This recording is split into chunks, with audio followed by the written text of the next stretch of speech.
Chapter 1163. When Yang Fan saw that the person who had come was Princess Yuzhen, he couldn't help but feel somewhat puzzled. Why had she come? Was she also here to celebrate the birthday of the Enlu family's birthday star? The Prince of Xiang had no choice but to come. Li Qiaying was a monk, so even if she refused to attend, no one could force her. Besides, this sort of forcefully barging into the princess's residence and slapping Li's servant didn't seem like she was attending a banquet. In a flash, Yang Fan suddenly recalled that Li Qiaying had sent someone to invite him to the banquet. He couldn't help but think, could she have come for me? That's impossible. What urgent matter does she have that she can't even wait for a moment and has to barge into Li's residence?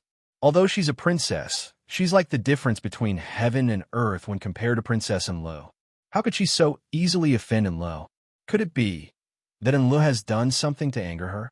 Given Li's usual arrogant conduct, this matter really isn't certain. While Yang Fan was thinking, Princess Yuzhen had already turned around. From the hands of a young Taoist nun, she took a book with a yellow silk cover. With a shake of her wrist, she unfurled it into a long scroll. In the Tang dynasty, thread-bound books had not yet been invented, and the whirlwind style was not in vogue. At the time, most books were folded. When the folded book was not opened, it looked no different from later books. Once opened, it looked like the memorials commonly seen in movies and dramas. When unfolded, it was a long scroll, and after repeatedly folding, it formed the appearance of a book. Li Qiaying yelled, "Dog servant, open your dog eyes wide and take a good look."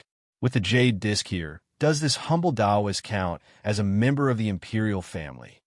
The yellow book in Li Qiaying's hand was a jade disc. It was a book specially used to record the identity of the members of the royal family. It was the genealogy of the royal family. However, although it was called a jade disc, it was also made of paper. It did not mean that this kind of proof of identity was carved from jade. After the emperor left, the Prince of Xiang immediately took his leave. He had already left, so he did not see his daughter's angry appearance. At the time, Princess Taiping had also wanted to leave, but Princess Enlu had strenuously urged her to stay. A group of imperial princesses who wanted to curry favor with Enlu swarmed forward and invited Princess Taiping to the rear residence, where she was not present. Without their elders to stop them, who would be willing to step forward and scold a princess? When Wu Yanxiu saw this situation, as the host, she naturally had to step forward and ask questions. Therefore, she left Zhong Chuk behind and hurriedly went forward to welcome them. The green-clothed manservant who was leading Yang Fan to the side room was also very curious about Princess Yuzhen's actions. He stood there to watch and did not urge Yang Fan to leave. Wu Yanxiu rushed to Princess Yuzhen's side and cupped her hands with a fake smile, saying, "Priest Wu Shangzhen, I wonder what brings you to my humble residence." Li Qiaying was dumbfounded by his question and suddenly broke out in a cold sweat. But in the eyes of others, she was still a beautiful and youthful Taoist nun and could not see this change. Being questioned by Wu Yanxiu, Li Qiaying could not help but feeling anxious and startled, frightened and flustered. "Oh no," she thought. "I came in a hurry and did not even think of a suitable excuse. What should I do?" In the next room, Princess Annel had already made meticulous preparations. She wore a set of torn undergarments inside and covered it with a light gauze gown. Thinking of the scene when Yang Fan entered the room and she suddenly tore open the gown and shouted that he was molesting her, causing the guests in the hall to swarm in, Princess Annel smiled slightly coldly. Wasn't it normal for a calamitous, beautiful princess and a drunk general to appear in such a scene? At that time, she could only say that Her Highness wanted to invite this unemployed general to be her son's first teacher. Therefore, she invited him to the side room to discuss this matter. Who knew that this general was drunk and lustful and actually wanted to rape the princess? Just based on this, even if it was not enough to take his life, it was enough to ruin his reputation. From then on, he would not be able to have a foothold in Chang'an. The imperial court would also definitely punish him by demoting his position and removing his title. At that time, Yang Fan would be like a phoenix with all its feathers plucked. No matter where he was deposed to, it would only take a word to kill him. No one could understand the feeling of a trapped dragon being played by shrimps better than Princess Anil. After waiting for a while, Yang Fan still did not come over. Princess Anil became a little impatient. She also knew that Yang Fan was not willing to see her. But unless Yang Fan already knew that she was going to set him up, how could he not be curious? Did he not want to know what urgent matter she had? In order to make it easier for her to use the plan, Princess Anil had already dismissed the maids beside her. At this time, it was impossible for her to send someone to see what was going on. She could only continue to wait patiently. In the time it took for Li Qiang to be in a daze, tens of thousands of thoughts had already spun through her mind. As it turned out, Princess Yuzhen was in a hurry to see Yang Fan today because she knew that Princess Anil wanted to set Yang Fan up. Ever since Princess Anil had given up on the idea of conquering Yang Fan, she had wholeheartedly wanted to kill Yang Fan. Even though she did not say why she hated Yang Fan so much, but in front of Wu Yinxiu, she had often talked about her hatred for Yang Fan. Wu Yinxiu was very fawning on his princess wife, but he did not have any good ideas for him to deal with an outstanding general. So the matter had been dragged on like this. 2 days ago, Wu Yinxiu was on duty in the palace and had a drink with Empress Wei's nephew, Gao Chong. These two were now Yulin generals, and each controlled a troop of winged cavalry and a troop of 10,000 cavalry. It could be said that they had great power. At present, Lady Wei's arrogance reached the heavens, and she was insufferably arrogant. The two of them not only dared to drink while on duty in the palace, they drank the imperial wine brought from the palace, and the people serving them were palace eunuchs. They did not trust Yang Fan's former subordinates. They could maintain a certain level of vigilance against ordinary palace maids and eunuchs, but they were not so wary of the eunuchs promoted by the empress. Thus, there was no need to avoid discussing matters in front of them. Unexpectedly, while Empress Wei used and guarded against Wan and refused to let Wan people work in her palace, she did not pay attention to Gao Lishir, this young eunuch. Gao Lishir was now in charge of the plum job of purchasing in the palace. With this good job, he had won over many people. Of the two little eunuchs serving tea and wine for Gao Chong and Wu Yinxiu, one of them was Gao Lishir's godson. Although he was a godson, this little eunuch was actually not much younger than Gao Lishir. However, when the eunuchs in the palace ranked seniority, it was mainly based on status and had little to do with age. When Wu Yinxiu and Gao Chong were about 70 to 80% drunk, Wu Yinxiu suddenly changed the topic to Yang Fan. She said that for some reason he had offended the princess, but she had no excuse to punish him. Gao Chong had offered him this plan. Wu Yinxiu heard it and felt it was very feasible. When she went back, she was going to follow this plan. Their conversation was heard clearly by Gao Lishir's godson. He went back and secretly reported it to Gao Lishir. Gao Lishir turned back and sent the news to Princess Yuzhen through the eunuch in charge of purchasing in the palace. Princess Yuzhen might have left home, but she was still the only person in charge of this line of communication in the palace for her third brother. Gao Lishir could only contact her.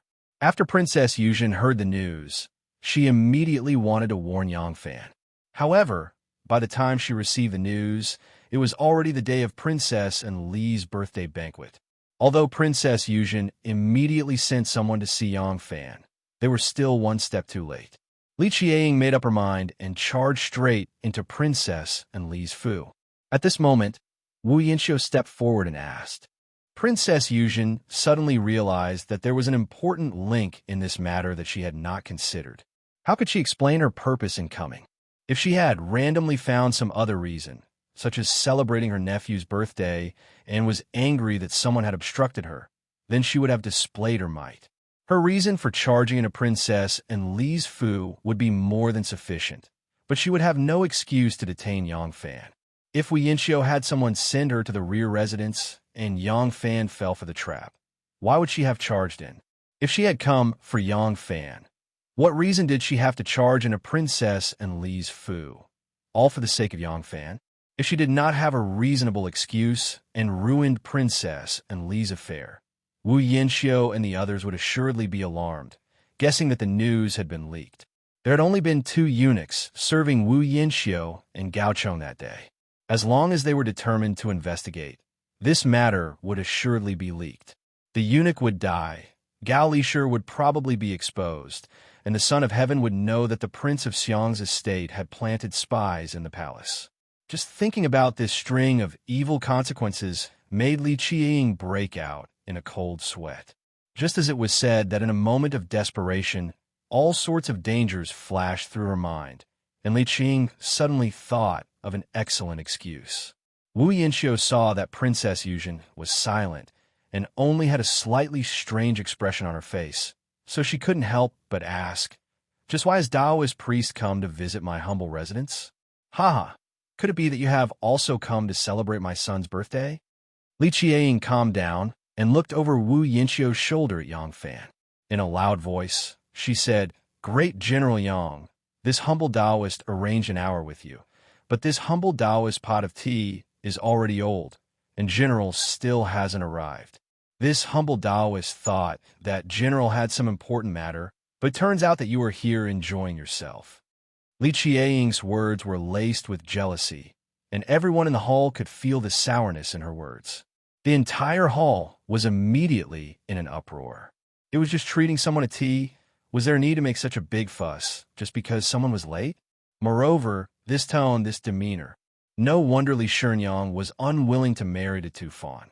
She already had someone in her heart. Moreover, this person in her heart was already married, and this person in her heart had an ambiguous relationship with her aunt. Hiss! Everyone sucked in a mouthful of cold air and uniformly turned their admiring gazes towards Great General Yang. A hero. What's more, someone suddenly remembered that the Golden Immortal Princess also frequently went to Yuzhen Temple to reunite with her younger sister.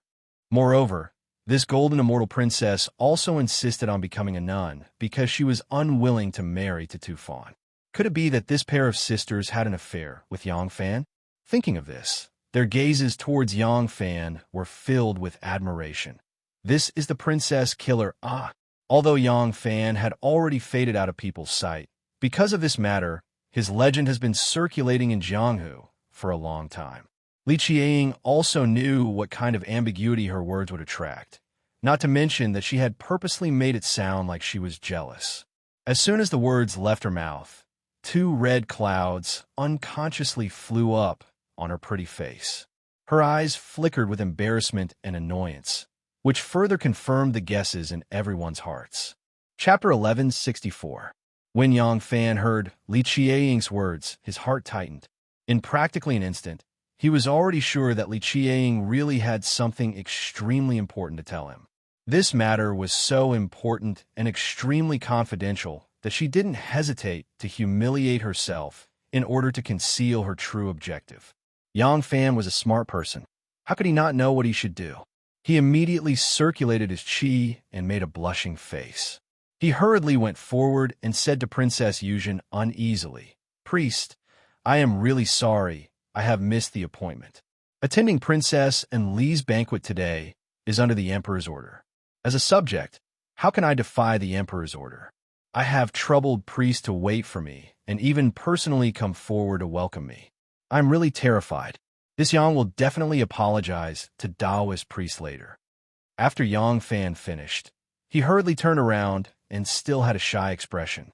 He awkwardly avoided everyone's gaze and cupped his hands towards Wu Yinxiu and said, "I am indebted to Prince Consort's banquet. I have eaten and drank to my heart's content.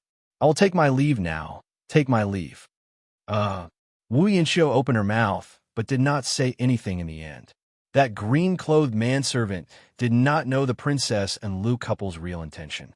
Even though the mistress said that General Yang must be invited to the side room, but Yang Fan was bidding his male master farewell. As a house servant, how could he have the qualifications to ask him to stay, so he could only stand there without saying a word? Princess Yuzhen saw that Yang Fan understood her intention and could not help but secretly let out a sigh of relief. But once her nervousness was released, embarrassment inevitably surged up. For a moment, she could not suppress the embarrassment and wished that she could find a hole to hide in. She was a young lady who had just experienced her first awakening of love, and her face was very tender.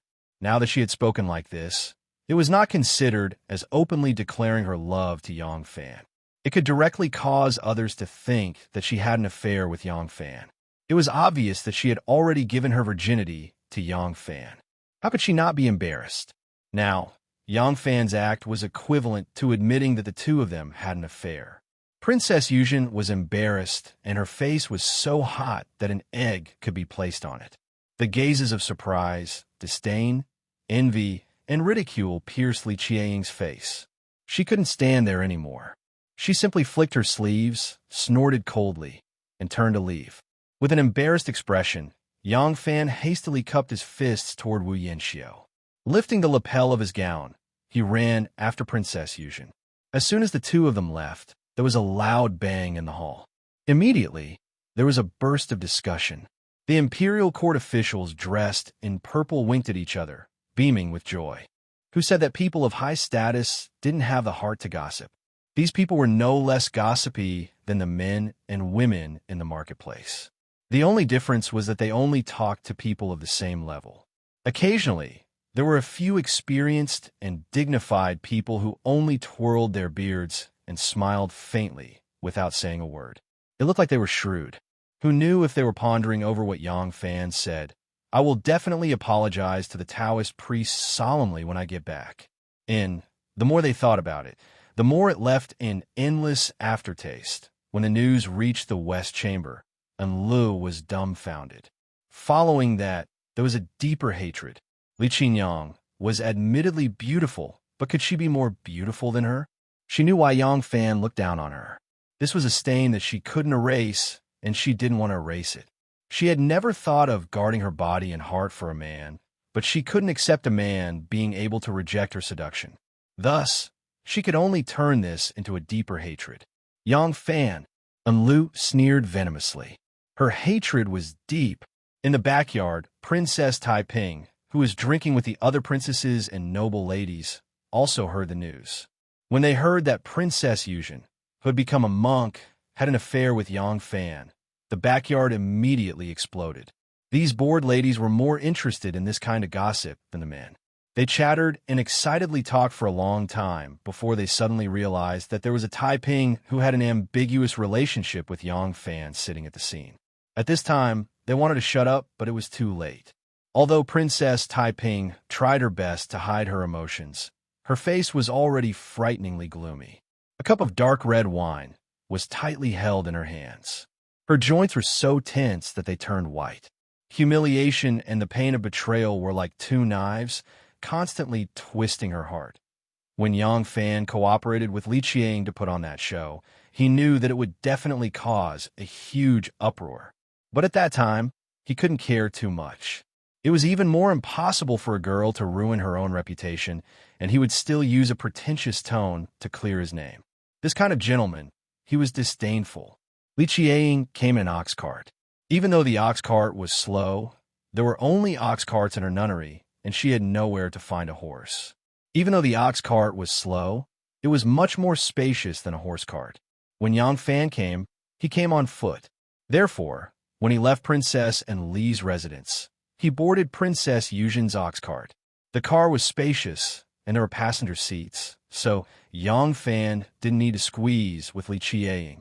Even so, because of the conversation in the hall, the two of them suddenly sat in this small enclosed space, and Li Qiang still felt very uncomfortable. She secretly glanced at Yang Fan, and her pretty face blushed again, inexplicably bashful. After Yang Fan sat down, the ox cart started moving. Yang Fan also couldn't help but take a look at Li Qiang. He took a very serious look. Her black and glossy long hair was tied into a Taoist bun with a jade hairpin. She wore a white Taoist robe that covered her body. Her waist was slender, and there was a hidden allure hidden in it. Looking at her eyebrows that were like distant mountains, her skin that was smooth and creamy, she was elegant and refined. She really had the aura of a mature woman. Yang Fan coughed lightly and no longer looked at that slightly translucent and blushing face. He only placed his hands on his knees and asked solemnly, "Your Highness did not hesitate to use such a method to summon me out. Did something big happen?" "Ah, yes, something big happened." Li Qiang's mind was in a trance. It was as if there was an indescribable feeling that was quietly invading her heart. Suddenly being awakened by Yang Fan's words, Li Qianying's mind immediately became clear. She hurriedly said, "This poor Taoist rushed over in a hurry, and it was really not by choice." This poor Taoist suddenly received a message that Princess Enlu is going to harm the general. Li Qianying narrated the message she had received from beginning to end. A smear of anger instantly floated onto Yang Fan's brow. Was this scheme childish? It was very childish and very simple, but it could achieve its effect. It was precisely because this scheme was too simple and childish that Yang Fan would not be on guard. And once this kind of thing was seen by others, they would rather believe it than not. Also, the emperor had wanted to punish him, but he had no excuse. Li Guo did not know that he was also the sect leader of the Xian sect. If it wasn't for the fact that Yang Fan had this identity, if he fell into the trap this time, he would really be at the mercy of others. Yang Fan lightly exhaled and slowly restrained the anger on his brow. He clasped his hands to Li Qianying and sincerely said, "Many thanks for Princess's warning. If Princess had not disgraced herself to come warn me, this Yang would definitely have fallen into her trap today. This great kindness cannot be thanked with words. This Yang will engrave it in his heart." Li Qianying curiously glanced at him and then hurriedly shifted her gaze. For some reason, she was somewhat afraid to look at Yang Fan. Li Qianying twisted her fingers and stammered. "Then Enlu, why did she scheme so much to deal with the great general? The great general has done the emperor's family a great favor. Could it be that the great general has a personal grudge against Enlu?" Yang Fan bitterly smiled and countered, "The emperor is currently scheming to deal with the Prince of Xiang, and the Prince of Xiang has also done the emperor a great favor. Is there a personal grudge between them?" Li Qianying pouted and said, "That's different."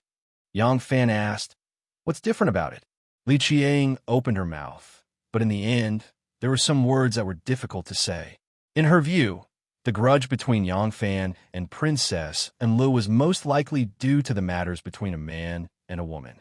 Enli's skirt was too loose, and it wasn't some incredible secret in the capital, but Enli's peerless beauty was unparalleled, and yet he was able to resist Enli's temptation.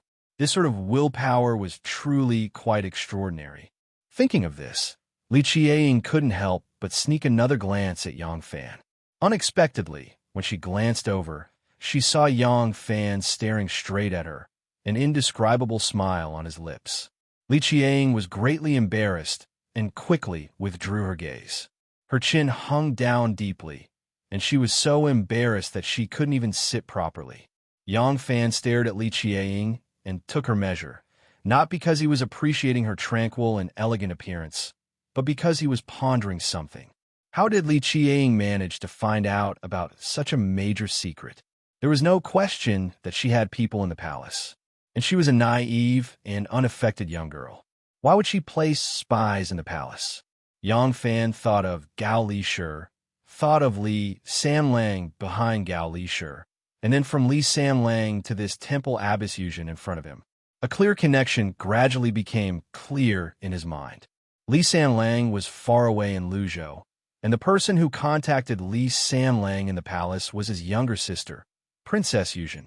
Thinking of this, Yang Fan couldn't help but smile. In the past, he had thought that changing the Son of Heaven was a very difficult matter, but the success of the Dragon God's coup and the Crown Prince's simple and crude coup almost succeeded made him realize that although the Son of Heaven was wealthy and had millions of soldiers, he, who was at the center, was actually very weak. It was like a beehive. No one could resist the tens of thousands of bees, but if you could avoid the worker bees, directly attack the heart, find the queen bee, and pinch it to death with 2 fingers. Yang Fan, who had personally participated in 2 coups, was determined to do one last thing before he retired from the court.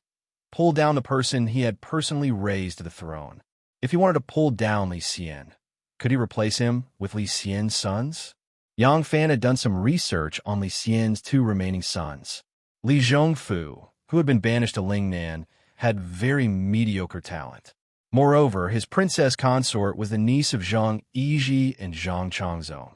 and Yang Fan had participated in the assassination of the second Zhang. As for Li Xian's other son, Li Zhongmao, he was still a child. This meant that he could only support someone else. And who else could this person be besides Li Dan? From how Li Dan had resolutely appeared during the Dragon God's coup and led his 5 sons to the Taiji Palace to seize control of the Southern Palace Imperial Army, ensuring that the capital was not thrown into chaos, Yang Fan could see that while Li Dan usually had a weak personality, he did not lack for a staunch side.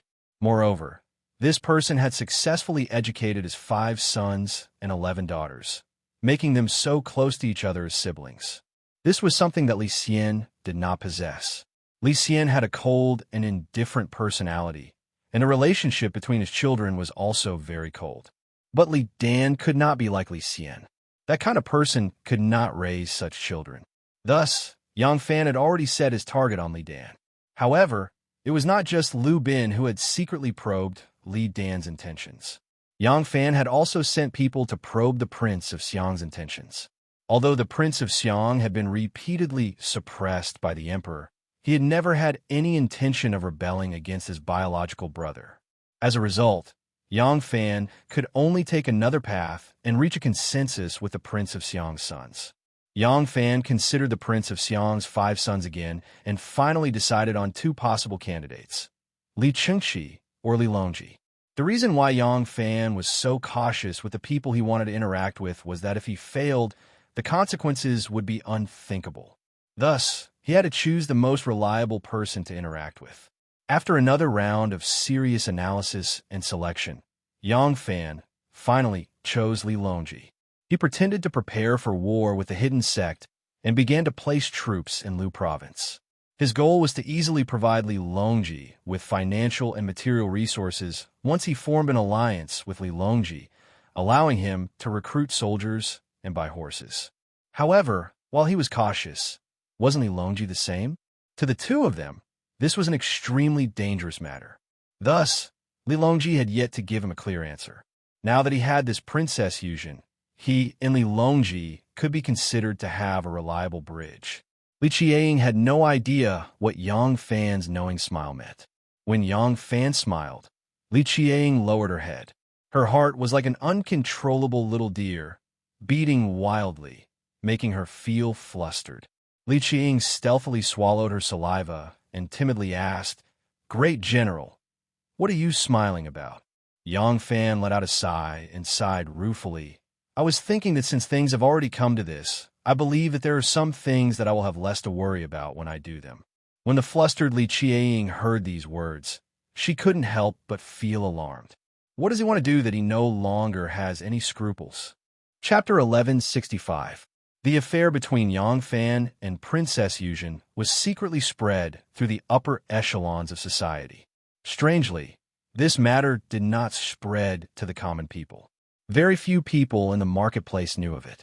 This effect was all thanks to the Wei faction. At present, the Wei faction was at the top of the court. Even though they knew that this matter would harm the Prince of Xiang's estate's reputation, the Wei faction, which had always viewed the Prince of Xiang as a thorn in their side, did not use this matter to make a big fuss.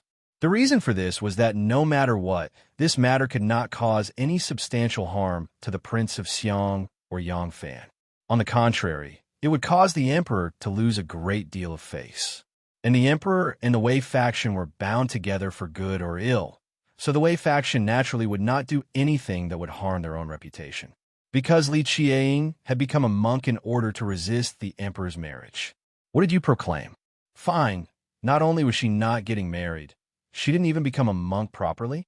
Not only did she continue to live in luxury, she even had a man. Who was the most shameful? Back then, Li Shimin had been able to execute Monk Bianji in a fit of rage, but Li Xian had been unable to kill Yang Fan. This was because Princess Yuzhen was different from Princess Gaoyang. Princess Gaoyang was already married and had a son-in-law, but she was having an affair with a monk. Moreover, the jade pillow that Princess Gaoyang had gifted to Monk Bianji had been stolen, and the imperial censors had brought the matter to the Golden Palace Hall. The imperial family had already lost all face and could only use murder to wash away this humiliation, which was why they had ordered Bianji's execution. But Princess Yuzhen had no husband. She was a free woman, and after becoming a monk and entering the Tao, she became even freer. There were three kinds of female Taoist priests in the Tang dynasty. One was those who had sincerely entered the Tao and devoted themselves to cultivation. Another was the daughters of noble ladies who did not get along with their husbands or were impatient with the many rules and regulations and thus became Taoist priests. The third was even prostitutes who, in order to avoid taxes, used the identity of Taoist priests to become prostitutes. Regardless of which one it was, the Taoist priests of the Tang dynasty did not have such a strict distinction between men and women, and it was very common for male guests to enter Taoist temples. In this atmosphere, what could one do to Princess Yuzhen? Even if one wanted to deal with this matter strictly, one could not do anything to the Prince of Xiang. If Princess Yuzhen and Yang Fan were to deny it, they would not have the jade pillow as evidence. In addition, the people truly in charge were Empress Wei and Princess Anil. Princess Anli's private life was not peaceful. She did not know how many dissolute things she had done. Even the common people knew about it. The common people were extremely sympathetic towards Princess Yuzhen being forced to become a nun. She dared to make a fuss about this matter. She was not afraid of drowning in their spittle. As for Wei Wei, she had a large poster painted on the Vermilion Fan on Vermilion Street. Of her, had of her, and she had Wei, had fan. On, but she had on of Chen Wu Ji, but he on of on, but. Every few years, Yang Fan would become a figure in the eye of the storm because of a freak combination of factors. This time, the consequences were not so serious, which made him rejoice. Dynasty. Yu and Wang Yuan Chun, one emperor of Chun. In the study room, Princess Taiping carefully looked at a long list of gifts. After reading it, she nodded and said, "Well, prepare according to this list. On the 6th of next month, it will be the conscription ceremony. Don't let anything go wrong." Li Yi, the steward, answered respectfully. Princess Taiping sighed tiredly. She rubbed her eyebrows and said, "Chong's son is a playful child. I hope he will be more sensible after he is married." Li did not dare to say anything about the young master. He bowed to Princess Taiping and left. As soon as he reached the door, he saw second Langjun, Shui, Chongjian rushing in. Li Yi quickly retreated to the door and bowed to Shui Chongjian. Shui Chongjian ignored him. He stepped into the door and said loudly, "Mother, how is it going to be?" Princess Taiping put down her hand and said with a frown, "This child, why are you pestering us again? Now that the situation is delicate, why do you insist on being a soldier? Your identity is too sensitive, and you don't have to ask people to find fault with our family." Shui Chongjian was displeased and said, "Mother, are my requirements high? You want me to have a bright future, so I want to train in the army. I love martial arts, and Mother knows that. If I don't go to the army, what should I do?" "You." Princess Taiping waved her hand in annoyance and said, "I am busy. Go ahead. I will go to the palace tomorrow and talk to the emperor." Shui Chongjian's anger turned into joy. He happily agreed and ran to the drill ground to practice. Princess Taiping looked at her son's back and smiled bitterly. She thought that if she wanted to do this, the Wei family would have to agree. She wanted to ask someone to get a set of expensive jewelry from the warehouse and go to the palace to talk to Empress Wei. For the sake of her beloved son, Princess Taiping, who was always arrogant, had to lower her voice. She was about to ask someone to get her favorite ruby headwear from the warehouse when a maid walked in and squatted. "Princess, the general-in-chief who supports the state wants to see you." Hearing that it was Yang Fan, Princess Taiping's face immediately darkened. "I won't see him." Seeing the princess's face darkening, the maid did not dare to say more. She hurriedly agreed and ran out. Princess Taiping opened her mouth to speak as if she wanted to call her back.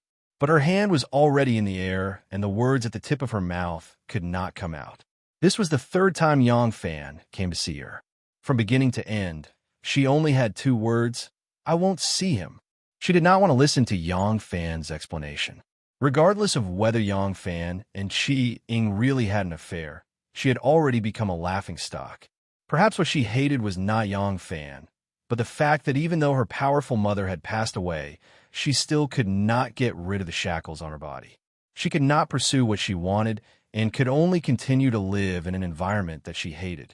She hated Yangfan and hated herself even more. She was tired of everything now. Even love could not give her the passion she deserved. General-in-Chief, please return. The princess won't see you.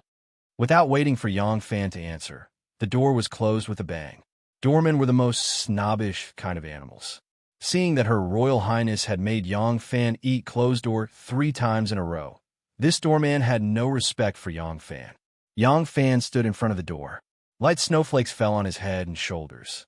Very soon, they became a layer of white fluffy. Yangfan sighed softly. Carrying the snowflakes on his shoulders, he walked down the stone steps. Rinwei led a fine horse. Yangfan adjusted the saddle and stirrup. The group of people slowly went away and gradually merged with the snow. Yangfan could not tell Princess Taiping the truth that Princess Yuzhen was looking for him. Princess Taiping did not hesitate to humiliate herself to keep this secret. As the person who was rescued, he could not shamelessly reveal this secret in order not to be misunderstood. Yangfan racked his brains and came up with a similar excuse to cover up the past. Unfortunately, Princess Taiping did not want to see him. Naturally, he was also unable to explain the misunderstanding to Princess Taiping. After asking to see her several times, Yangfan could only silently leave. His heart gradually turned cold. High official Shimin said, Pan Donkey Deng Xiaoxian, these 5 things I have some. High official Yang did not have Deng Xiaoxian nor Deng Xiaoxian. How could he have a lot of time to talk about love and flatter? Moreover, Princess Taiping had already passed the age where a lingering word could make her happy for half a day. Regarding this day, perhaps Yangfan already had a premonition. He knew that Princess Taiping's matter was actually just an incentive. Princess Taiping had her own life, her own world. After she became middle-aged, the passion between a man and a woman gradually faded away. More of her energy was focused on her family and children. The 2 of them did not have a common child, and they also did not have a common family. Unconsciously, their feelings faded away. It was a matter of course. Love, no one knew where it started, and no one knew where it ended. This was probably the truest portrayal of if life is only like the first meeting. Not only the relationship between Yangfan and Princess Taiping was bleak, but also the weather. Another heavy snowfall covered the earth with a thick layer of cotton quilt. Everywhere was wrapped in silver and white. The several winter sweet trees on the Yang family hill were in full bloom. Another year's New Year arrived. During the Shangyuan festival, the palace was bustling with noise and excitement. But this kind of festive excitement was quite different from the previous years. The Tang dynasty was almost completely controlled by Madame Wei and Princess Annal, who would pester her father to become the crown princess from time to time. The grand banquets in the palace and the New Year's celebration were naturally organized by them. The exorcism dance was canceled because Empress Wei did not have any interest in that kind of large-scale dance that bared fangs and brandished claws. The grand palace music that Wu Ziqian liked with 1,000 people dancing together was also canceled because Princess Enlu found it boring. Under Princess Annal's ingenious arrangement, colorful canopies were set up in Yeding Palace. Counters were set up, and all kinds of street goods, all kinds of raw and cooked snacks, silks and satins, jewelry and headgear, needles and thread were put on display. The little chamberlains and palace maids were made to stand behind as peddlers. The officials first entered Taiji Palace, and then entered Yeding Palace through the Tongming Gate. As soon as they entered the palace gate, they saw many shops on both sides of the imperial road. The palace maids and eunuchs had long received Princess Annal's orders and immediately began to shout with all their might. These officials did not know how many years it had been since they personally went to the market to buy things. And when they went up to ask for the price, they could actually bargain. It was like a real business, and some of the officials found it very refreshing. But more officials looked at each other and shook their heads, sighing sadly. They felt that this was a disgrace to the culture. The imperial palace had actually turned into a market, and all the officials in court had become customers. They did not know whether this game was meant to entertain others or entertain themselves. Yang Fan strolled with his hands behind his back. Looking at the foul atmosphere in the imperial palace, he felt an inexplicable sorrow in his heart. These were the descendants of Tian Khan Lishimen. Even though Yang Fan had always disdained the only female empress in history, Wu Zetian, but he had to admit that if the owner of this imperial palace was still Wu Zetian, at least she would not trample on the imperial power to this extent. Yang Fan walked slowly with the flow of people, looking indifferently at the stalls and shops on his left and right. He did not notice that there was a pair of eyes in the dark that had quietly locked onto him. The eyes were unusually complicated. Chapter 1166. As Yang Fan walked, the pair of eyes in the crowd continued to stare at him. Those eyes were hesitant and indecisive, as though they wanted to approach Yang Fan but lacked the courage. When Yang Fan returned to Taiji Palace from the back door of Yiting Palace and walked along the 1,000 steps corridor to the Black Tortoise Gate, the pair of eyes silently disappeared. If one wanted to follow someone on the 1,000 steps corridor, it was very easy to be discovered. At this time, the Black Tortoise Gate was also draped in red, a festive atmosphere. Large red lanterns hung from the eaves of the walls, and a soft red carpet was laid from the bottom of the walls to the top of the walls. The top of the walls was equipped with an imperial throne, and around it were braziers of high-quality animal charcoal. So the emperor had been original and wanted to watch the singing and dancing and tug-of-war competition here as a celebration of the Upper Prime era. This was naturally the idea of Empress Wei and Princess Enlu. They had turned the Upper Prime festival celebration in the palace into a cultural and entertainment event. When Yang Fan ascended the Black Tortoise Gate, the emperor and empress had not yet appeared. Seeing Yang Fan ascend the walls, Lu Maofeng, who was guarding the Black Tortoise Gate today, had a happy expression. He immediately led a few of his personal guards to welcome him. Yang Fan immediately gave him a stern look. Currently, there were many high-ranking officials of the imperial court standing on top of the city walls, talking loudly. Yang Fan did not want this scene to fall into their eyes, to let them know that he still had great control over his 10,000 cavalry. Moreover, Yang Fan did not want to make things difficult for Lu Maofeng and the others.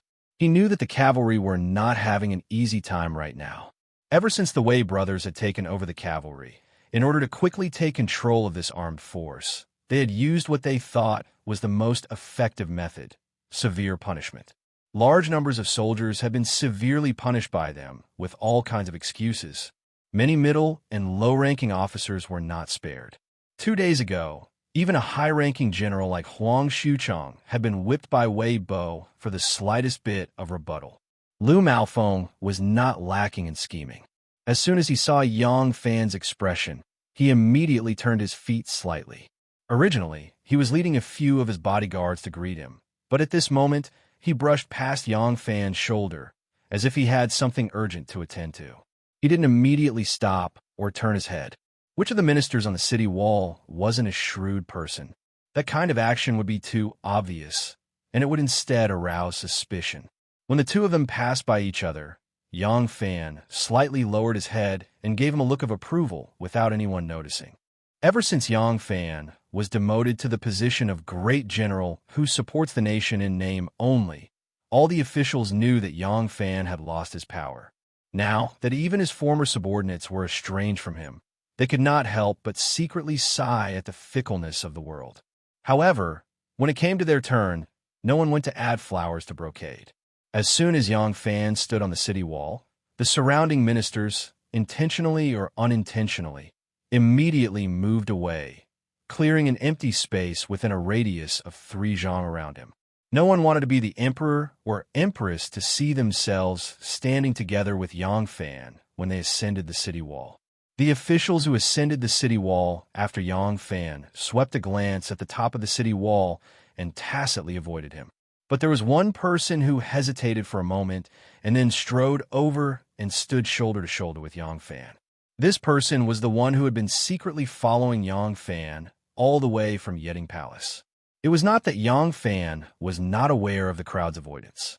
Although he did not mind, he could not help but have a strange feeling in his heart. At this time, there was someone who dared to come close to him. Yang Fan was rather surprised. When he saw the person clearly, he was even more surprised. This person was Princess Taiping's son, Shui Chongjian. Yang Fan and Princess Taiping had an affair, but now he was standing so close to her son. How could he act freely? Yang Fan's expression was slightly awkward, but the awkward expression was fleeting. He then smiled and nodded to Shui Chongjian. Shui Chongjian's face heated up, and he hurriedly turned his face to look down the city wall. He was still a 17 or 18-year-old youth, and his calmness was not as good as Yang Fan's, so he felt very uncomfortable. Just now, he had been quietly following Yang Fan and did not have the courage to come forward. Shui Chongjian had also heard about the matter between Yang Fan and his mother. He did not know how to face Yang Fan, so he would rather never meet Yang Fan face to face. But this time he had no choice but to come. In fact, he did not have to choose this kind of scene to meet. But if it was a quiet and secluded place to be alone with Yang Fan, he was afraid that he would not have the courage. Shui Chongjian let the cold wind blow on his face until the heat on his face gradually subsided. He then slightly calmed down and said, "General, San Lang asked me to send his greetings to you." Yang Fan almost suddenly turned his head. It took a great deal of willpower to stop his neck from turning. When he saw Shui Chongjian come to his side, he knew that he must have something to say to him, but he could only think of one topic, Princess Taiping. Therefore, Yang Fan inevitably felt a little anxious, but he did not expect to hear such earth-shattering news as soon as Shui Chongjian opened his mouth. "San Lang? Li San Lang from Luzhou? Li San Lang asked him to send his greetings to me?" Yang Fan had been waiting for Li Longji's reply, but he did not expect that Li Longji would directly pass his decision to the people he had left in Chang, and bypassing the people he had sent to contact Li Longji. Shui Chongjian must be Li Longji's people. The first step was always the most difficult. After Shui Chongjian said this, the uncomfortable feeling in his heart weakened a little. He took 2 steps forward and put his hand on the wall. He picked up a handful of snow and felt the coldness penetrate his lungs. "General, at the beginning of the 3rd month, the Emperor will hold a ceremony in the southern suburbs. At that time, San Lang will also return to the capital to participate in the ceremony. He will personally discuss the details with General." Yang Fan slowly let out a breath.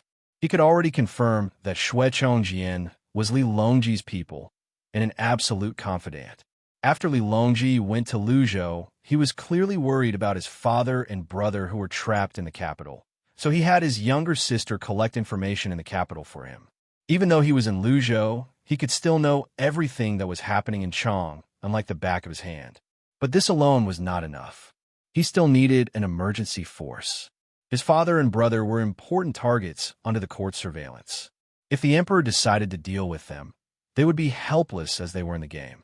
In order to escape danger, the only hope was for a new force to emerge, and this new force was undoubtedly Shui Chongjian. Yang Fan looked at Shui Chongjian and saw a calmness in his eyes that did not match his age. There was not a single trace of the crude martial artist in him. It was said in the streets that the second son of the Princess Taiping liked martial arts and hated literature, that he was a crude martial artist who would often get together with a group of young heroes of the capital to hunt and practice martial arts. He did not engage in proper work. Now it seemed that Shui Chongjian had actually draped himself with an excellent layer of protection. But then he thought about Li Longji's careful arrangements, and Yang Fan's heart trembled. "This Li San Lang is not simple." Shui Chongjian faintly smiled. "San Lang and I have always been on the same wavelength." "Correct. After San Lang left the capital, I was the one to secretly coordinate and protect the Prince of Xiang's safety. However, my strength is actually very limited. At the most, I can play the role of raiding the execution ground and breaking into the celestial prison at the crucial moment." Shui Chongjian said, "I originally thought that if I could hold a military position in the Featherwood Guard, it would be best if I could command 10,000 cavalry. Even if I could only command a brigade of elites, and a cavalry that could come and go like the wind, I could still become a true surprise force at a crucial moment." Alas, Shui Chongjian lightly sighed and loosened his grip, letting the ball of snow fall to the ground and sink into the soft snow. Alas, The emperor is also very wary of my family. Mother sent a generous gift to the empress, but she was still unable to get me a military position. She only gave me the position of deputy of rights, which is of no help to me. Haha. Shui Chongjian gave a self-deprecating laugh, then added, now that the Wei clan has monopolized the court, no one can predict whether or not they will suddenly attack and do something. In Luzhou, San Lang is most worried about the Prince of Xiang's safety. He said that if something unexpected happens, he hopes that Great General can lend a hand to the Prince of Xiang's residence to ensure the Prince of Xiang's safety. Yang Fan is very good at understanding his own position, not becoming arrogant just because Li Longji has a request for him. He lightly nodded his head and replied, the Prince of Linzi is too polite. Since this Yang wishes to serve the prince, this matter is naturally within this Yang's responsibility. The emperor and empress had arrived, and the yellow silk umbrella canopy could be seen from afar. Li Xian and Empress Wei ascended the city walls hand in hand. Closely following behind them is Princess Annel, dressed in a snow-white fox fur coat, resembling a plum blossom in the snow. Princess Annel followed her imperial father and Empress Wei to the top of the city walls. Sweeping her charming eyes over the crowd, she arrogantly and gracefully made her way to her seat. As the crowd on the city walls gathered, she did not notice Yang Fan standing in a corner. A yellow wall has been erected behind the emperor's seat to keep out the cold wind. After taking a seat, Li Xian chuckled. This year is the upper yuan. We do not wish to entertain ourselves with geishas. My beloved subjects are all talented. Why don't you display your talents and enjoy the company? Zhong Chuk, Wei Bo, and the rest hurriedly applauded. In order to curry favor with the emperor and Empress Wei, Minister of Works Zhang Shi and Minister of Agriculture Zhao Luwen rushed to recommend themselves. Your Imperial Majesty's words are reasonable. This subject is willing to perform a dance to attract jade. These two officials were used to flattering and fawning. Princess Annel is currently in the midst of repairing Dinkuan Pool. She has recruited a large number of teachers from the commoners and borrowed a large number of manpower from the Ministry of Works and the Sinong Temple. In order to curry favor with Princess Annel, these two officials did everything they could. In order to curry favor with Princess Anlu, when the Minister of Agriculture, Zhao Wen, was escorting people to Ding Kuan Chi, he even rolled up his sleeves and personally pulled a small cart to help transport a few carts of earth. It was rare to see a dignified, third-rank high official like this. Empress Wei saw the officials enthusiastically and was delighted. She said, since it is so, why don't we let Minister Zhang dance first? Zhang Shi cast a complacent glance at Zhao Wen. Immensely pleased with himself, he walked forward and let the musicians play a piece of music. Then he danced on top of the black tortoise gate, performing the song Tan Rong Yang. Not to be outdone, Zhao Wen quickly followed up with a vigorous and forceful Hun Tu Wu. Those who could neither dance nor sing recited a passage of scripture or recited an ancient poem. In any case, they just had to choose something auspicious to say.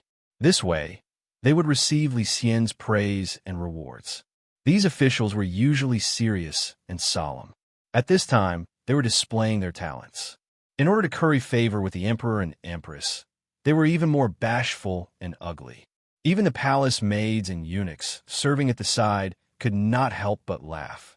Yang Fan watched coldly from the side. He thought of what one he said that day. The ruler is not the ruler. The subject is not the subject. He could not help but shake his head and sigh. He mumbled to himself, soon, the country will no longer be a country. Li Xian and Empress Wei were in high spirits. Princess Annel took advantage of their excitement and giggled. Imperial father, imperial mother, there are still many officials who have yet to display their talents. But it is cold on top of the city walls. It'll be hard to stand for too long. Why don't we choose from the officials who have yet to sing, dance, or compose poems? Let them warm up a little. Li Xian said cheerfully. What Gua said makes sense. Everyone, if you have not sung, dared to sing or compose poems, come out for the tug of war.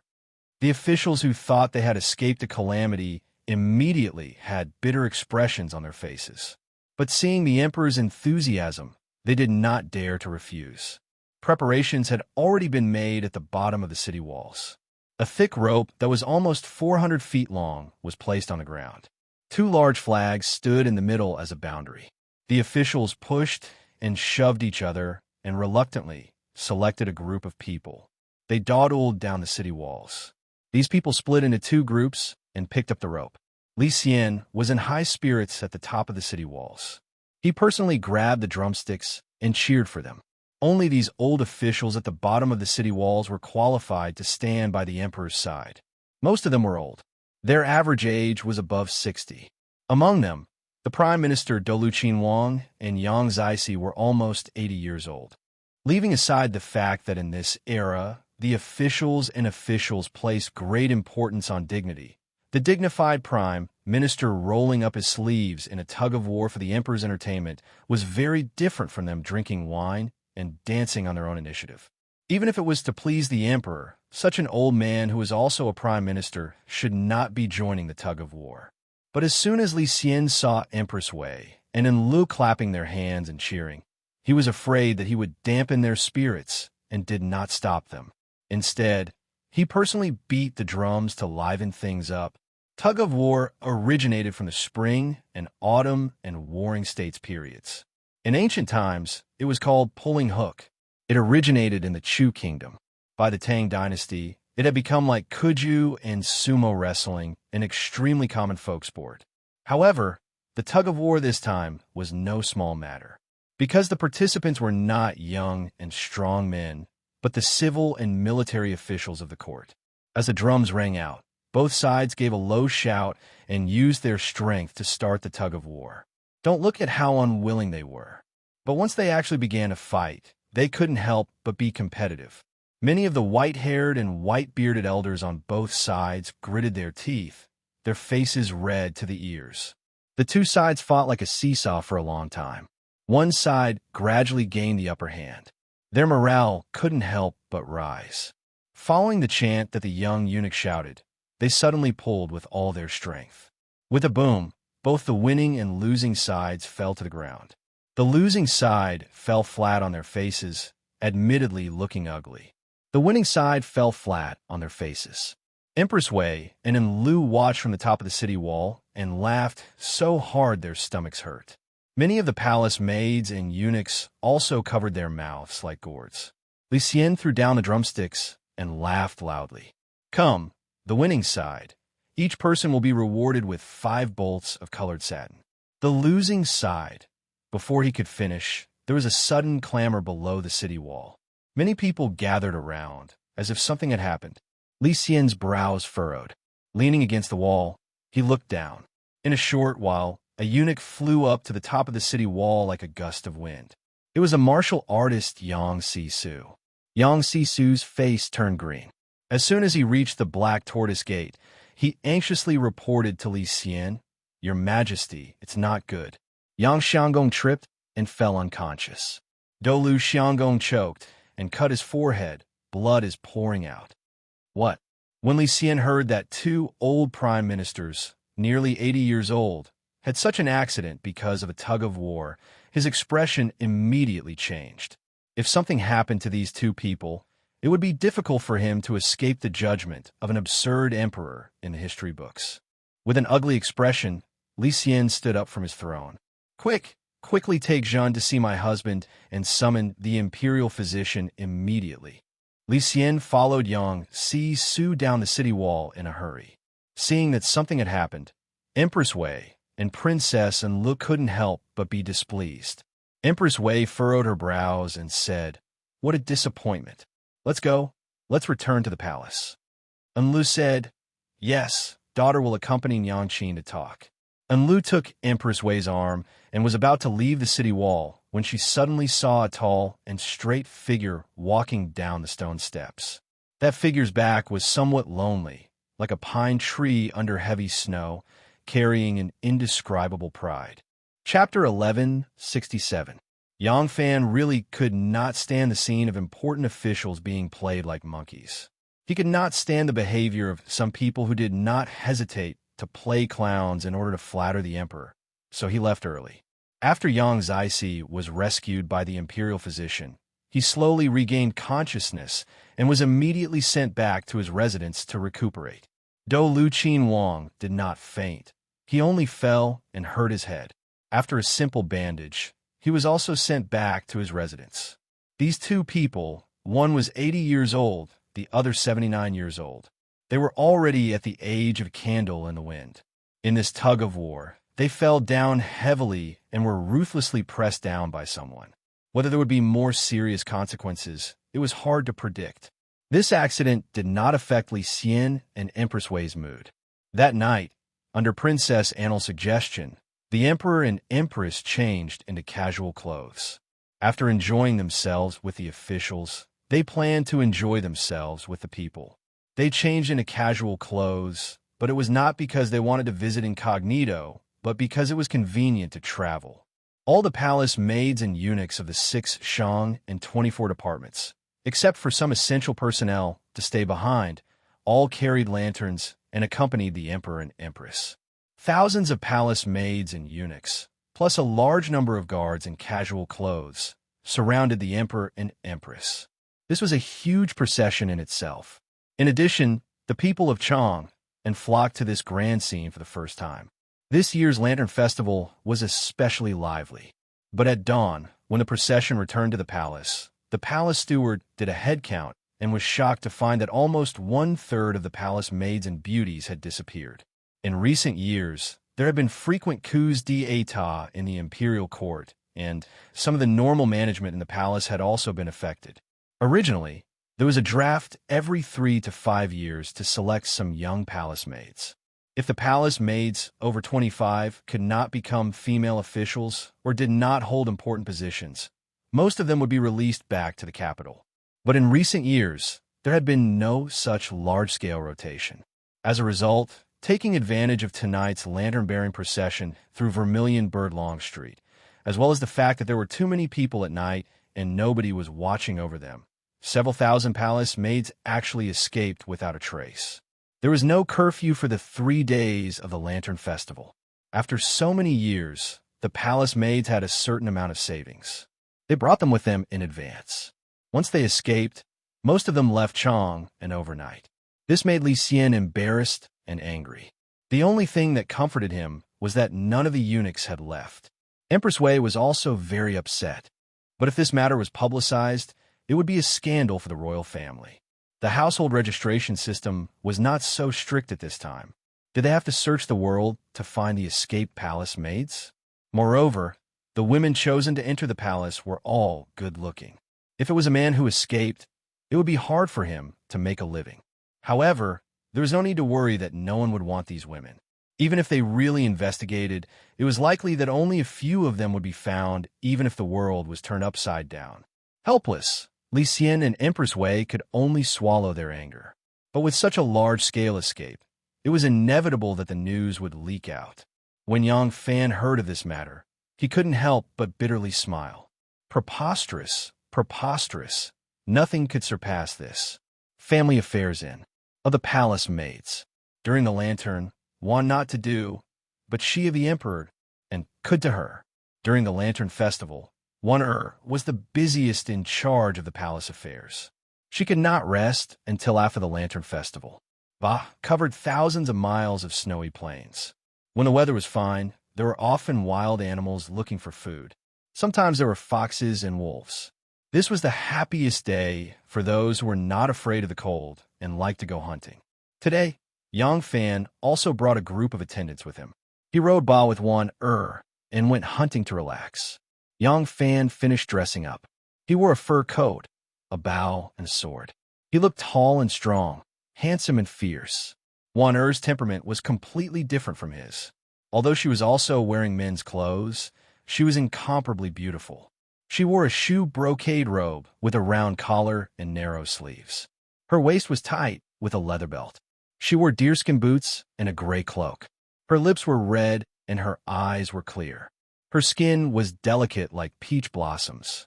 He was so handsome that women would inevitably be dazzled by him. Men who liked men would probably feel their hearts sway even more when they saw him. Wan Er's horsemanship was not bad. Her archery was not bad either. She rode her horse lightly, and her movements were agile. When her cloak fluttered, she looked even more valiant.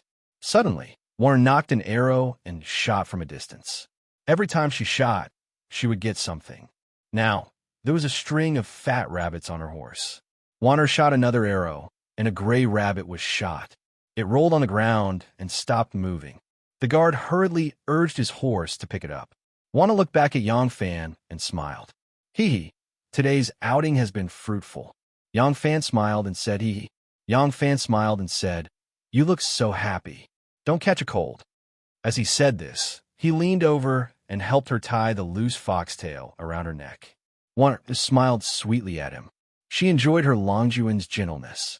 Yang Fan helped her tie her foxtail and said with a smile, Wana is a talented woman of the present age, but you have never recited a poem in front of me. Right now the scene on the beach is magnificent. Does Miss Shangguan want to express your feelings? Longjuan's order, I will obey. Shangguan Wan replied with a smile. She gently shook her whip. After thinking for a while, she slowly recited, 3 winters, the moon, the year of the dragon. 10,000 riders watching the wind leave Ba Chuan. Watching the lightning leap dragon as a horse. Returning to the frosty plains, the jade becomes a field. Yang Fan clapped his hands and praised. Good. What a good line. Watching the lightning leap dragon as a horse. Returning to the frosty plains, the jade becomes a field. Although Wan is a woman, this poem is magnificent. The atmosphere is extraordinary. It has the spirit of a woman who is not inferior to man. I wanted to change the topic from the scenery on Ba Chuan to the love between the two of them. But Yang Fan's praise interrupted her train of thought. She couldn't help rebuking. Look at you. I was just about to put you and me into the poem. Now that you've interrupted me, I've lost my inspiration. Yang Fan coughed lightly. He laughed and said, What's so difficult about that? When we get back from hunting, the room will be as warm as spring, and the gums will be filled with boundless love.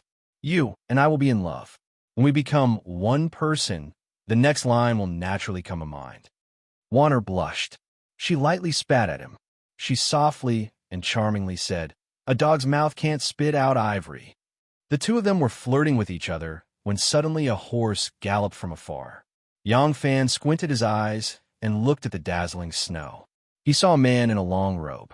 He was running toward the two of them. The man quickly arrived. He first cupped his fists and bowed to Shangguan Wan. Then he turned to Yang Fan and politely said, Greetings, great general. As soon as Yang Fan saw that it was Wan Er's man, he stopped his horse and didn't say anything. Wan Er was confused and asked, Is there something in the palace? The man was Wan Er's confidant.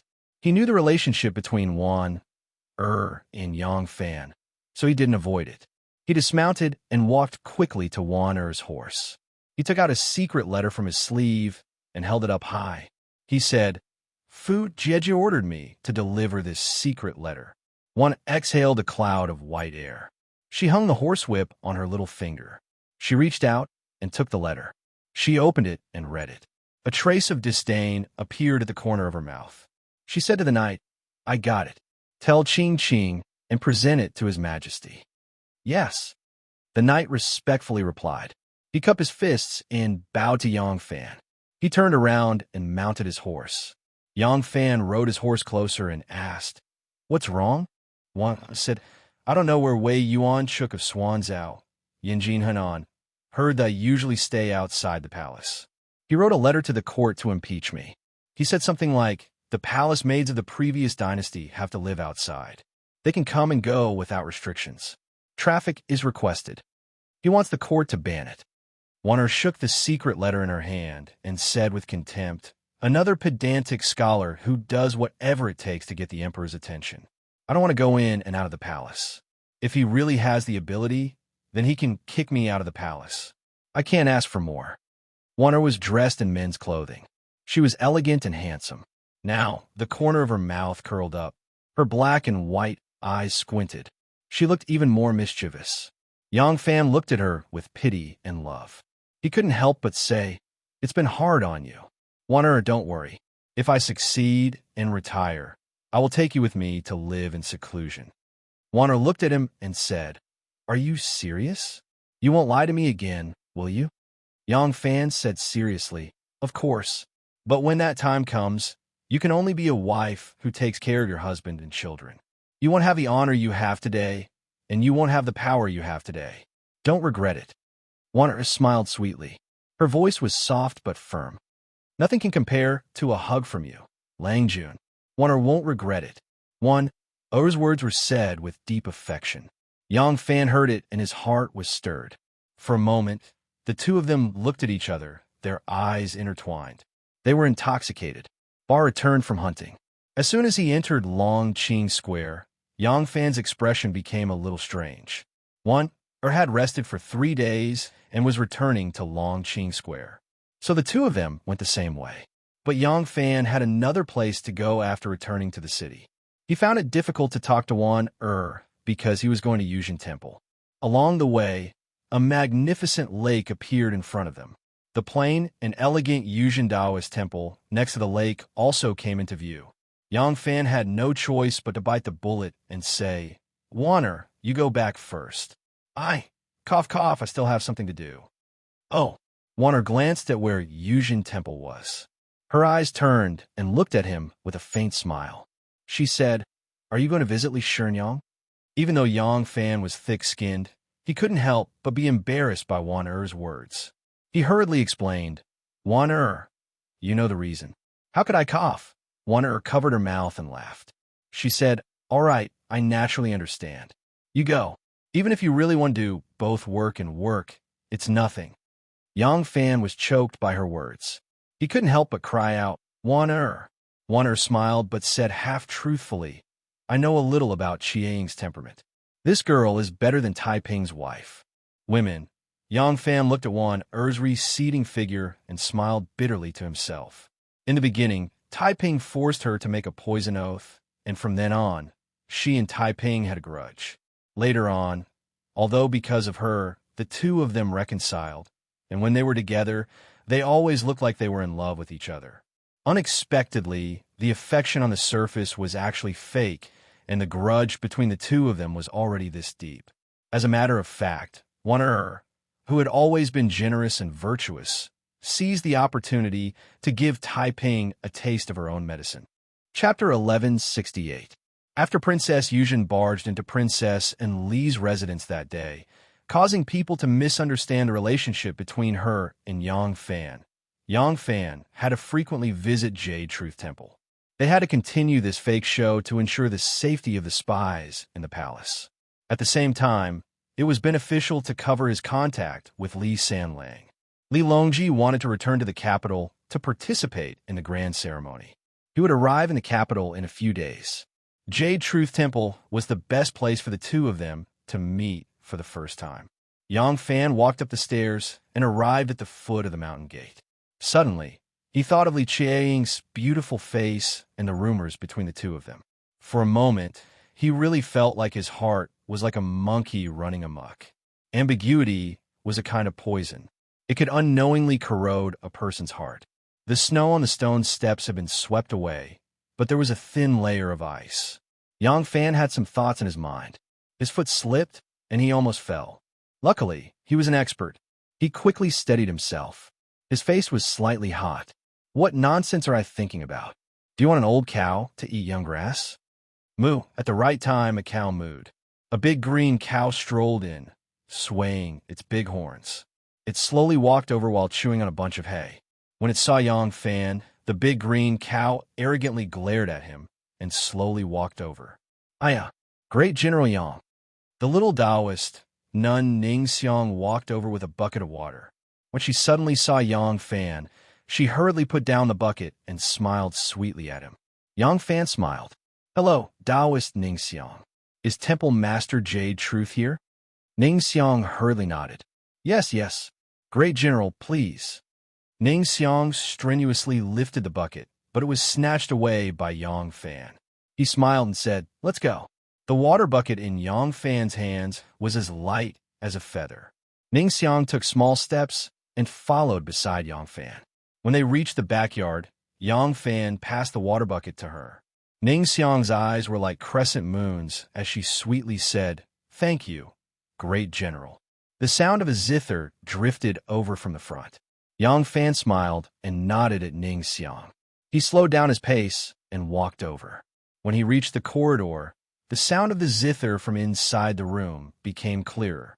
Although Yang Fan had learned to play the zither when he was young and had been taught by Duga Ning Ku and other masters, he had only picked a few pieces to practice his fingering skills.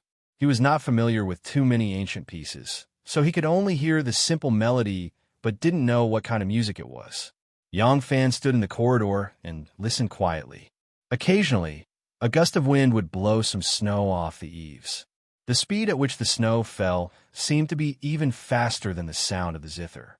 Yang Fan listened for a while and felt that this zither song lacked some emptiness and elegance. It was tinged with melancholy and didn't seem like Taoist music.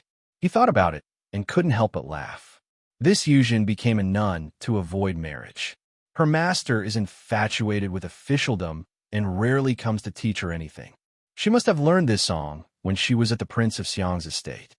When the zither music finally stopped, Yang Fan knocked on the door with the lingering music lingering in the air. "Knock, knock, knock. Who is it?" "Temple Master Yuzhen. This Yang requests an audience." "Ah." Thump. Wunk. 7 notes rang out in unison, followed by what seemed to be a cry of alarm. The zither fell to the ground, shaking the 7 strings, and then there was a flurry of sounds. Yang Fan's eyebrows shot up, almost suspecting that a large, straight tail had grown out of his butt. Is there a need to be so scared? After a while, the room quieted down. He heard Li Qiang say in a forcefully calm voice, "General Yang, please come in." Yang Fan slowly pulled open the barrier door and saw Li Qiang, dressed in blue, standing with her head bowed. When he looked into the room, he saw that the walls and floor were empty. There was still a Dao character dripping with ink hanging on the wall, but there was nothing on the floor except a few prayer mats. Li Qiang saw his searching gaze, and the blush on her face deepened. She lightly lowered her eyes and shyly said, "Great General, please come in." Yang Fan took off his boots and entered the room. Li Qiang followed. Under her blue Taoist robe was a pair of snow-white socks. Her feet were slender like the moon, and her gait was as light as a cat's. The two of them each sat down on a prayer mat. Li Qiang lowered her eyebrows and said with a slightly blushing face, "Why did the great general come?" Yang Fan said, "Didn't the temple master say that San Lang might return to the capital today? I thought that San Lang and the temple master have a close sibling relationship. If he returns to the capital, he will definitely come to visit the temple master. So I wanted to wait for him here." "Oh, third brother returned to the capital this morning, but I don't know if he will come today," Li Qiang said in a low voice. There was a faint sense of loss in her heart. Yang Fan saw that she was suddenly lost in thought, her long eyelashes blinking. She looked as if her soul had left her body. He couldn't help but look at her with curiosity. Li Qiang was lost in thought for a long time. She suddenly came back to her senses. When she saw Yang Fan's strange gaze, her cheeks became hot again. It was as if her thoughts had been seen through. She said guiltily, Yuzhen forgot to serve tea to the great general. Please wait a moment, great general." Li Qiang was so nervous that she forgot to call someone to serve her. She actually ran to prepare tea herself. But just as she ran to the door, before she could put on her boots and go out, she heard a shout of surprise. "Third brother, you're here." Yang Fan heard the voice and looked up. He saw a handsome young man wearing a light blue robe, a black cloak, and a black gauze hat on his head. He was striding over from the snowy path in high spirits. "Shenyang, long time no see." Li Longji affectionately held his younger sister's hand. Seeing Li Qiang's tears welling up, he could not help but patted her back with pity. His gaze went over her shoulder and suddenly saw Yang Fan, who was slowly standing up. Their eyes met, and they smiled at each other. In the middle of the room, there is a 2 feet wide floor. When the floor is lifted, it is hollow. The stove is placed in the middle, and the red charcoal is burning, causing Li Qiang's face to turn red. Yang Fan and Li Longji are sitting cross-legged facing each other. Li Qiang is holding a pair of fire tongs and occasionally fiddling with the charcoal. Occasionally, she would raise her head and look at the two men closest to her. Her face is filled with satisfaction and happiness. Li Longji and Yang Fan chatted happily for a while. Suddenly, he turned to Li Qiang and asked, "Shenyang, do you have a more secretive place here?" "Oh yes. If third brother has something to say, we can discuss it in the inner room." Li Qiang regained her senses and hurriedly replied. Li Longji smiled and faced Yang Fan, cupping his hands respectfully. "Great General, please. Prince of Linzi, please." Yang Fan did not overstep his boundaries just because Li Longji wants to rely on him. Li Longji smiled and stepped forward. Pulling open a barrier door, he turned his head to Li Qiang and instructed, "This place is as usual. Do not let anyone in." Li Qiang nodded her head in acknowledgement. Li Longji and Yang Fan then entered the inner room one after another. Once inside, Yang Fan discovered that it is a completely different world. After pulling open the barrier door, there is not only one room, but a long corridor that connects to 3 rooms. The 2 rooms on each side should be Li Qiang's study room and bedroom respectively. The door in the middle is open, and it is a quiet room dedicated to the statue of Lord Laozi. After Yang Fan and Li Longji entered the inner room, Li Qiang was lost in her thoughts for a while. Suddenly, she sighed softly and pressed on the floor beside the wall. A small door slid open and a zither can be seen. Li Qiang took out the zither and placed it on her knees. After a careful inspection, she realized that she did not break the zither in her panic. She heaved a sigh of relief, but soon let out another long sigh. She didn't know when she had started to become sentimental. In the quiet room, Yang Fan and Li Longji are engaged in a conversation that is of utmost importance to them and the entire world. Li Longji remarked, "During the Dragon God's coup, there are many meritorious officials. But in my opinion, there are only 2 people who contributed the most." Yang Fan smiled. "I am all ears." Li Longji said, "The first one is my father. If it weren't for my father breaking into the Southern Yamen, controlling the 16 guards of the Southern Yamen, and suppressing the Northgate Imperial Army to not act rashly, the situation on that day would have been a mess." Yang Fan nodded and said, "What Sam Lang said is very pertinent. Everyone thinks that Zhang Jianji and the other 4 have contributed the most, but in my opinion, at the critical moment, the only thing that can be relied on is martial power. If there is no martial power to rely on, everything is just an illusion." At first, Yang Fan still respectfully called him Junwan. But under Li Longji's repeated insistence, Yang Fan changed to call him San Lang. This was the title used by the closest people nowadays. Li Longji pointed to Yang Fan and said, "The other one is you, Erlang. If it were not for you opening the Xuanwu Gate and allowing us to enter, we would have ended up like Crown Prince Zhongjun in the coup that day." Yang Fan did not want to boast, so he just smiled and said nothing. Li Longji sighed and said, "Now that things have come to this, where are the meritorious officials? Zhang Jianji, Huan Yanfan, and the others were first promoted but secretly demoted, and then they were deposed. In the end, they died tragically in the hands of Zhou Yong and the others. My father and Aunt Taiping were conferred the title of Prime Minister of the Kingdom, and Aunt Taiping was conferred the title of Jingguo Princess. Their etiquette is like that of an emperor. It can be said that they are extremely favored. In fact, they're just like Zhang Jianji and the others. They are honorable on the surface, but secretly embarrassed. Now they're living an ignoble life, not knowing when the butcher's knife will fall. As for you, Erlang, Li Longji slightly narrowed his eyes and said, "Erlang, you are already the general who supports the state at such a young age, and you are about to reach the peak of the military.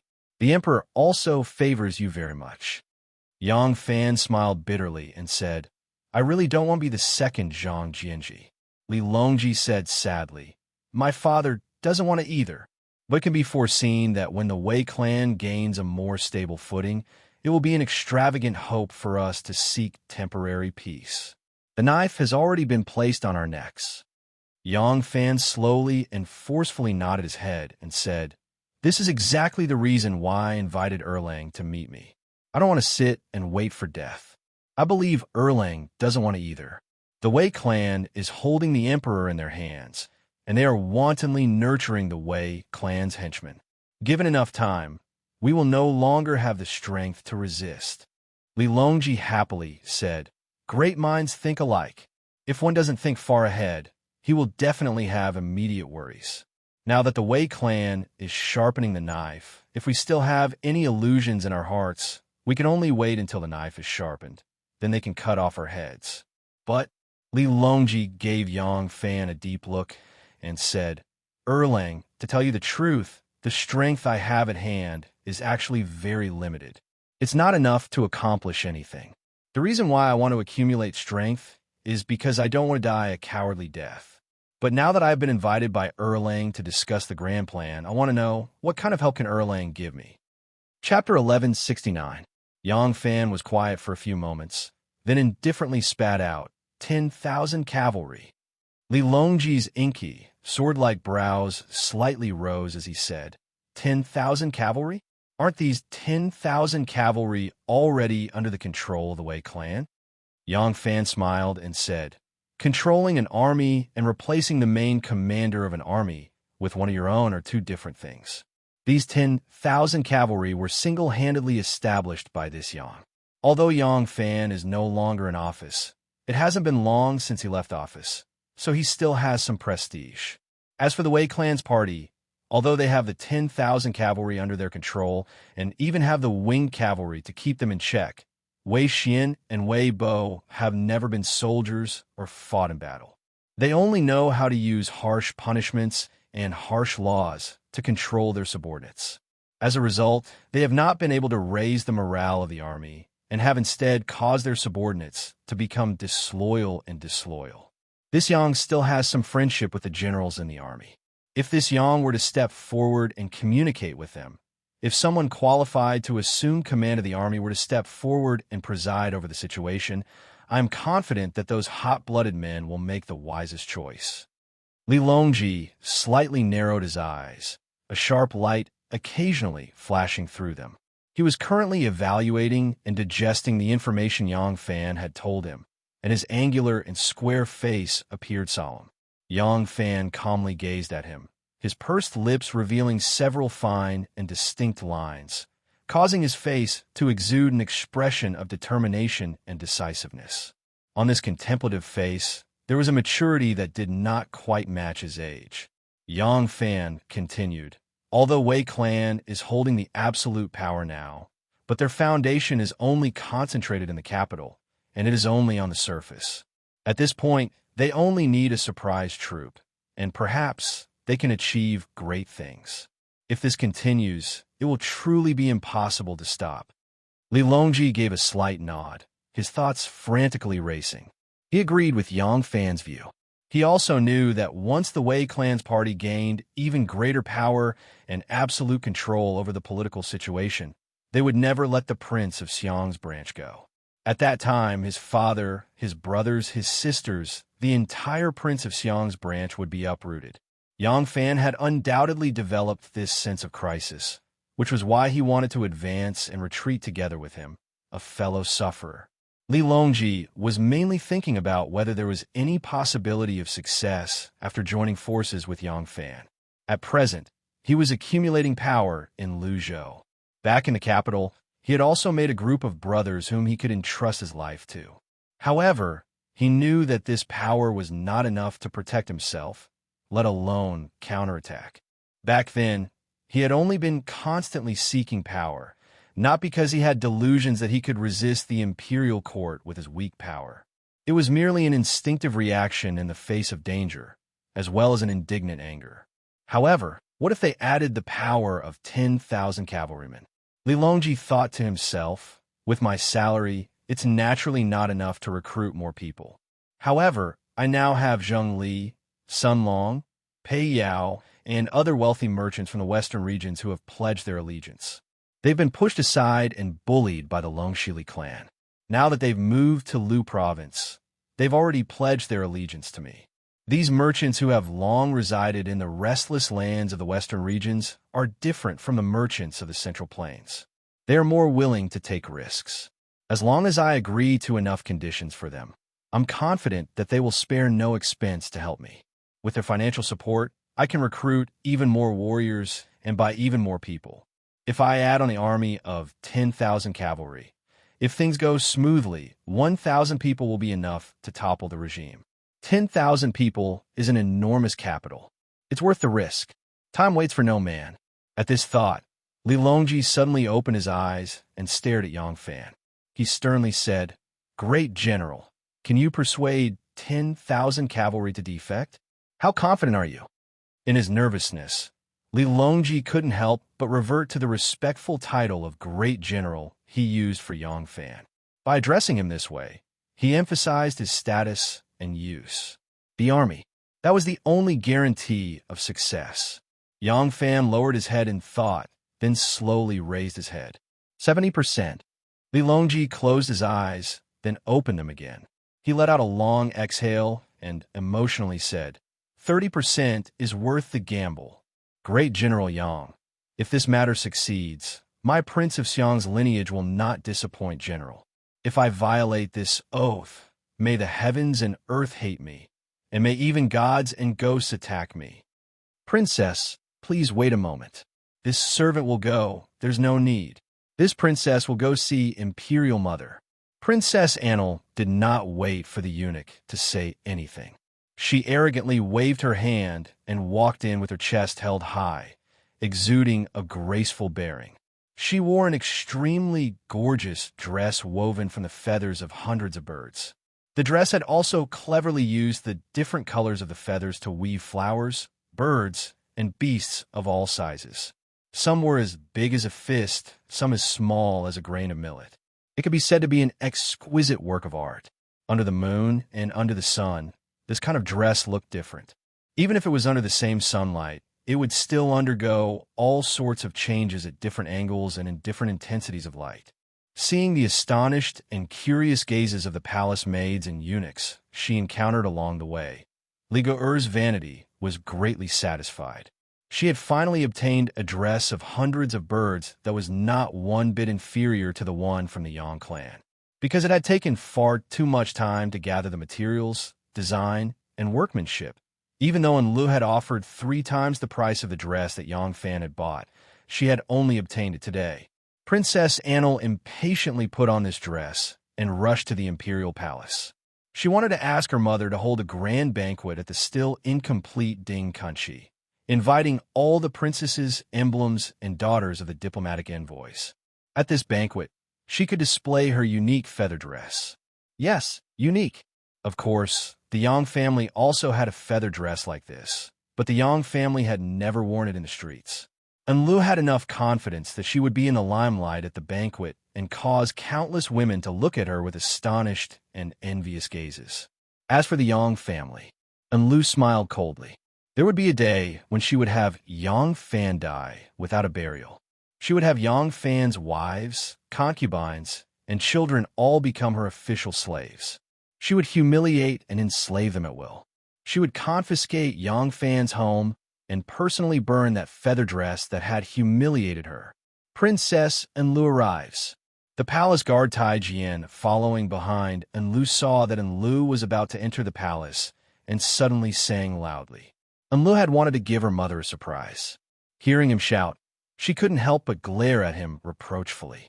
However, she didn't make things difficult for her mother's confidant. On the bed in the palace, Empress Wei was lying on a pillow with her legs spread apart. There was a person leaning under her dress. Only the lower half of her body was exposed. Occasionally, she would make smacking sounds. Empress Wei's face was full of spring. Her eyes were like silk. She was gritting her pearly white teeth and seductively enduring Ma Chinka's tongue. When she suddenly heard this shout, her expression changed. She quickly sat up and said, "Get up quickly, Guo'er is here." Li Qiaying held the zither in her arms. Her mind was in a daze. It was very easy for a young girl who was experiencing her first awakening of love to develop a favorable impression toward a handsome, mature, successful man of the opposite sex. If the two of them had many special experiences, and that man was the only man of the opposite sex that she could interact with regularly, some things would come naturally. Moreover, even though the rumors and slanders about them were false, but if they were to be put on a show, it could turn the show into reality. She did not know when it started, but Yang Fan's figure had already filled her heart.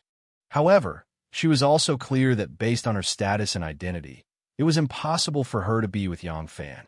A girl's shyness and reservation made it so that she could not even confess her love to Yang Fan. She could not help but feel sorry for herself. She subconsciously plucked the strings of the zither and unwittingly played that song again. The simple and unsophisticated music spread into the quiet room at the back. Yang Fan and Li Longji, who were sitting opposite each other and discussing official business, appeared to have a kind of ancient feeling. However, when he heard his sister's zither song, Li Longji was startled. Not only was Li Longji adept in both literature and martial arts, he was also well-versed in the four arts of zither, chess, calligraphy, and painting. He was no stranger to the song that his little sister was playing. As he listened to that familiar melody, a corresponding ancient poem flowed through his heart like the murmuring of a brook. Indigo collar, leisurely in my heart. Even if I do not go, Zening will not have a voice. Indigo zipe, leisurely in my thoughts. Even if I do not go, Zening will not come. Picking and picking in the city watchtower. One day apart is like 3 months. This temple master of true Jade Temple, who had already entered the Tao and had already attained a rank 4 immortal book, was actually playing the song Indigo Collar. Sister, this is thinking of who? Li Longji's expression suddenly became rather strange. Yang Fan did not notice his strangeness. He was currently responding to the conditions that Li Longji had just proposed. The official path is dangerous. San Lang, once this matter is completed, I don't want the title of prince, nor do I want to stay in the bureaucracy. This Yang would rather be a carefree and unfettered farmer. I am willing to do everything in my power to assist the Prince of Xiang. I only ask that after this matter is completed, San Lang can promise me 2 things. Li Longji hurriedly gathered his thoughts and said to Yang Fan, "What are these 2 things? Erlang, please speak." Yang Fan said, "First, if this matter is completed, I hope that the Prince of Xiang's bloodline can treat our brothers in the cavalry well. It's fine even if we have to transfer them from the army for other purposes. But please treat them well." Li Longji gazed at Yang Fan and suddenly laughed involuntarily. "Haha, Erlang, are you worried that we will be like the current His Majesty, suspecting you for no reason and fearing your prestige in the cavalry, thus doing something unfavorable to them?" Li Longji calmly shook his head. "They are your comrades, and, even more so, officials of the imperial court. If an emperor cannot win the loyalty of those who rely on the emperor's salary, cannot suppress those who harbor dissenting ambitions, then this emperor is incompetent. Incompetent people, no matter how hard they try, will find it hard to escape defeat. So," Li Longji took a deep breath and confidently said, "After this matter is completed, the imperial court will still put them in important positions. As long as the emperor treats his officials like his own brothers and sisters, even if it's you, if you want to lead them to rebel against the imperial court, they will definitely not comply." Yang Fan looked at this high-spirited young prince in front of him and cheerfully nodded. Li Longji asked, "Then, what's the second matter?" Yang Fan pondered for a moment and said, "The second matter is easy to handle. It's about a woman." Li Longji's expression suddenly became strange again. He asked, "A woman?" Yang Fan nodded and softly said, "She and I are in love with each other. However, her identity and status are too sensitive, so we can't stay together. If we succeed today, I hope that San Lang can lend me a hand and let me take her to live in seclusion in the forest." Li Longji's face suddenly flushed red. His eyes widened, and his figure leaped up like a tiger. He clenched his fists and shouted, "Shut up!" Yang Fan was stunned. Li Longji said sternly, "You already have a house full of wives and concubines, yet you still have designs on my younger sister? No matter how precarious my family situation is, she is still a member of the imperial family. How could she be a concubine? You actually dare to raise such a condition? What kind of person do you think I, Li San Lang, am?" Whether it's for self-preservation or for the throne, this Li will not betray my family and sacrifice my younger sister. Yang Fan wiped the spittle off his face and blankly looked at the furiously Longi. He thought to himself, did this guy drink too much? Chapter 1170. Princess and Lu walked into the bedroom and saw her mother reclining on the bed. Grand Physician Machinka was sitting on a brocade stool by the bed and taking her mother's pulse. Lu asked, Anyang, are you not feeling well? Empress Wei's hair was slightly loose, her face was flushed, her eyes watery. She really did look like she was lying on the bed. She smiled slightly at her daughter and said, Nothing, it's just that I didn't sleep well. After Grand Physician Ma's treatment, I'm much better. Empress Wei glanced at Machinka, who was putting on an act, and said lightly, You can leave. Ben Gong wants to speak with my daughter. Yes, this subject will leave.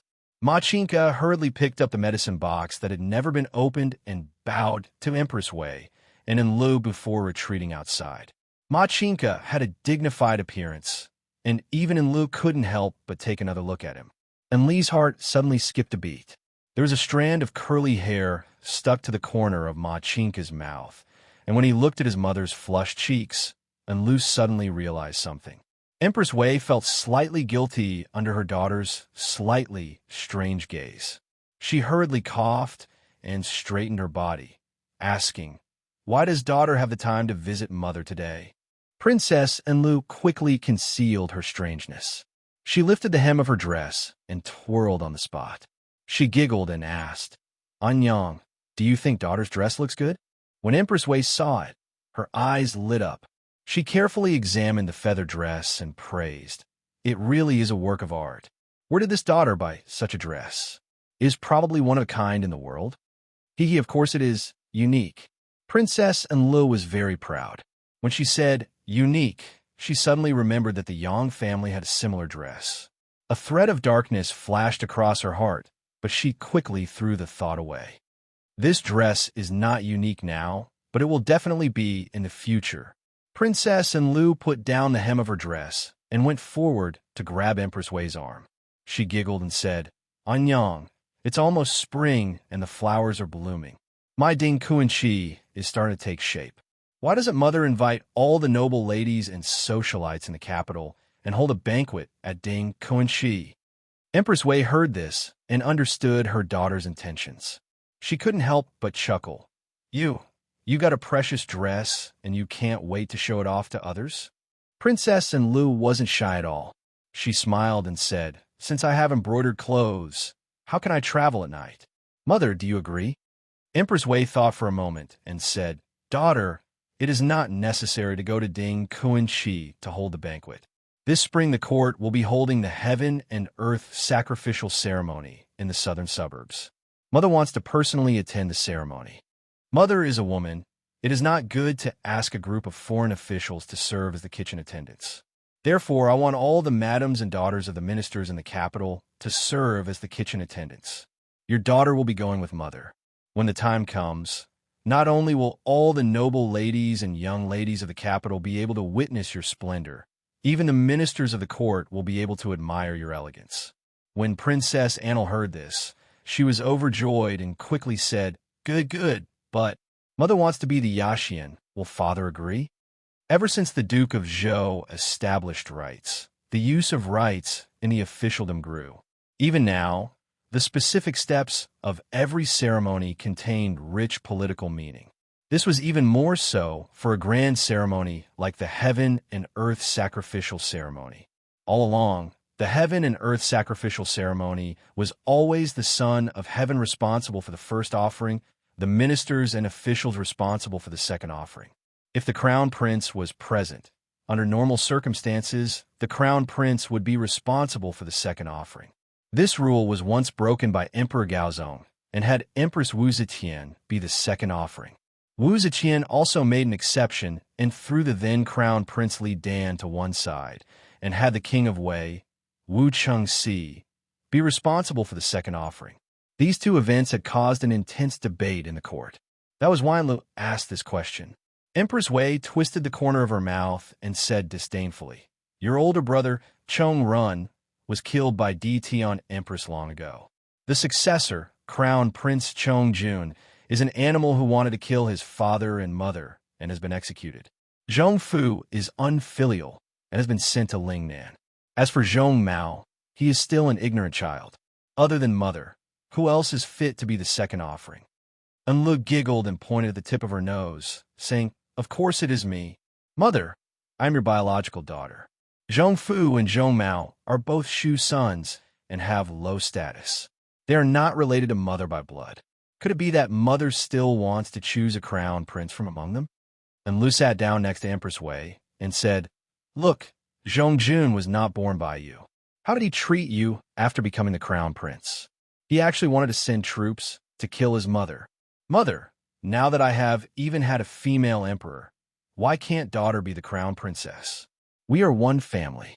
Rather than letting Zhongfu or Zhong Mao be the crown prince and letting mother down when they're fully fledged, Anyang should persuade our father to appoint daughter as the crown princess. We are close relatives. Daughter is the one who is truly filial to you." Empress Wei glared at her and said angrily, "Preposterous. This kind of matter, even the emperor cannot make a decision on his own. You want to be the crown princess? Will all the civil and military officials in court agree? Your father can't be without scruples." Enlu said with disdain, "What civil and military officials are there? Right now, aren't all the civil and military power in our hands? Whoever dares to disobey, we will use swords to force them to obey." Anyang, why don't we do this?" Enlu said excitedly. "Anyway, father does not like to be in charge of government affairs. Right now, most of the government affairs are managed by mother. Why don't father give the throne to Anyang? Father will be the grand emperor, mother will be the emperor. Then, daughter will be the crown princess. Isn't it logical?" Empress Wei poked her forehead lightly and said with a smile, You are really indulging in the wildest fantasies. This melon head of yours, what kind of muddled ideas do you think of all day?" As Empress Wei said so, her heart suddenly moved. That's right. The Political Affairs Hall, the 6 ministries, and the Imperial Guards of the North and South are all in my Wei clan's hands. Why can't I really be the Empress? Madame Wei and Li Xian had already cooled their relationship as husband and wife, and from the bottom of her heart, she looked down on Li Xian. Ever since the refined Ma Chinka and the strong and muscular Yang Jun had become her guests, she felt even less shame for Li Xian's position. Now, her daughter's words had actually moved her heart. Thinking of the Empress Wu Zetian's domineering and unparalleled presence in the past, thinking of how she herself didn't even dare to breathe loudly in front of this Empress grandmother, Empress Wei's thoughts couldn't help but wander. Li Xian had been afraid of Empress Wei for a long time. Even though he had become the emperor, this henpecked habit had never been changed. Moreover, right now, both the civil and military paths were in the hands of Madame Wei. He, as the emperor, had no confidence. However, when Zhang Jinji and the other 5 meritorious officials had become complacent and overstepped their bounds, Li Xian was unable to restrain his anger. When his blood brothers and sister held great power, he was wary. Now, the entire imperial court was surnamed Wei, but he didn't have the slightest bit of suspicion or fear. This emperor, who had lived in Fangzhou's Huangzhuling for 16 years, seemed to only have a vision as big as a thatched hut. In his view, no matter how powerful his wife was, she was still his wife, his family. Her power was his power. Moreover, her power had to rely on his status as the emperor, so he didn't have to worry about betrayal. Therefore, when Empress Wei begged him to make the offering, Li Xian almost didn't have to think at all and readily agreed. But as expected, this matter caused a great uproar in the imperial court. When Emperor Gaozong was consecrated on Mount Tai, it was Empress Wu Zetian who was responsible for making the offering. That was an unprecedented move. As a result, Wu Zetian succeeded Emperor Gaozong and became the emperor. From then on, Li Tang had been in turmoil for more than 20 years. Could it be, after Wu Zetian, there was going to be another Empress Wei? Even though the Wei clan had basically taken control of the imperial court, they still couldn't control all voices. Immediately, an imperial censor objected. Empress Wei had long since prepared for this. She immediately arranged for someone to quote scriptures and say that it was an ancient custom for the empress to participate in the grand ceremony. The opposing imperial censor argued that in the ancient custom, the empress's participation in the grand ceremony was a sacrifice to the ancestors, a sacrifice to the imperial ancestral temple, and not a sacrifice to the heavens and the earth. There was a fundamental difference between the two. The two factions argued endlessly. Seeing this, Li Xian decided this matter could be decided by the prime ministers, who were the people in the political affairs hall. Yang Zixi, who was in a dilemma, and Dolu Qinwang, who was ostensibly loyal to Li Xian but was actually the prince of Xiang's trusted aide, had injured his body in the tug-of-war and was currently bedridden, recovering from his injuries at home. Of the remaining prime ministers, 3 were surnamed Wei, all of them of the same clan as Empress Wei. The prime ministers naturally stood on Empress Wei's side, so the matter of the empress's offering was settled. Bang! A cup of tea was slammed down in front of Li Longji, the tea instantly spilling out and splashing onto the table. Following that, another cup of tea was brought out. A pair of slender and delicate hands gently placed it in front of Yang Fan, and a gentle smile appeared on her face. Li Longji had a bitter smile on his face. Ever since he had misunderstood Yang Fan last time and almost fought with Yang Fan, Princess Yuzhen had been both angry and embarrassed after learning the truth. She no longer had a good attitude toward her third brother. Girls always go out. Isn't it all for your own good that I'm doing this? Li Longji rubbed his nose and thought gloomily. Great General, please have some tea. Li Qiang gave a gentle smile to Yang Fan, picked up the tea tray, and left the room. Li Longji bitterly watched his sister leave, but all he got in return was an indignant, supercilious look. Then, he pulled the curtain door shut. Cough! Yang Fan coughed awkwardly and said, San Lang, are you aware of what has happened in the court these days? Yang Fan and Li Longji both lived by the Longqing Pond. Yang Fan's mansion was next to Li Chengqi's, so there was no need for him to come to Yuzhen Temple. However, Yang Fan had no choice. There was someone else's spy by his side, and Yang Fan didn't want to expose this person, but he also had to guard against him. Thus, he could only use Princess Yuzhen as a cover. Li Longji's expression turned serious, and he nodded lightly. The emperor announced that the empress would be the offering of the offering. Afterwards, a palace maid said that colorful, auspicious clouds had appeared on the empress's dress. It was an auspicious sign, and the emperor announced it to the world. Yang Fan continued. Yesterday, there was another person who said that there must be a song before the sage received the mandate from heaven. Before Emperor Taizong received the mandate, there was a song called Peaches and Plums. Before Emperor Taizong received the mandate, there was a song called Music of the King of Qin breaking the formation. Before heaven received the mandate, there was a song called Charming Lady. Today, there is a song called Mulberry Tiao Wei. It can be seen that Empress Wei is the empress of the nation from heaven. Li Longji said, all these are very similar to the empress before she became the emperor. First the offering, then the auspicious sign, followed by the mandate from heaven. Haha, Empress Wei's actions are all imitating the empress. Then what did the empress do next? Yang Fan narrowed his eyes slightly and said sternly, kill the members of Li Tang's royal family and execute the loyal officials of Li Tang. Li Longji said with a heavy expression, we are like an arrow on the bowstring. We have no choice but to release it. Chapter 1171. Back then, Wu Zetian had waited until her husband had passed away, until her son had become emperor. Only then did she begin to build up her power and move to eradicate her dissidents. Only after preparing for 8 whole years was she able to force the puppet emperor's son to abdicate the throne. But Empress Wei was not like Wu Zetian. The more important the matter was, the more she planned before taking action. Only when the willow had just sprouted did she have the ambition to become emperor.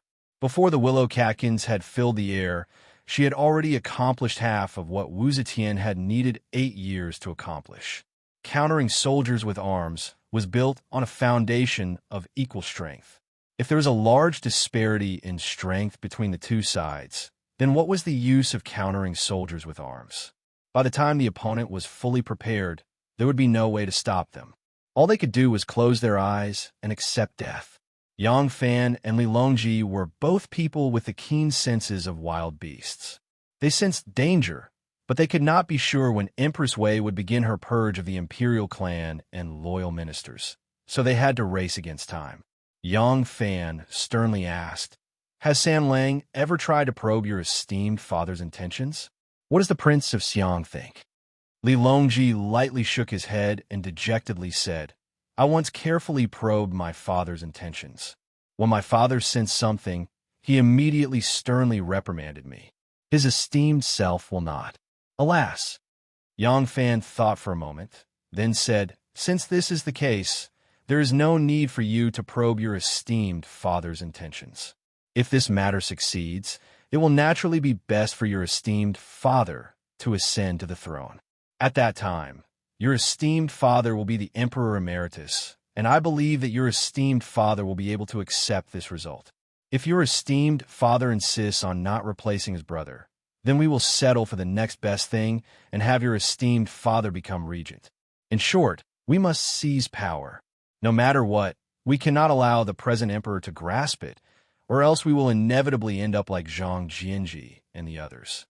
Li Longji solemnly nodded. "Understand. After the grand ceremony, I will hurry back to Lu province to prepare." Yang Fan said, "Good. I will also try to get in touch with a squad of my 10,000 cavalry as soon as possible. If we can make it in time, we will act first.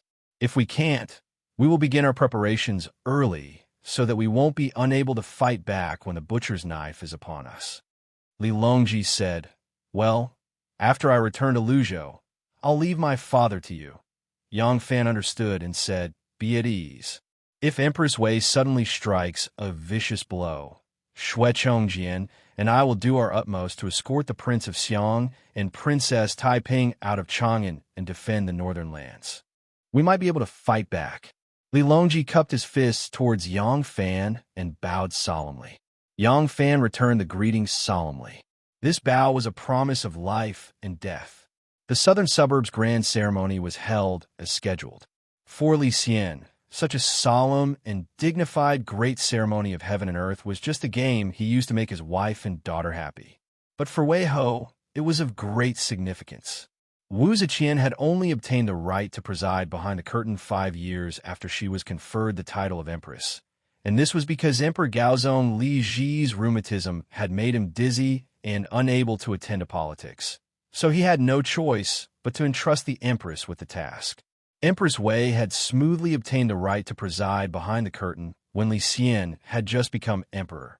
Wu Ziqian had only obtained the right to preside behind the curtain 11 years after she was conferred the title of empress. Empress Wei had still walked ahead of Wu Zetian. As for the ballad of offering auspicious signs and accepting the mandate of the heavens, while Emperor Gaozong Liji was alive, Wu Zetian would never have dared to do such a thing, but Empress Wei had done the same.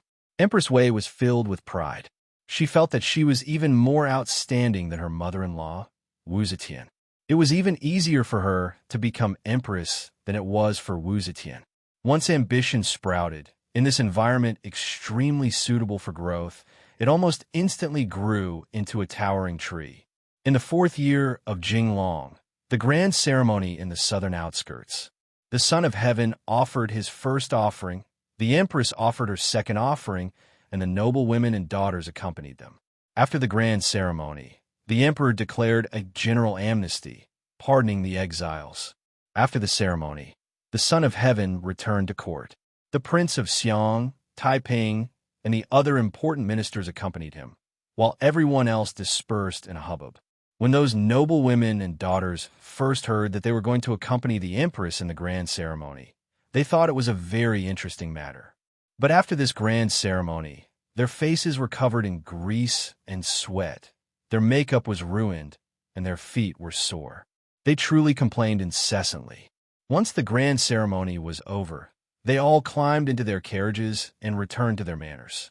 Li Qingxi and his brothers first went into their carriages to change out of their heavy and old-fashioned ceremonial robes and put on casual robes before riding off again. After riding along the official road for a while, Li Longji suddenly pulled on the reins and gazed into the distance. Li Longfan asked in surprise, "San Lang, why aren't you going?" Li Longji replied, "You guys go back first. I want to walk by myself." After saying this, Li Longji kicked his stirrups and whipped his horse. He charged out of the official road and galloped into the wilderness. Li Longfan anxiously called out, "Third brother." He turned his horse around and wanted to chase after him, but Li Chengqi anxiously called out, "Lao Wu, stop." Li Chengqi gazed in the direction Li Longji had gone and gently shook his head. He sighed and said, "Don't worry about him. Let him go by himself and relax." Among these brothers, only Li Chengqi had a rough idea of what San Lang was doing. He knew that this brother of his, who had yet to reach adulthood, bore a heavy burden on his shoulders. But he knew that his talent was not as good as his third brother's. There were some things that he, as the eldest brother, could not shoulder. He could only silently pray in his heart that his third brother could succeed. Li Longji whipped his horse in a hurry. His steed was extremely handsome, but under its master's urging, it shot off like an arrow from a bow. In just a few moments, it had disappeared without a trace. Li Longfan looked in bewilderment in the direction his third brother had gone, then turned his horse around and returned to the ranks. "Hiya! Hiya! Hiya!" Li Longji, one man and one horse, galloped as if they were flying. The horse arrived at Kunming Lake and was greeted by the boundless blue waves. His chest felt free, and the heavy pressure that had been pressing down on his chest suddenly turned into a mass of turbid air. He forcefully exhaled it, and only then did he feel much better. Li Longji dismounted and led his horse forward, pacing back and forth on Kunming. Everywhere he looked, there were blue waves and green trees, as if they were from a painting. Li Longji's depressed mood gradually relaxed in this picturesque scenery. A grassy slope appeared in front of him. On the side was a large tree with a canopy like the clouds. The leaves were all fresh green, reflecting the sunlight and giving off a light yellow color. A shallow ditch had been dug in the grass to divert the lake water. A dozen or so finely dressed youths were sitting on both sides of the shallow ditch, surrounded by pretty maids. Obviously, they were all children of either rich or noble families. Li Longji stopped in front of that grassy slope. Less than a foot in front of him was the small ditch that diverted the lake water. The lake water flowed leisurely, and a wine cup was floating on the surface of the water. The cup was filled with fine wine. A young man who was about 6 or 7 parts drunk saw Li Longji. He saw that although he was only one man and one horse, his appearance was handsome, and he looked like a talented person. He couldn't help but have a good impression of Li Longji. He raised his cup to Li Longji with a smile, and in a clear voice said, "Meeting is fate. Why don't you drink a cup?" Li Longji saw their leisurely and carefree appearance, and his nervous heart was even more relaxed. He smiled slightly and let go of the reins, letting the horse go to the side to nibble on the grass. He stooped down and picked up the cup of wine from the water. He raised it to the hospitable young man and drank it in one gulp. The young man saw that he was straightforward, clapped his hands, and laughed. "What a wonderful man! Since you are alone, why don't you sit with us and drink a few cups?" Li Longji was very pleased with this person's frankness, so he walked over and sat next to him. The young man giggled and said, "Huanyun, why aren't you pouring wine for this Langjun?" The pretty maid standing next to him immediately knelt down and poured wine for Li Longji. Li Longji sat cross-legged, his expression calm, and there wasn't the slightest bit of uneasiness. Looking at all the young men present, only Li Longji was as handsome as jade. The pretty maids around him couldn't help but steal glances at him, rather envious that the young girl pouring wine could be so close to him.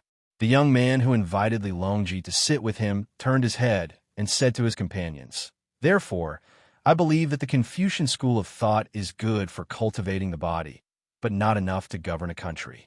I'm not saying that human nature is inherently evil, but as a human being, there are countless temptations in the world. Human nature, which has no distinction between good and evil, will naturally lean towards the evil side. Just relying on moral education is absolutely not enough and must be restrained by law. Li Longji glanced at him in surprise and thought, so these young officials are debating here. It seems that this young man who shares the same surname as me advocates legalism. The young man, surnamed Li, continued, the dogma of the Confucian school, the teachings of Confucius and Mencius, are too unrealistic. Governing by law, one must be smooth on the outside, but square on the inside. Only then can the imperial court and the country have rules to follow, and only then can one not do or not do, and only then can one have a limit to everything.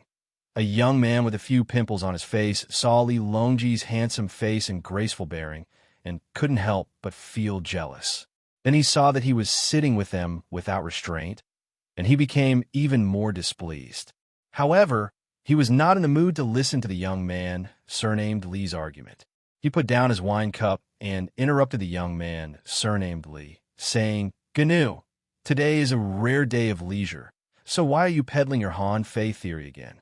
We are all disciples of the Confucian school, so we won't listen to your unorthodox methods. Hee, why don't we play a game and drink a few more cups?" The young man, surnamed Li, laughed helplessly and said, "What game? Tell me." That person looked left and right and said with a smile, "You and I are both officials of high status. Why don't we introduce ourselves here and list the heroes of our families from the previous 3 generations, and then arrange the drinking order based on that?" When everyone heard this, they all felt that it was very interesting. If it was only based on the position of the father's generation, then there was no need to arrange the ranking. But when it came to the grandfather and great-grandfather, then it was not certain who was higher and who was lower. The youths were competitive, and so they all cheered. One of them said excitedly, "I'll go first. My great-grandfather is the right servant of the Minister of Finance, a disciple of the Hall of Governmental Affairs, and was conferred the title of Duke of Su, Assistant Minister of the Ministry of Ancestral Appointments. My father is the Provincial Governor of Shuzhou. I am Su Jun, conferred the title of Colonel Qinyo." Those who dared to be the first to introduce themselves naturally had a more illustrious family background, but the others might not necessarily be weaker than him. Some great-grandfather's generation was not as illustrious as their family, but their father's generation would surpass them. Thus, the youth who initiated this game said, "My great-grandfather is the provincial governor of Dingzhou. My ancestor is the head of the Hall of Governmental Affairs and the son of the Crown Prince. My father is the Crown Prince's junior protector and the Minister of Rights. I am Xue Qitong, currently the Palace Grandee." After Xue Qitong finished speaking, he arrogantly glanced at Li Longji. The youth surnamed Li, who was sitting next to Li Longji, said, "My great-grandfather is the Prince of Chongping. My ancestor is the chief historian of Yuanzhou. My father is in the army at Yangzhou. I am Li Linfu, currently the Colonel Qinyo." As Li Linfu spoke, his tone was somewhat gloomy. Compared to those two people, his clan was really getting worse with each generation. Li Longji looked at him with some surprise. He didn't think that the person in front of him would be his cousin in the same generation as his great-grandfather. Although their bloodline was already very distant, they were still part of the Li clan. Li Tang's imperial clan was now in decline, so seeing someone from the same clan inevitably made them feel closer. At this time, another person was about to introduce himself, but Xue Qitong interrupted him and said to Li Longji with a smile, "Since you came uninvited, you must be from a noble clan. I wonder what kind of illustrious figures are in your clan? Why don't you tell us and broaden our horizons?" There was a hint of mockery in his tone. When the other youths heard his words, they all revealed a playful smile and looked at Li Longji in unison. Although Li Longji's family background is not bad, for him to travel around the Kunming Lake without a servant and on his own horse, even if there is someone in his family who is an official, his position must be very low. Li Linfu was a little drunk. Only now did he realize that Xue Qitong's game was meant to humiliate the guest he invited. He was a little displeased, and just as he was about to defend Li Longji grabbed his arm. Sweeping his gaze across the crowd, Li Longji indifferently declared, "My great-grandfather is the son of heaven. My father is the Prince of Xiang. I am Li Longji, the current Prince of Linzi." As soon as his words were spoken, everyone exchanged glances and were speechless. Li Longji smiled and asked, "Can I drink the first cup of wine?" Xue Qitong's face turned red, and he embarrassedly replied, Of course it should be me." No. It should be Prince who drinks first." Li Longji laughed heartily. He picked up the wine cup and drained it in one gulp. Then he tossed the cup aside and stood up. He bowed deeply to Li Linfu and said, "Thank you for inviting me to drink. I'm deeply moved by your hospitality. I shall take my leave now." Li Longji led his horse and rode away under the shocked and embarrassed gazes of the crowd. In a short while, he disappeared into the lush green forest. Beside the Kunming Lake, Li Longji mounted the 3-feet-long Han Dynasty stone whale. Standing on the whale's back, he could see the vast expanse of blue water before him. A gust of wind blew from the lake, causing his robes to flutter. Holding the 3-foot sword, Li Longji sadly sighed. A real man must not be powerless for a day. Chapter 1172. Yang Fan walked behind the crowd. Seeing Li Longji riding his horse away, as if he was venting, Yang Fan could not help but smile. He had thought that this youth, who looked far more mature than his actual age, had a strong will that would not change even if Mount Tai collapsed in front of him. Now it seemed that this was not the case. In the end, he was still a youth.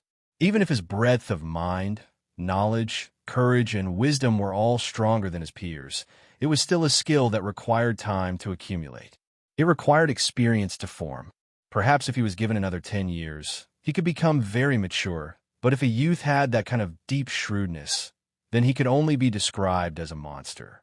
A light carriage suddenly sped past Yang Fan from behind. The carriage was very gorgeous. Even the outer wall of the carriage was engraved with exquisite patterns. It was also painted with good varnish. Under the sunlight, it shone with a jade-like luster.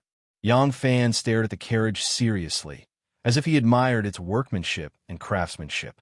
But at the same time, he slightly tightened the reins in his hand, and the light horse slowed down. The carriage in front was still speeding, and Yang Fan rode freely. By the time he reached the gate of Chong, and the carriage had already disappeared. After returning to Longqing Square, Yang Fan turned his horse away from the main road and turned into a small path in the forest beside the road. It had just rained the day before, so the path was a little muddy. The guards following behind Yang Fan did not show any strange behavior. They knew that the path was not long, and that the back door of the Yuzhen Temple was at the end of the path. The master often went there recently.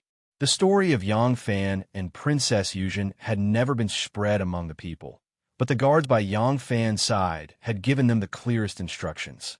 Every time the sect master went to Temple Master Yuzhen's place, he would linger for more than 2 hours. There is no doubt that this young, beautiful, and noble princess was the master's new favorite. 2 hours was enough for them to do a lot of things. When they reached the back door of the Jade Truth Temple, Renwei and the others dismounted without Yang Fan's orders. They tied their horses to a tree and scattered around to wait. Yang Fan walked forward and personally knocked on the door. The door to the courtyard opened, and a pretty face peeked out. It was like a peony peeking out from the wall. Renwei recognized that it was a little immortal nun by Princess Yuzhen's side. He seemed to have heard the sovereign call her Ning Xiang. As soon as she saw Yang Fan, Ning Xiang's face revealed an elated smile.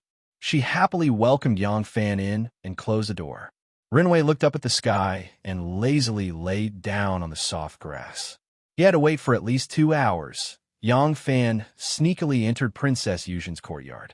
An affair was indeed the best excuse to cover up. No matter how strange Yang Fan's actions were, others would help him make a reasonable explanation. "You're here." True Jade was wearing a white Taoist robe.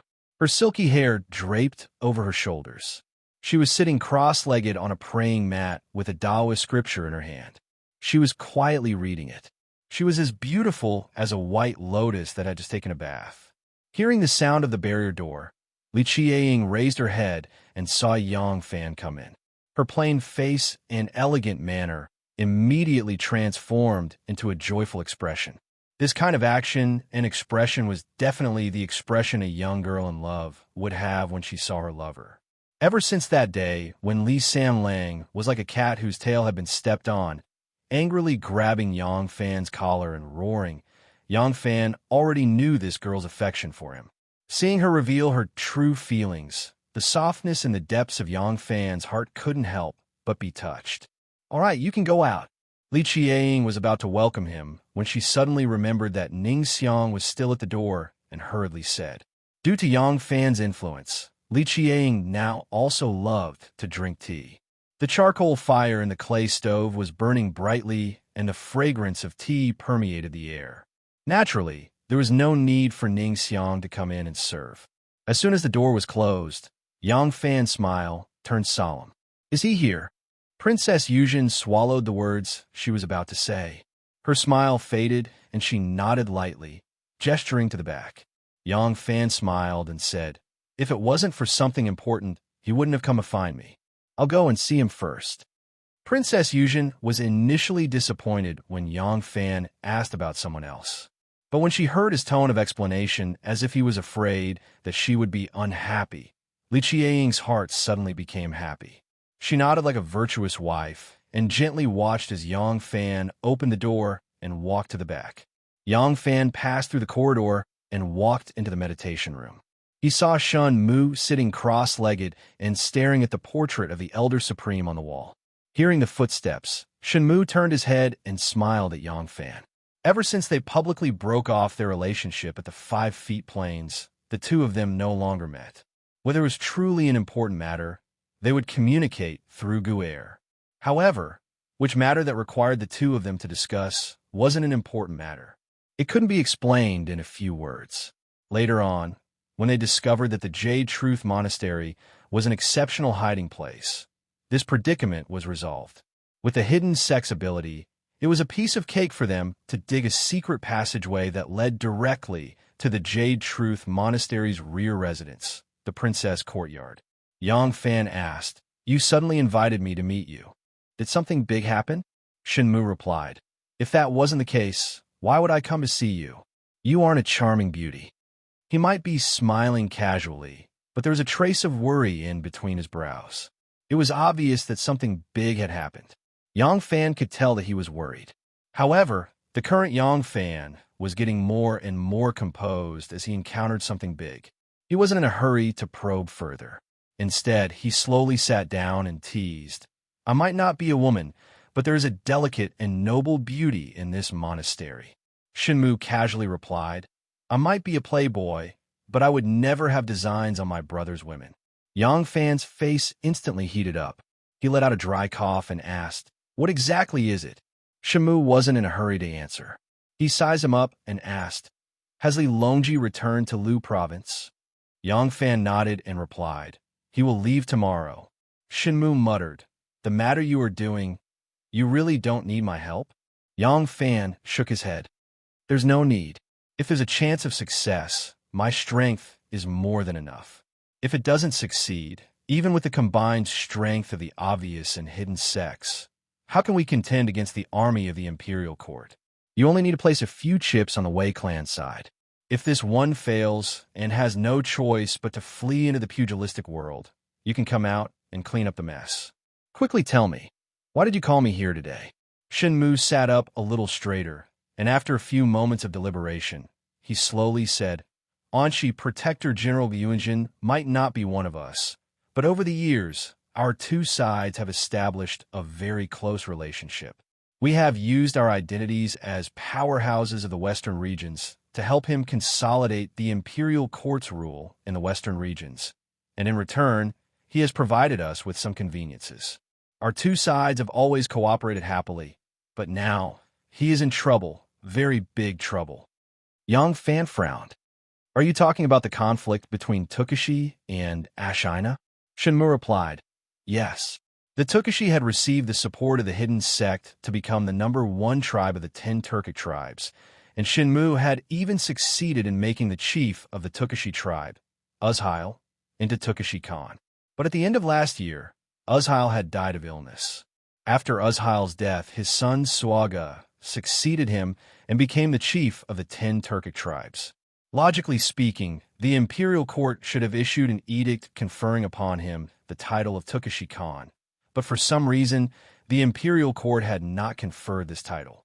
Ashina Zhongjia, the chief of the Ashina tribe, whose strength was second only to the Tukashi tribe, believed that Suaga had lost the support of the Tang dynasty and wanted to seize the throne of Khagan of the 10 Turkic tribes. The two tribes had fought several times, leaving Anshi in shambles, but Anshi Protector General Gui Yuanjin could only bide his time.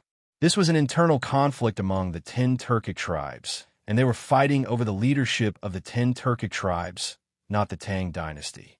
Even though Gui Yuanjin was Anshi Protector General, he did not have the authority to use the army to interfere. He quickly submitted a memorial to the imperial court, suggesting that Ashina tribe be moved to the Guasha prefectures and cut off from the Suaga tribe. Li Xian issued an edict in agreement, and Ashina Zhongjia, who was transferred to a more affluent area and would no longer be subject to Suaga's control, happily agreed.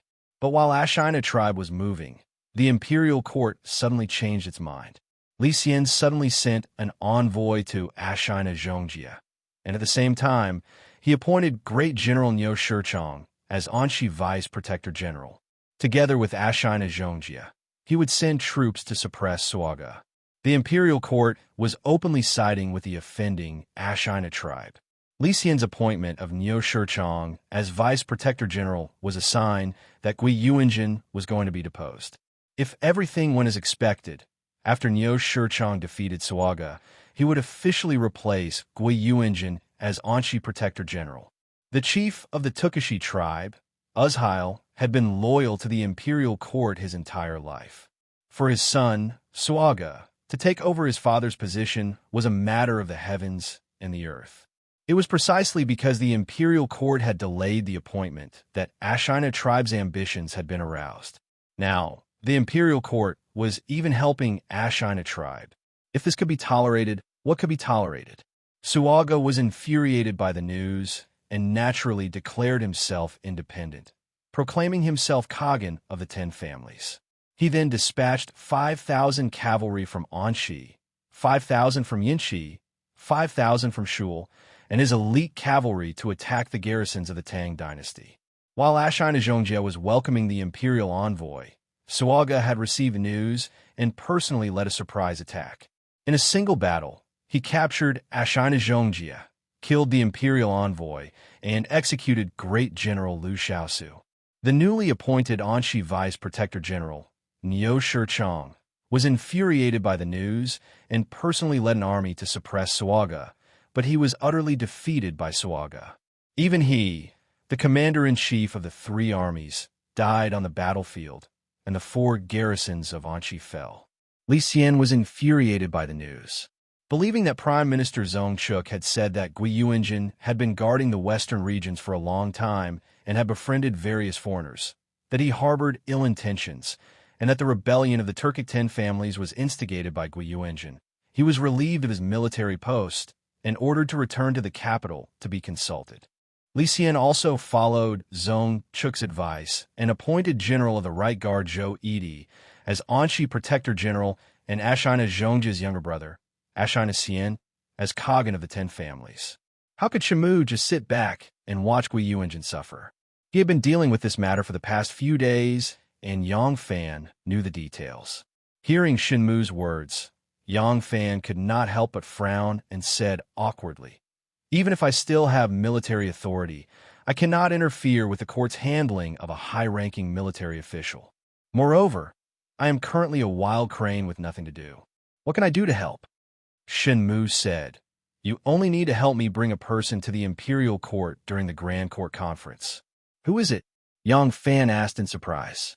Clapping his hands 3 times, Shinmu sternly ordered, "Bring him here."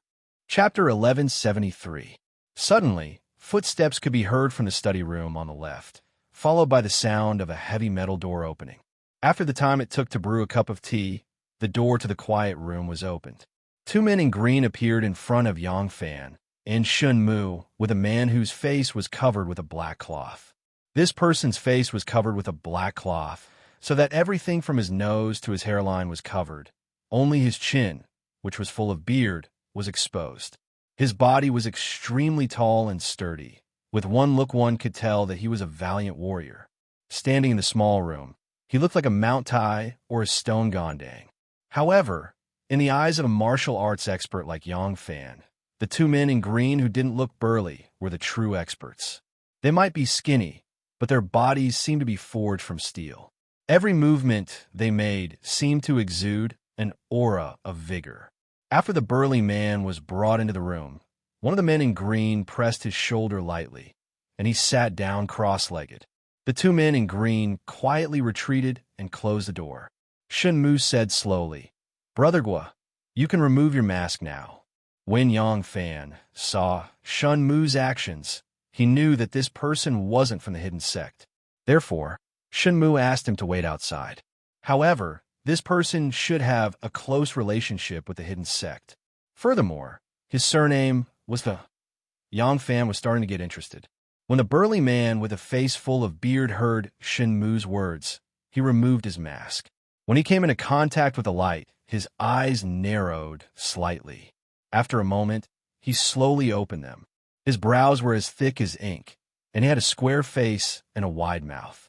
He looked majestic, and although he wasn't handsome, he had a masculine beauty. Yang Fan couldn't help but praise him in his heart. Shen Mu pointed to Yang Fan and said, "Brother Gua, this is the Grand General that supports the nation." The burly man took a closer look at Yang Fan. When he saw that Yang Fan was much younger than him, he was even more astonished. He bowed to Yang Fan respectfully and said, "Anshi Protectorate's military advisor, Gua Hong, pays his respects to the Grand General." Yang Fan smiled and asked, "Who is Protector General Gua to you?" Gua Hong replied solemnly, "He is my father." Yang Fan softly exclaimed and cupped his hands. "Apologies." Shen Mu said, "Brother Gua, Zong Chuk covers the sky with one hand. The only one who can help your father now is the Grand General that supports the nation. Tell him what you said to Grand General Yang." Gua Hong nodded and looked gratefully at Shen Mu before telling his story to Yang Fan. Gua Hong nodded and looked gratefully at Shen Mu before telling his story to Yang Fan.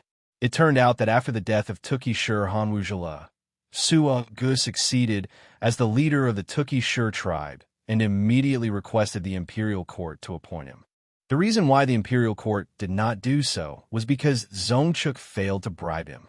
When Gua Hong ascended the throne, Zhou, Protector General of the Right Guard stationed in the West region, Protector reminded him show to show of was by of Grand of Hua of Go. When Gua Hong came, the supports by from of was mighty Gua Hong by Huavin. Of sure enough, when Suo Ji's memorial arrived at the imperial court, it was kept there. Later on, Zhou Idi and the chief of Ashina tribe, Zhongjia, became close. Not long after, Zhongjia, who was instigated by Zhou Idi, issued a challenge to Gua Hong. Guinjin, the Protector General of Anshi, submitted a memorial to the imperial court, suggesting that Ashina tribe be transferred out of Anshi and relocated to Gua and Sha. Ashina Zhongjia, who had not gained any advantage in the previous battles with Gua Hong, readily agreed. However, on the way, the unwilling Zongchuk once again persuaded Li Xian to send Great General Niu Shijiang out of the western regions to interfere in the internal struggle for power among the Turkic tribes. He wanted to ally with Ashina tribe to destroy Soaga. The imperial court's actions caused the other tribes of the Turkic tribes, who had always maintained a neutral position, to be greatly disgusted. They began to provide intelligence to the protectorate of the Turkic tribes and secretly support them. As a result, Suaga was able to capture Ashina Zhongjia alive and kill Niu Shijiang. At this time, Zongchuk once again proposed to have Great General of the Right Guard Zhou Idi replace Guiyuinjin as Protector General of Anshi and seize Guiyuinjin's military authority. He also had the Emperor appoint Ashina Zhongjia's younger brother, Ashina Xian, as Kagan. Although Suaga had won a great victory, he did not have the confidence to oppose the imperial court. After capturing Ashina Zhongjia and Great General Liu Shaosu, he learned the whole story and immediately wrote a letter to Guiyuinjin. entrusting him to express his difficulties to the imperial court. By this time, Guiyunjin had already been stripped of his position as Protector General and ordered to return to the capital to await his return. He knew that the moment he returned to the court, he would suffer the same fate as Blacktooth Chong. So he did his best to delay his return. Now that he saw Suaga's letter and the confessions of Ashina Zhongjia and Liu Shaosu, Guiyunjin felt as if he had obtained a priceless treasure. He was worried that the evidence would be destroyed by the minions of Wei's clique through normal means.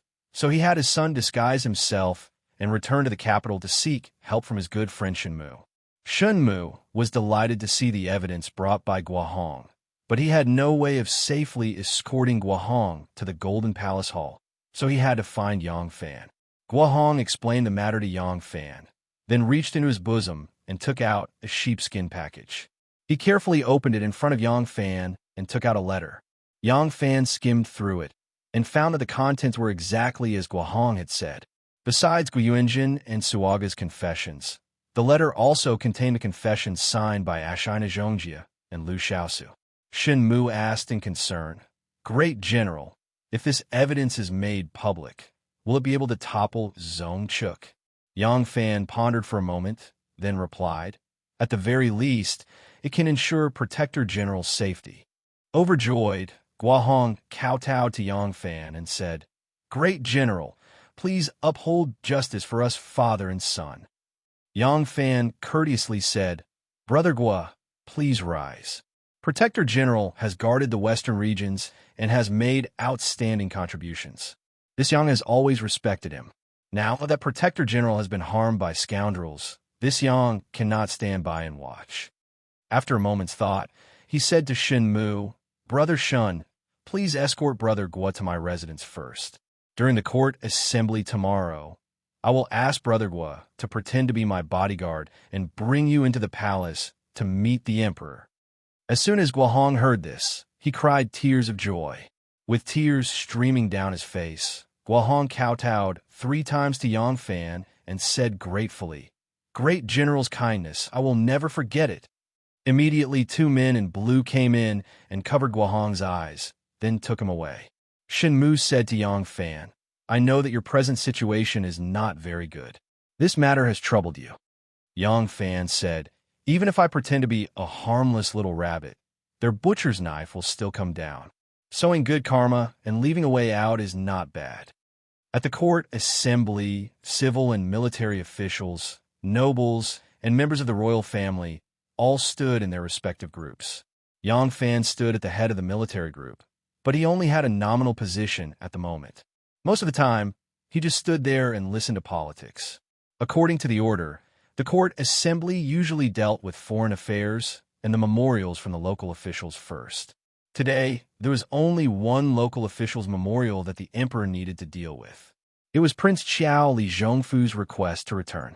The memorial officer said, "Your Majesty, today Junzhou Provincial Governor Qiao Wang Zhongfu requests to return." Li Xian impatiently raised his chin. The memorial officer said, "Qiao Wang Zhongfu said, Your Majesty burned incense and offered gifts to the heaven and earth. The people's crimes were all pardoned, but the innocent child was abandoned. The heaven's law of fairness is not like this. The people of the world shed tears for me. Moreover, Your Majesty is benevolent.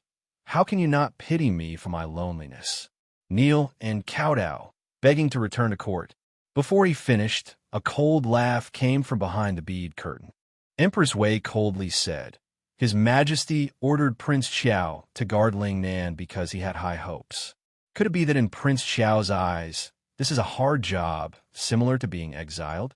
His Majesty offered sacrifices to the heaven and granted amnesty to the world. What he pardoned were criminals and exiles. Could it be that even the princes who were in theft were to be summoned back to the capital? What does it mean that the people of the world shed tears for him? What sensationalism! Your Majesty need not pay attention to him." Li Xian saw his wife display her female might and unnaturally shifted his buttocks. He dryly said, "This memorial, leave in the hall." The memorial officer bowed and retreated. Yang Fan did not wait for the other officials to respond. Yang Fan suddenly stepped out of his office. Raising his ceremonial tablet, he said in a clear voice, "Your Majesty, this subject has a memorial."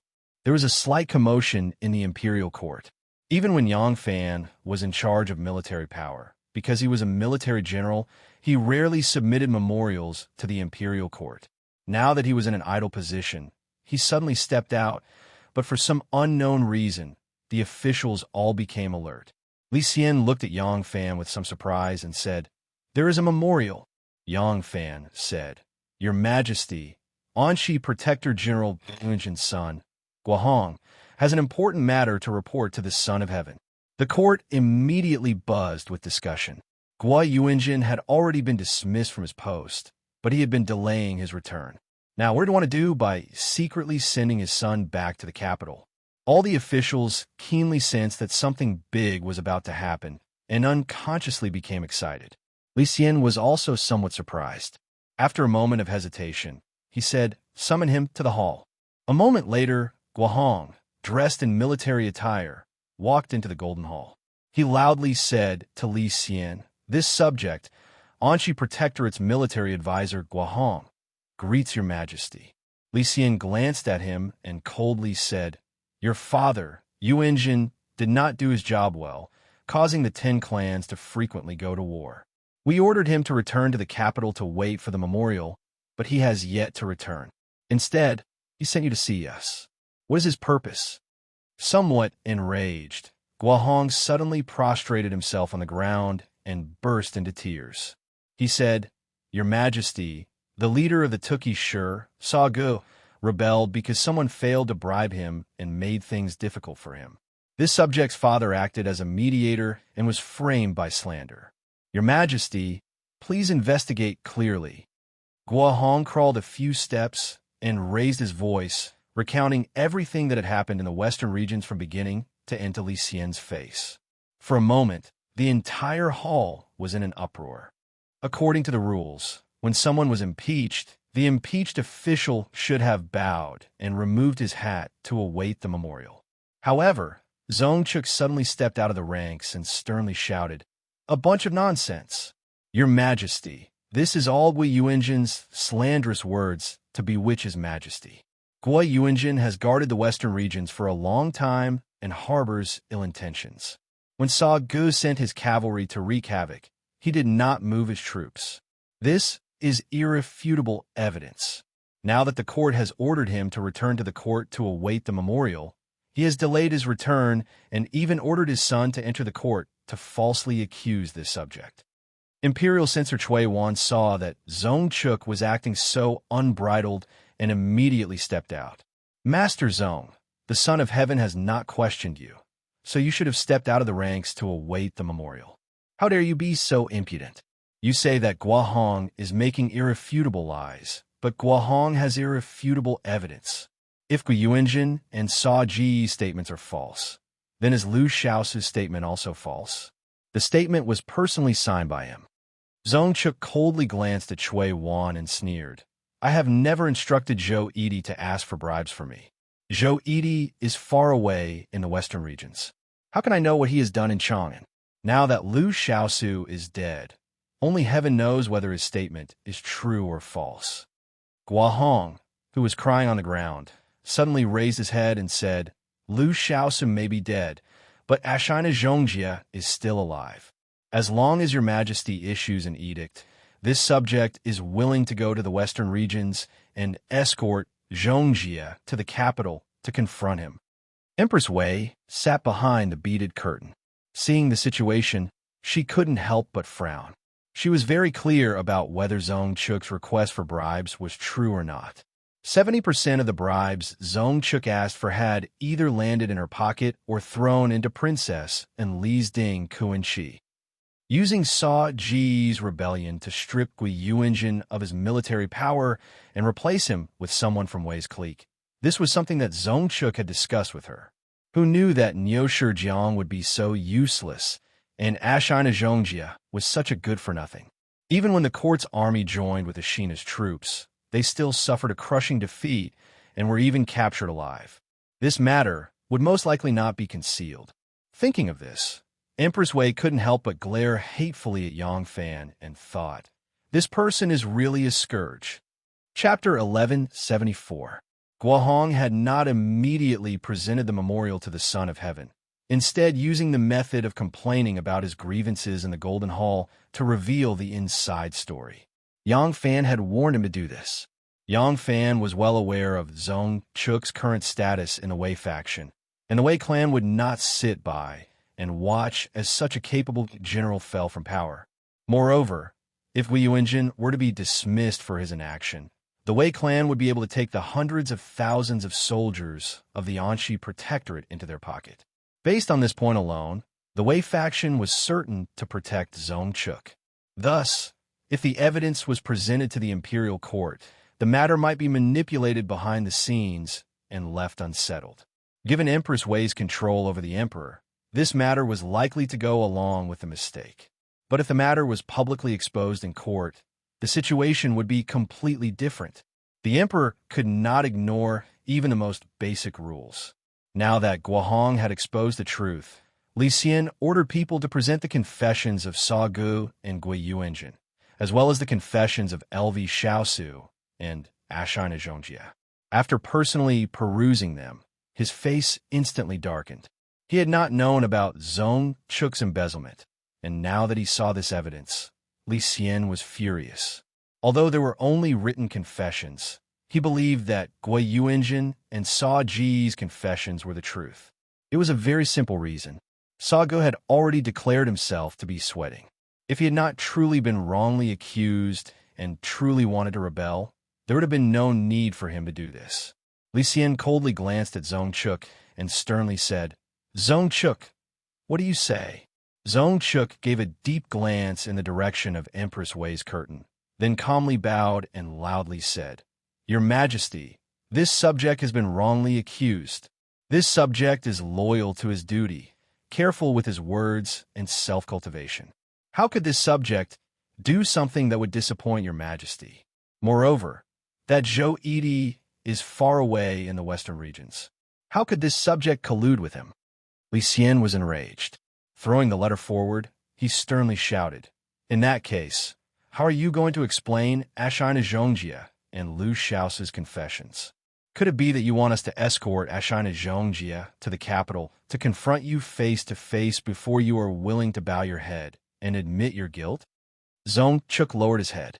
This subject is terrified. This subject does not dare. But this subject is innocent. This subject is innocent.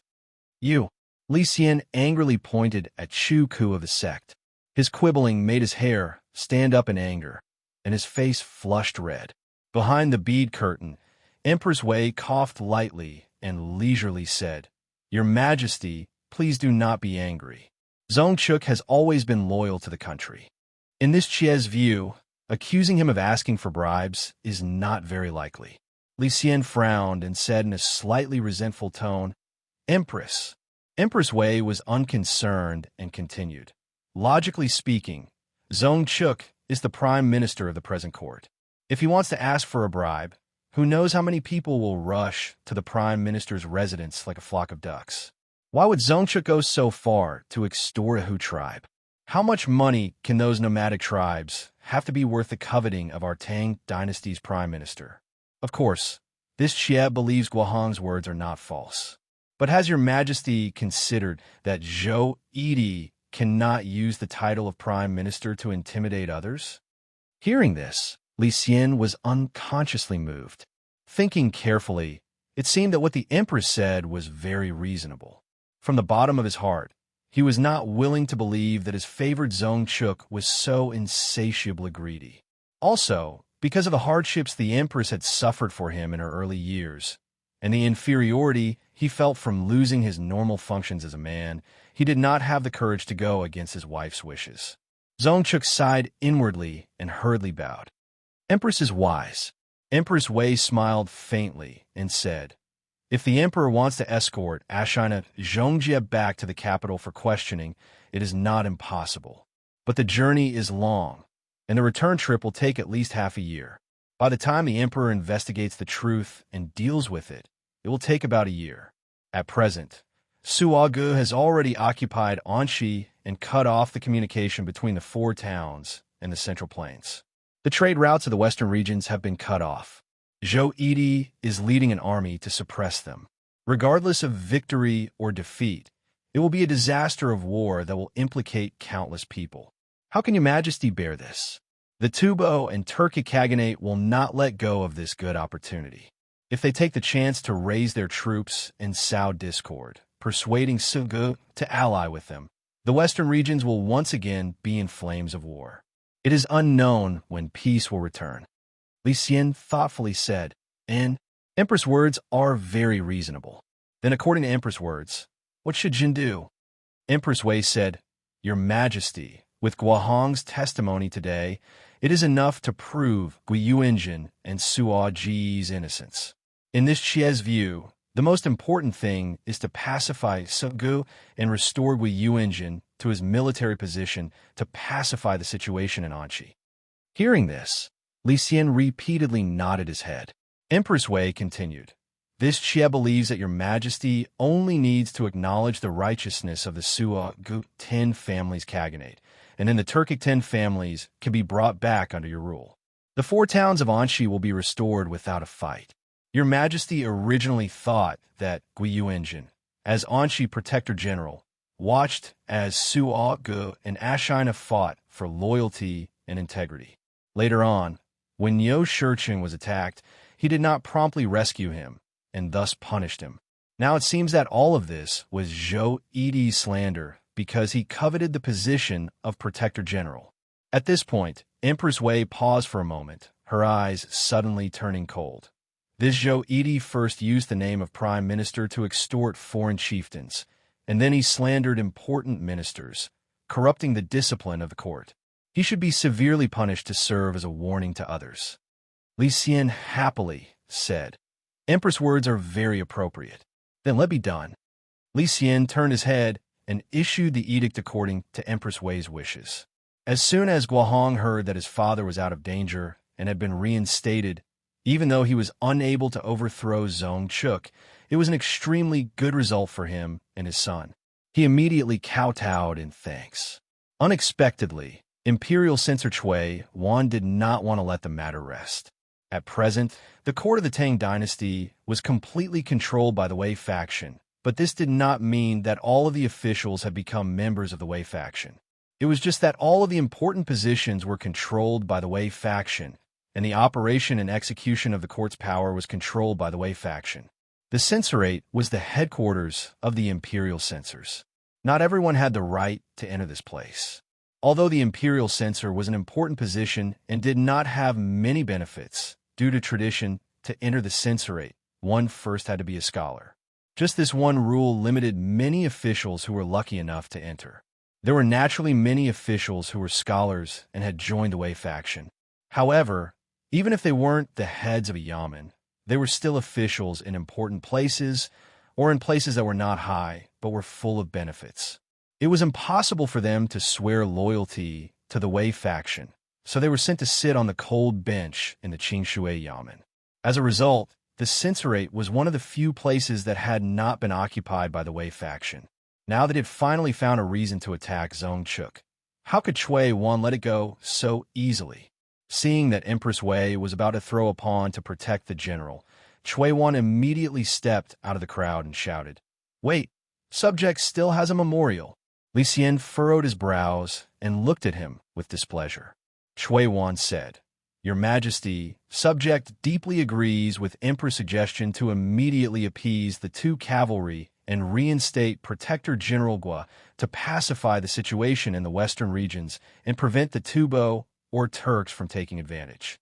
However, Chui Wan pointed at Zhong Chuk and said sternly, The reason for this action is that Guohong has presented evidence. But regarding the matter of Zhou Yidi forcing Sugu to rebel, whether it was Zhou Yidi who used Prime Minister Zhong's name to ask for bribes, or whether Prime Minister Zhong instructed Zhou Yidi to ask for bribes on his behalf, we cannot make wild guesses. Chui Wan took a step forward and held his scepter. Your Majesty, if it was Zhou Yidi who used Prime Minister Zhong's name to ask for bribes, and thus forced Sugu to rebel, resulting in this military disaster, Zhou Yidi's crime cannot be punished. But what if it was Prime Minister Zhong who asked for bribes and caused trouble on the borders? This subject believes that this matter should be thoroughly investigated. Zhong Chuk flew into a rage and pointed at Shui Wan. The one surnamed Shui, you are a fame-seeking person. For the sake of your own reputation, you have repeatedly slandered me, and now you are making wild guesses. What is your intention? His Majesty and Empress have already made a decision on Zhou Yidi's case. Are you going to defy the edict? Shui Wan responded tit for tat, his voice much louder than Zhong Chuk's. As an imperial censor, I am the son of heaven's eyes and ears. All officials who are treacherous, villains who set up cliques, and tyrannical and disorderly, impeach. All officials who are wretched, corrupt, impeach. All scholars who are not upright, who submit petitions to change the Constitution, and who hope to be promoted, impeach. I have the power to impeach the officials, clarify the injustice, and supervise the various departments. Prime Minister, do you think I can impeach you? Both of them were good at debating.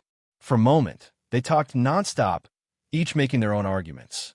Above the Golden Hall, only their roars could be heard incessantly. Li Xian said helplessly, "My two beloved officials, pay attention to your official conduct and stop arguing." The two of them engaged in a war of words, turning a deaf ear to Li Xian's words. Li Xian continued helplessly, "My two beloved officials, we have already made a decision on this matter. Both of you may leave." Shui Wan and Zhong Chuk argued until their faces were red, but they still ignored him. Li Xian was furious. He abruptly picked up the trembling mountains and rivers and slammed it with all his might.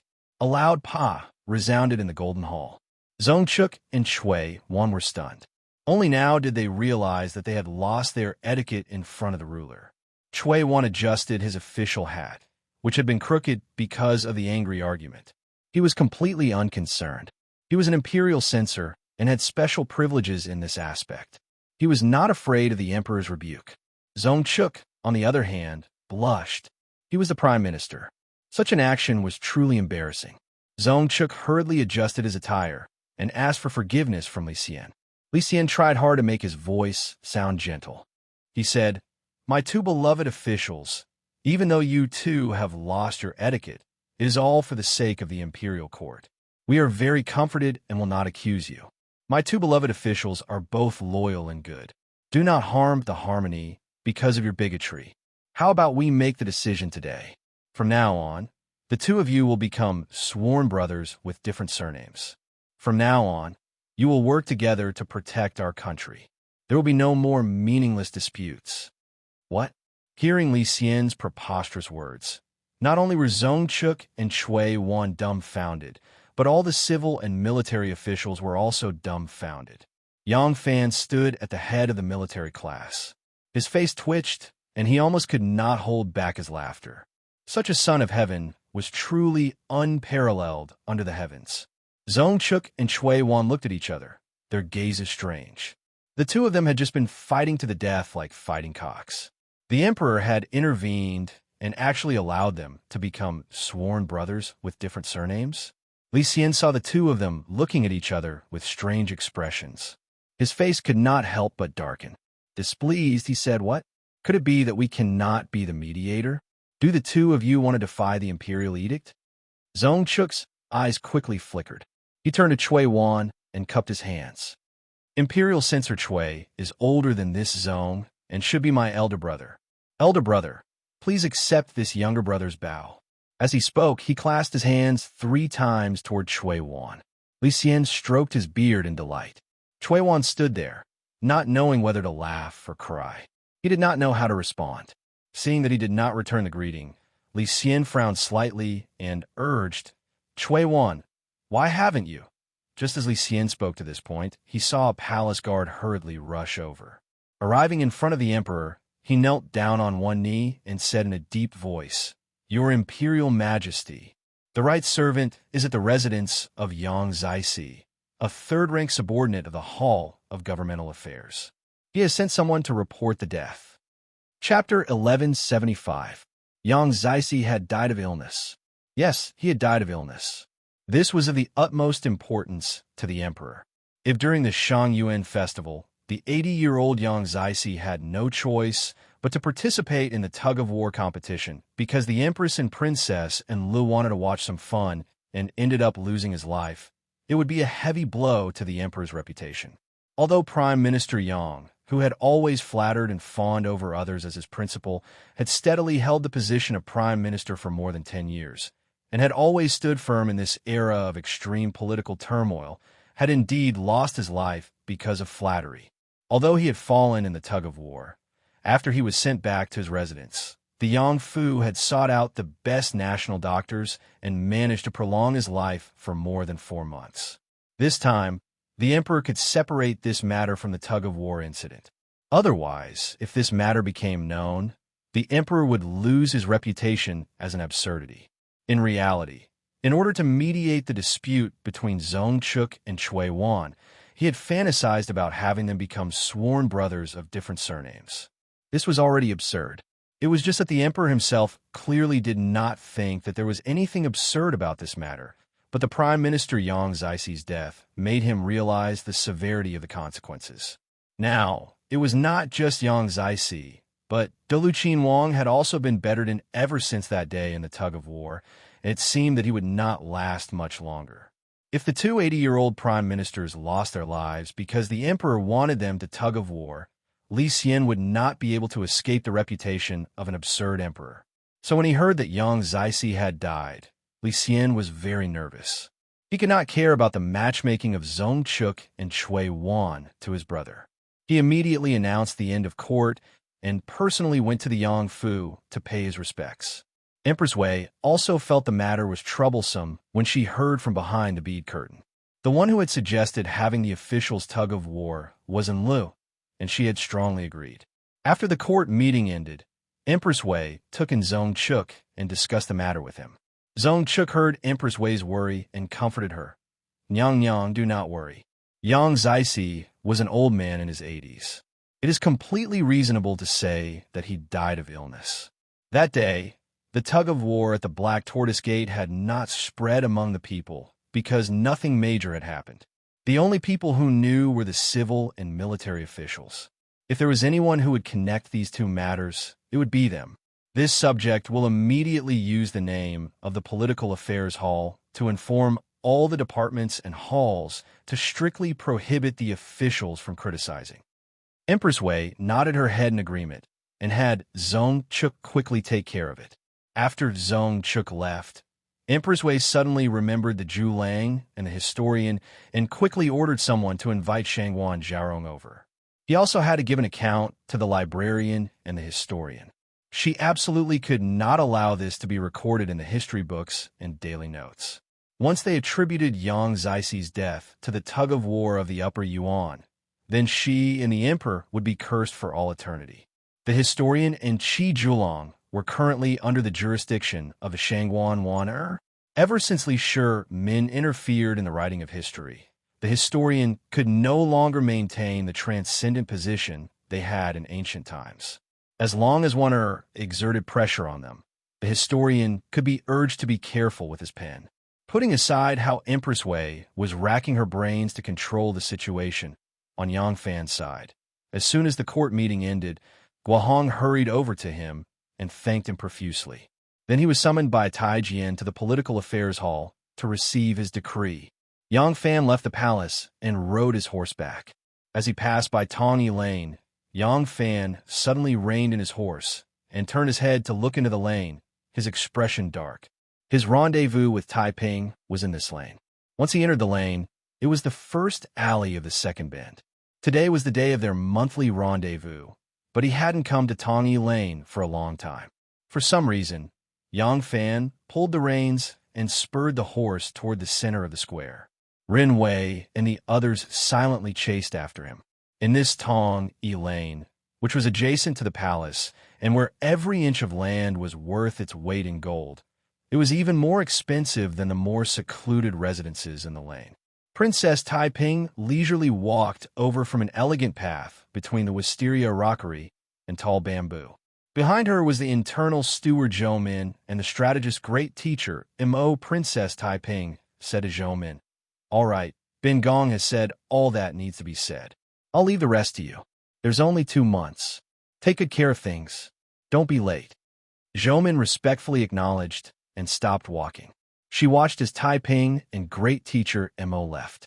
Taiping said to great teacher Mo, "What interesting matter did you say happened in court today?"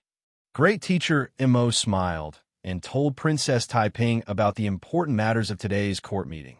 When Princess Taiping heard that Yang Fan was standing up for Guiyuanjin, a strange light appeared in her eyes. When she heard that Li Xian was trying to matchmake Zhong Chuk and Shui Wan as brothers of different surnames, Princess Taiping suddenly stopped. What? This is preposterous. How could imperial brother? This is preposterous beyond compare. Princess Taiping was so angry that her face turned red. Her delicate body couldn't help but tremble. An indescribable sorrow filled her chest. At this moment, she even felt that if her mother came back to life and the world was surnamed Wu again, it would be better than the current situation. Right now, it was Empress Wei who controlled the court and was part of the Wei clan. The position of Li Tang's imperial family was even worse than when Wu Zetian was alive. Even though Wei Dang had not brandished the butcher's knife against Li Tang's imperial family, they had already sharpened their knives. Moreover, when the Empress was alive, even though Li Tang's imperial family had been brutally slaughtered, in the eyes of the people, Li Tang was still the holy and inviolable orthodox emperor. And now, an emperor who was played by the Empress like a puppet. An emperor who was so muddle-headed and preposterous. Li Tang had become the laughingstock of the world. Great teacher Mo watched as Princess Taiping's face turned from red to green. Even though her trembling body gradually calmed down, her hands were still tightly clenched. He couldn't help but sigh in sympathy. He clenched his fists and coughed twice. Seizing the opportunity when he lowered his head, a mocking and pleased smile flashed across his eyes. Yang Fan originally didn't expect to see Taiping here. Ever since he was shut at the princess residence 3 times in a row, Yang Fan was somewhat disheartened. He never went to Princess Taiping's residence again. Coming to Tongyi Lane today, rather than saying that he hoped to meet Princess Taiping here, it would be better to say that it was a kind of remembrance of the deceased. But when he saw the residence's door wide open, Yang Fan was first slightly startled and then filled with joy. She's here. She's actually here. Ling Yue must be reluctant to break the fate of a lifetime. Suppressing his excitement, Yang Fan hurriedly got off the horse and threw the reins to Ren Wei.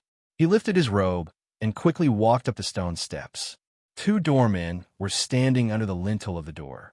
Yang Fan recognized that the 2 of them were the servants of the princess residence who were guarding the residence here. He asked, "Is the princess in the residence?" These 2 doormen had been guarding here all along. They still didn't know the grievances between Yang Fan and the princess. They only knew that the princess and General Yang hadn't had a rendezvous here for a long time. Now that they saw Yang Fan, they only knew that he came because of the princess's invitation. The 2 of them were very attentive. One of them nodded and bowed. Yes, yes. General, please go to the guest hall to rest first." The other person rushed to say, "I'll go and report to the princess." The 2 doormen rushed over and closed the courtyard door with a bang. One led Yang Fan to the living room, while the other went straight to the back of the residence. "Yang Fan is here." Princess Taiping came out of the moon door angrily. Hearing the doorman's report, her heartstrings couldn't help but tremble. Her eyes were like the lake water that was blown by a breeze. "Cough, Your Highness."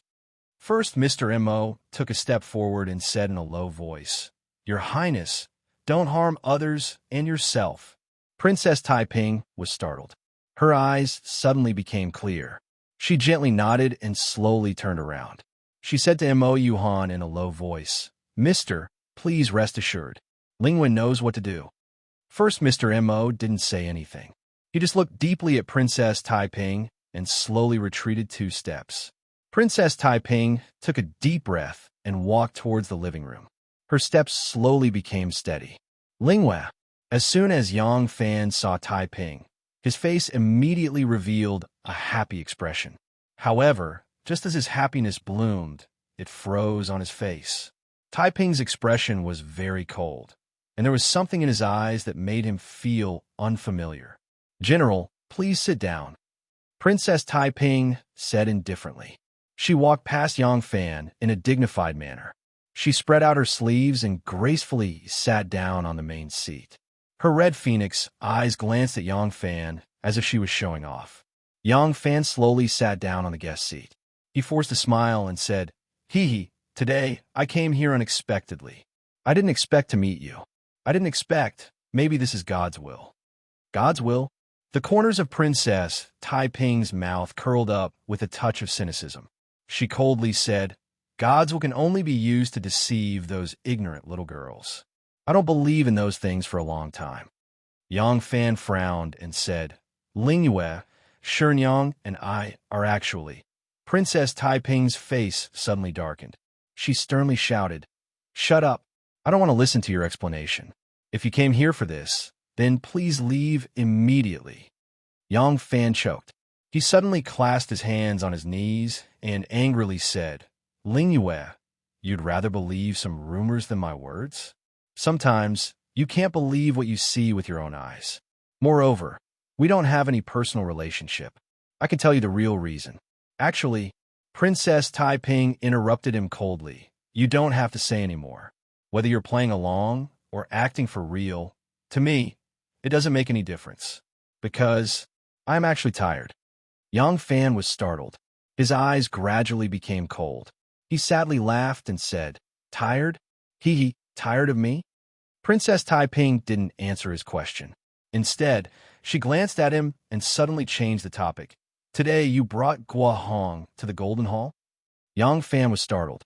He was quite surprised and said, "I just came out of the palace." "You already know?" Princess Taiping smiled. There was an indescribable pride in her smile. Guarding the country, Taiping, is not as weak as some people think.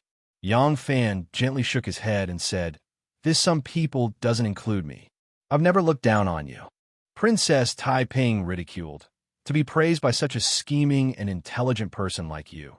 Taiping is really flattered." Yang Fan frowned and said, "What do you mean by this?"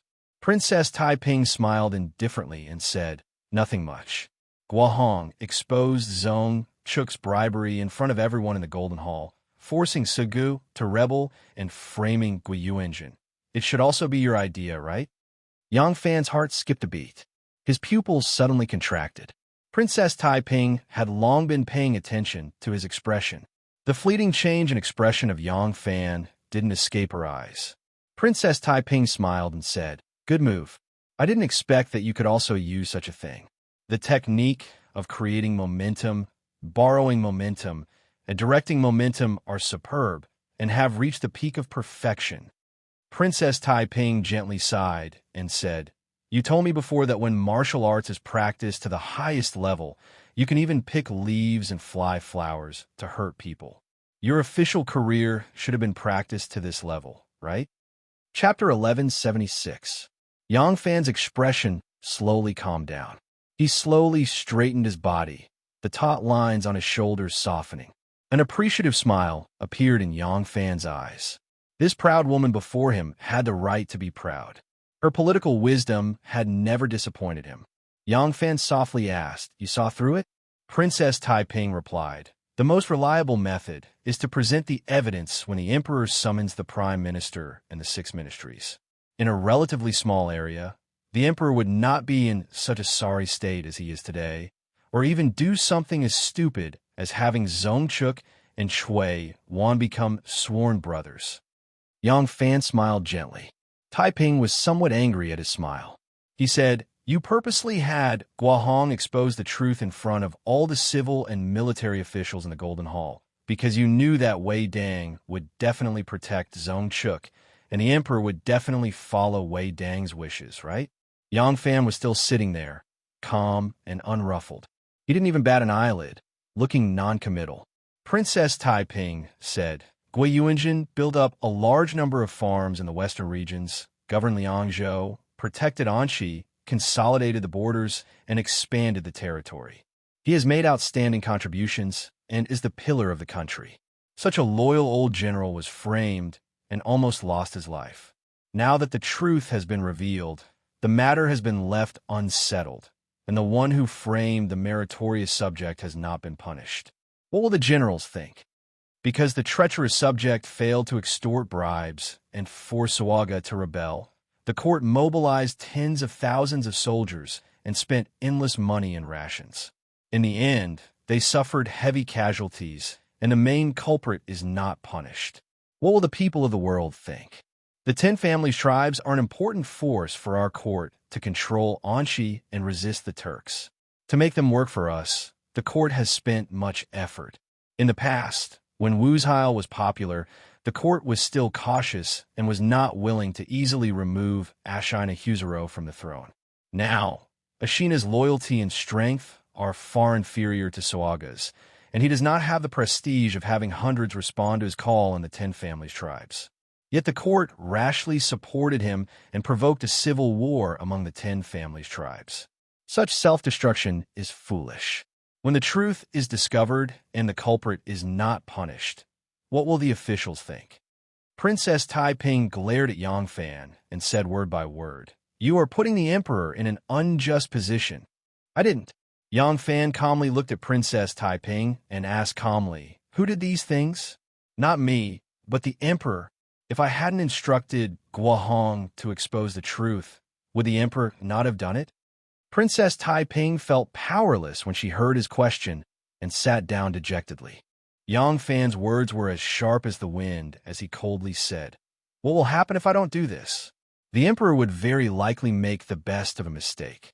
Guo Yuanjin would be dismissed from his post and sent to the capital. He might even die in prison. Zhou Yidi would become the Anshi Protector General and lead an army to suppress the Turkic Khaganate. The smoke of war would rise everywhere and the land would be ravaged. Regardless of victory or defeat, it was unknown how many soldiers would die in the western regions, all for the sake of Zongchuk's greed. The Tubo and Turkic Khaganate would not let go of this good opportunity. They would spare no effort to win over the 10 tribes and incorporate the entire Anshi region into their territory. At that time, our Tang dynasty would not only lose our army and our country, but also lose a large amount of territory. Yangfan took a deep breath and said loudly, "That's right. I wanted to expose His Majesty's incompetence to the world. But even if I didn't have this intention, I still had to use this method to ensure the safety of Protector General Guo, who had worked hard and made great contributions, didn't I?" Yangfan showed a hint of ridicule in his eyes and lightly said, "In fact, His Majesty did better than I expected." Princess Taiping's face turned green and then red.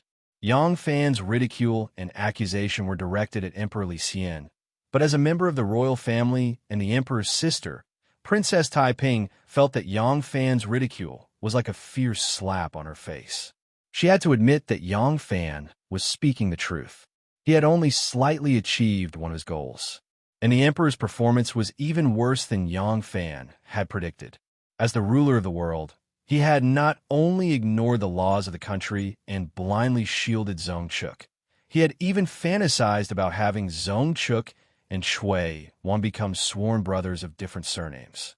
Princess Taiping's face burned. It took some time for her to calm down. Princess Taiping stared at Yangfan and sternly asked, "Just what are you planning by doing this?" Yangfan replied, "Why ask so many questions? Do you really not understand? The emperor is nothing more than a puppet, and a puppet that does all sorts of stupid things. The true emperor of the Tang dynasty is Empress Wei. Empress Wei is sharpening her blade. You, me, the Prince of Xiang, and those ministers who are unwilling to submit to the Wei clan will soon face a calamity. I don't want to sit and wait for death, and I'm not willing. In the Divine Dragon coup, I also tied my head to my belt, and in the end, what do we get in exchange? This world is not the world of our ideals, and this emperor is not the emperor of our ideals." Although she had guessed at Yangfan's intentions, when Princess Taiping heard them with her own ears, her heart still trembled. She excitedly asked, "Who do you think can replace him? The Prince of Xiang? I understand the Prince of Xiang's temperament the best. He will never rebel against his own brother, Yang Fan calmly replied, "What does that matter? His Majesty also has no desire to rebel against Emperor Zetian. But on the night of the Divine Dragon coup, he still left the Eastern Palace. Lingue, sometimes there are some things that are not up to you to decide." At this point, Yang Fan's eyes dimmed. He stared at Princess Taiping and whispered, just like, "I'm tired of the court and want to wander the Jianghu, but I am shackled. Also, I don't understand. How did you and I end up like this?" Princess Taiping was quiet for a while, then whispered, "Erlang, what I hate is not you." Yang Fan's eyes suddenly brightened as he stared unblinkingly at Princess Taiping. Princess Taiping met his gaze, and this time she did not avoid it. "What I hate is this relationship between us that can never have any results. There are some things that you will not think about, that you cannot think about because you are a man and I am different. 30-some years is the best age for a man. Even if you're 50 or 60, it still doesn't count for a man, but a woman is different." Tears glistened in Princess Taiping's eyes. She lightly touched her cheeks and sadly said, "You're only 34 in the prime of your life, but I am 45. I don't know when it started, but I began to be afraid. Every morning when I open my eyes, I remember that I have aged another day. Every time I look in the mirror, I am most afraid of finding a wrinkle at the corner of my eye, or picking out a white hair from my hair. Every time I make a discovery, I feel depressed for half a day. I don't know what will happen between us in a few years. Even now, even though we still have rendezvous, have you realized that we are very different from before? Passion can't last long after all. If I get older, the love that we use to maintain our relationship will disappear. At that time, what will be our relationship? Confident, occasionally meeting, sitting together to drink a cup of wine, drink a bowl of tea, and chat." Yang Fan was moved. "Lingue." Princess Taiping shook her head fiercely and sadly said, "That is not the result I want, Erlang. What you said is right. Sometimes there are some things that are beyond my control. I am not alone in this world. I can't abandon everything and go with you. I also have a son and a daughter. In the past, I neglected them too much. I only thought that it was enough to let them live in luxury, but I neglected that they also need a mother. Before I knew it, they had all grown up. I owed them too much. I don't know whether it is because I'm getting old that I naturally care more about the growth of the younger generation, or because I'm approaching the age of knowing destiny that I have sprouted the nature of a mother. I clearly know that now I can't abandon everything for love. Watching my children get married and build a career, watching them live a happy life, watching the birth of grandchildren, and grandchildren is my biggest dream and pursuit at this moment. What I want now, what I hope to get the most, is kinship. Do you understand?" When the princess passed away, her son deliberately wrote on his mother's epitaph that he got his official position by his own efforts, not because his mother flattered the emperor. As an aunt, he worshipped his niece as his mother, and tried his best to cover up the princess's unscrupulous behavior. "Erlang, I have been to the princess's funeral. When I saw the tombstone, I shuddered. When I saw her children not sad at all, and even relaxed, it was like the evening drum, ringing in my ears, deafening. Do you want me to be despised by my children and grandchildren?" Yang Fan looked at her in a daze, looking at her unfamiliar face, but Princess Taiping actually smiled, revealing a smile that he was very familiar with. It was still charming. Emperor Wu of Han used to dote on Madame Li. When Madame Li was seriously ill, Emperor Wu of Han went to visit her, but Madame Li covered her face and did not see Emperor Wu until she died. I have never understood the reason, but now I do. Emperor Wu of Han loved Ajiao, Wei Zifu, Madame Wang, Madame Li, and Madame Gouch. Why only Madame Li could not be forgotten? Why after Madame Li passed away, Emperor Wu of Han spent a lot of money to hire necromancers to perform a ritual in her dreams to see her again? Why after Emperor Wu of Han died, only Madame Li was conferred the title of Empress Xiaowu and buried with him? As I gradually grew older, I began to understand why she did what she did. Erlang let in like this. That way, the memories that you and I will have in our hearts will be the most cherished, the most beautiful moments of our time. I know you love me, but in your heart, my position can never be compared to Xiaoman, a new one. or even the deceased Miss Ningko. The reason why you came to my door 3 times is more because of responsibility. Yang Fan's body suddenly trembled. Princess Taiping smiled faintly and said, I don't want to wait until the day when everything naturally fades and vanishes into thin air, and I don't even want to miss it. In the beginning, it was me who pestered you. Now, I beg you to leave me, okay? Yang Fan stared at her deeply, but Princess Taiping had already looked away. She slowly got up and threw her back to Yang Fan. Time passes so fast. My second daughter is also going to get married. This house, I will give it to her. Princess Taiping walked to the back of the screen. When her figure was about to disappear behind the screen, she used all her strength to stop her voice from trembling and said, See the guest out. Chapter 1177. Princess Taiping turned around the screen, her tears streaming down her cheeks. She stubbornly raised her chin, letting the tears crawl down her cheeks. One by one, they fell on her lapel. It was not until Yang Fan's heavy footsteps slowly faded away that Princess Taiping suddenly collapsed to the ground. As if someone had pulled out all of her bones, she burst into tears. A pair of snow-white socks silently approached and stopped not far from her. Then, a corner of a blue robe was raised, and a person slowly kneeled down. Princess Taiping raised her head, her teary eyes gazing over.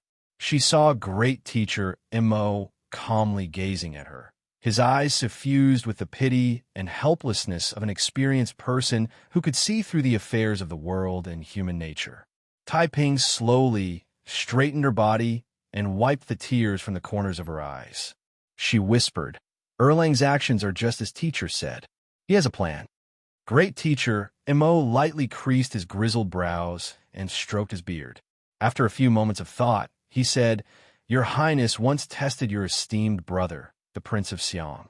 If the Prince of Xiang truly had no interest in the imperial throne and had never pretended before your Highness, Taiping cut him off. He wouldn't pretend. The current emperor has lived in seclusion in Fangzhou for 16 years, and his personality is vastly different from when he was young. I truly misjudged him, but I would not misjudge the Prince of Xiang. The Prince of Xiang and I have lived in Luoyang for several decades and relied on each other for survival. I understand him. He has been emperor, and he has also been crowned prince. In these last few years, he has seen his mother not act like a mother, his son not act like a son, his family killing each other, his blood enemies. The Prince of Xiang is benevolent and has long since hated this. He truly has no interest in the imperial throne. Great teacher Mo smiled. Then, this is very interesting. The Son of Heaven is tyrannical. Since General Yang wants to cut down tyrannical and establish Tao, and the Prince of Xiang is not willing to rebel against his brother, who does General Yang want to work with? Taiping slowly calmed down. She pondered what Yang Fan had just said and suddenly understood. I understand. He must have reached an agreement with the Prince of Xiang's 5 sons. Once the matter is settled, the Prince of Xiang will have no choice but to ascend the throne. Princess Taiping hesitated, then suddenly said, Great teacher Mo, if Erlang succeeds, I don't see a need to... Mr. Mo's eyes suddenly became sharp, like 2 sharp knives. Princess Taiping was frightened by the sharpness of his eyes, and her heart was shaken. However, Mo Yuhan immediately realized that he had lost his composure. He hastily retracted his expression and regained his elegant and gentlemanly demeanor. He lightly said, Your Highness, you must never say such words again. You must never have such thoughts again. Mo Yuhan looked at Princess Taiping and said sincerely, Your Highness, think about it. How many people have entrusted their lives to you? Some things, once started, could they be stopped? There was no turning back. How could the princess be half-hearted and hesitant? Even if you don't think about others, you should think about your children. If you give up now and the secret is leaked, you can only wait for death. At that time, your children will also suffer. Princess Taiping was somewhat perplexed. In these past years, she had first fought with her strong and shrewd mother and worked hard to preserve the seeds of Li Tang. Then she fought with her muddle-headed and cold-blooded brother. In order to ensure the survival of herself and the Prince of Xiang, she had long ago put in a lot of effort. Great teacher, Imo said in a low voice. Since a decision has been made, it must be continued. Besides, even if the Prince of Xiang ascends to the throne, perhaps he is not as cold and indifferent as the Emperor today. But can he become a promising son of heaven just by being kind? Their talents and virtues are far inferior to Princess. You have done so much for the Tang dynasty, even your lifelong happiness, but what have you obtained? Since others can't do it well and don't want to do it, then Princess, you should not pass on this responsibility. The more great teacher Imo spoke, the more excited he became. His clear face flushed red. Your father is the emperor, and your mother is also the emperor. Why can't you be the emperor? You are also the descendant of the emperor. Your Highness, if you become the emperor, what in the world can make things difficult for you? Even if you want to stay with General Yang for a long time, you only need to issue an imperial decree to take him as your empress. Who would dare to say anything? You are the emperor. You make the rules. You make it right, it's right. Hearing great teacher Mo's bewitching voice, Princess Taiping's weak expression gradually became firm. Lu Bingji looked at the two lists Ding Yu had produced and lightly arched his brow. What does Princess Taiping want with these things? These are all forbidden items. Haha. It seems that Princess Taiping has some plans. Ding Yu had already sent someone to serve Princess Taiping as a merchant of the western regions, gaining Taiping's trust. These lists were the items that great teacher Imo wanted this merchant of the western regions to purchase for him, and the items that he urgently needed to turn into cash. The items that great teacher Imo wanted to purchase were materials that could be used to make bows, arrows, sabers, swords, armor, and other weapons, while the items that could be turned into cash were large quantities of jewels, paintings, and even fields and manors. Lu Bingji saw these two lists and could easily guess that Princess Taiping was plotting something. Lu Bingji tossed the two lists onto the table and smiled. The Emperor's throne is truly something that makes one drool. It seems that the Prince of Xiang's dislike of the throne was just an act. He just doesn't dare to trust us. Princess Taiping's actions must have been inspired by the Prince of Xiang. Haha, I really did think that he was a turtle that could endure. Someone's saber is already at his neck, but he's still not willing to counterattack. I didn't think that he would be so cautious. Ding Yu frowned. Young master, should we help them buy these things? Ma Qinka and Yang Jun have already become Empress Wei's guests, so we don't seem to need to use any more chips on the Prince of Xiang's side, do we? Lu Bingji glared at him and rebuked, short-sighted. Just look at Shui Huai and Zhang. They've always been ostentatious. Their status as gigolos means that no one will wholeheartedly submit to them. If there's a storm, they'll immediately fall. Ma Qinka and Yang Jun have become Empress Wei's guests, so they can only provide us with some important intelligence on the Wei faction. Look at the people in charge of the Wei faction right now. It's very difficult for Ma Qinka and Yang Jun to get a share of the pie. Besides, the Emperor is still alive. Empress Wei dares to keep gigolos, but she doesn't dare to publicly promote her gigolos to an official. At most, she'll reward them with some gold and silver. What use are these things to me? If we want to interfere with the imperial court, we can only place our bets on the Prince of Xiang's side. As the saying goes, adding flowers to a brocade is not as good as sending charcoal in snowy weather. If the Prince of Xiang succeeds, our people will be able to be of the greatest use. Lu Bingji stood up and slowly paced a few steps before instructing. Help them get everything they need done. Also, recommend some talented people to them, be they skilled in literature or martial arts. Pick the most talented people for them. Once they succeed, we will have done the service of ascending the dragon and can be worshipped as generals and conferred marquises. In time, they will become pillars of the imperial court. At that time, the world will be under my control. If we fail, we will just lose some money and manpower. Ding Yu worriedly said, this subordinate is worried that, given the sensitive ears of the obvious and hidden sex, they will smell something unusual. At that time, they will assuredly become our great enemies. Lu Bingji waved his hand. There's no need to worry about them.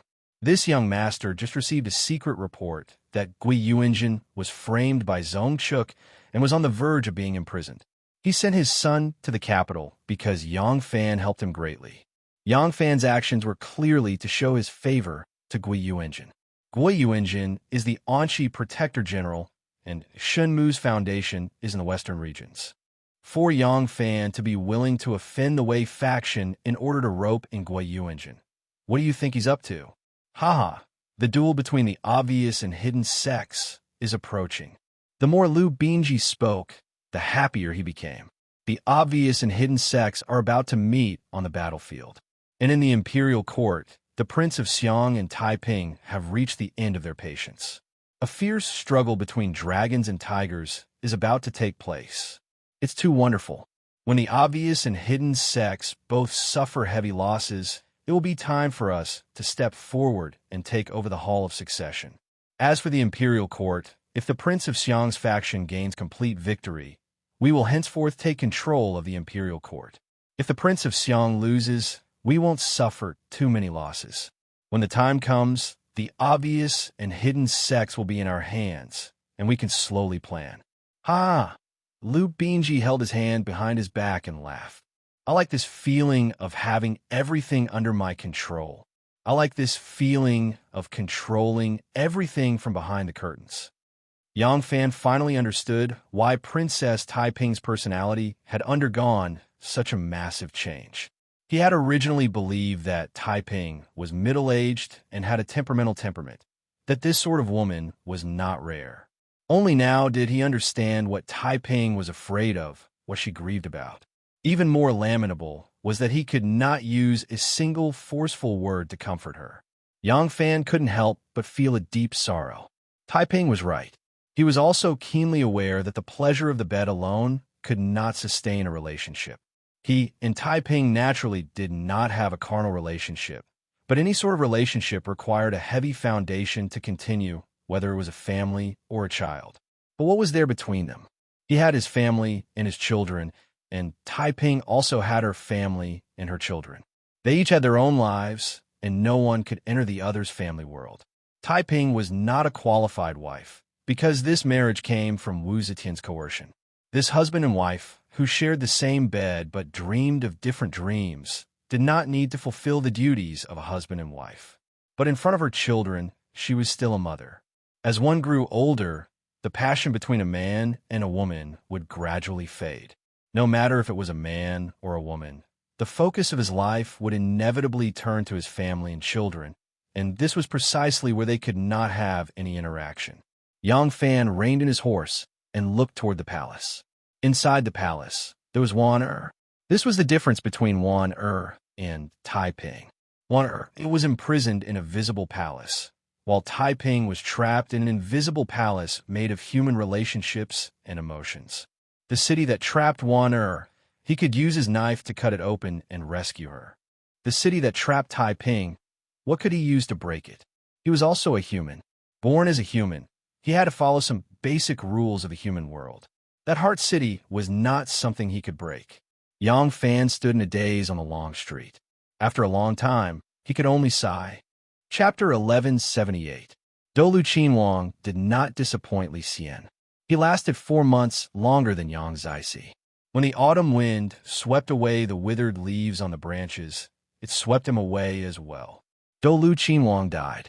Dolu Qinhuang had been struggling at death's door ever since he had broken his head in the tug-of-war at the Black Tortoise Gate during the Upper Lantern Festival. He only died at the end of the year. In addition, he was already 79 years old. It could be said that he had died a natural death. Moreover, after Yang Zixi's death, Li Xian had accumulated enough experience and was able to handle this matter with relative ease.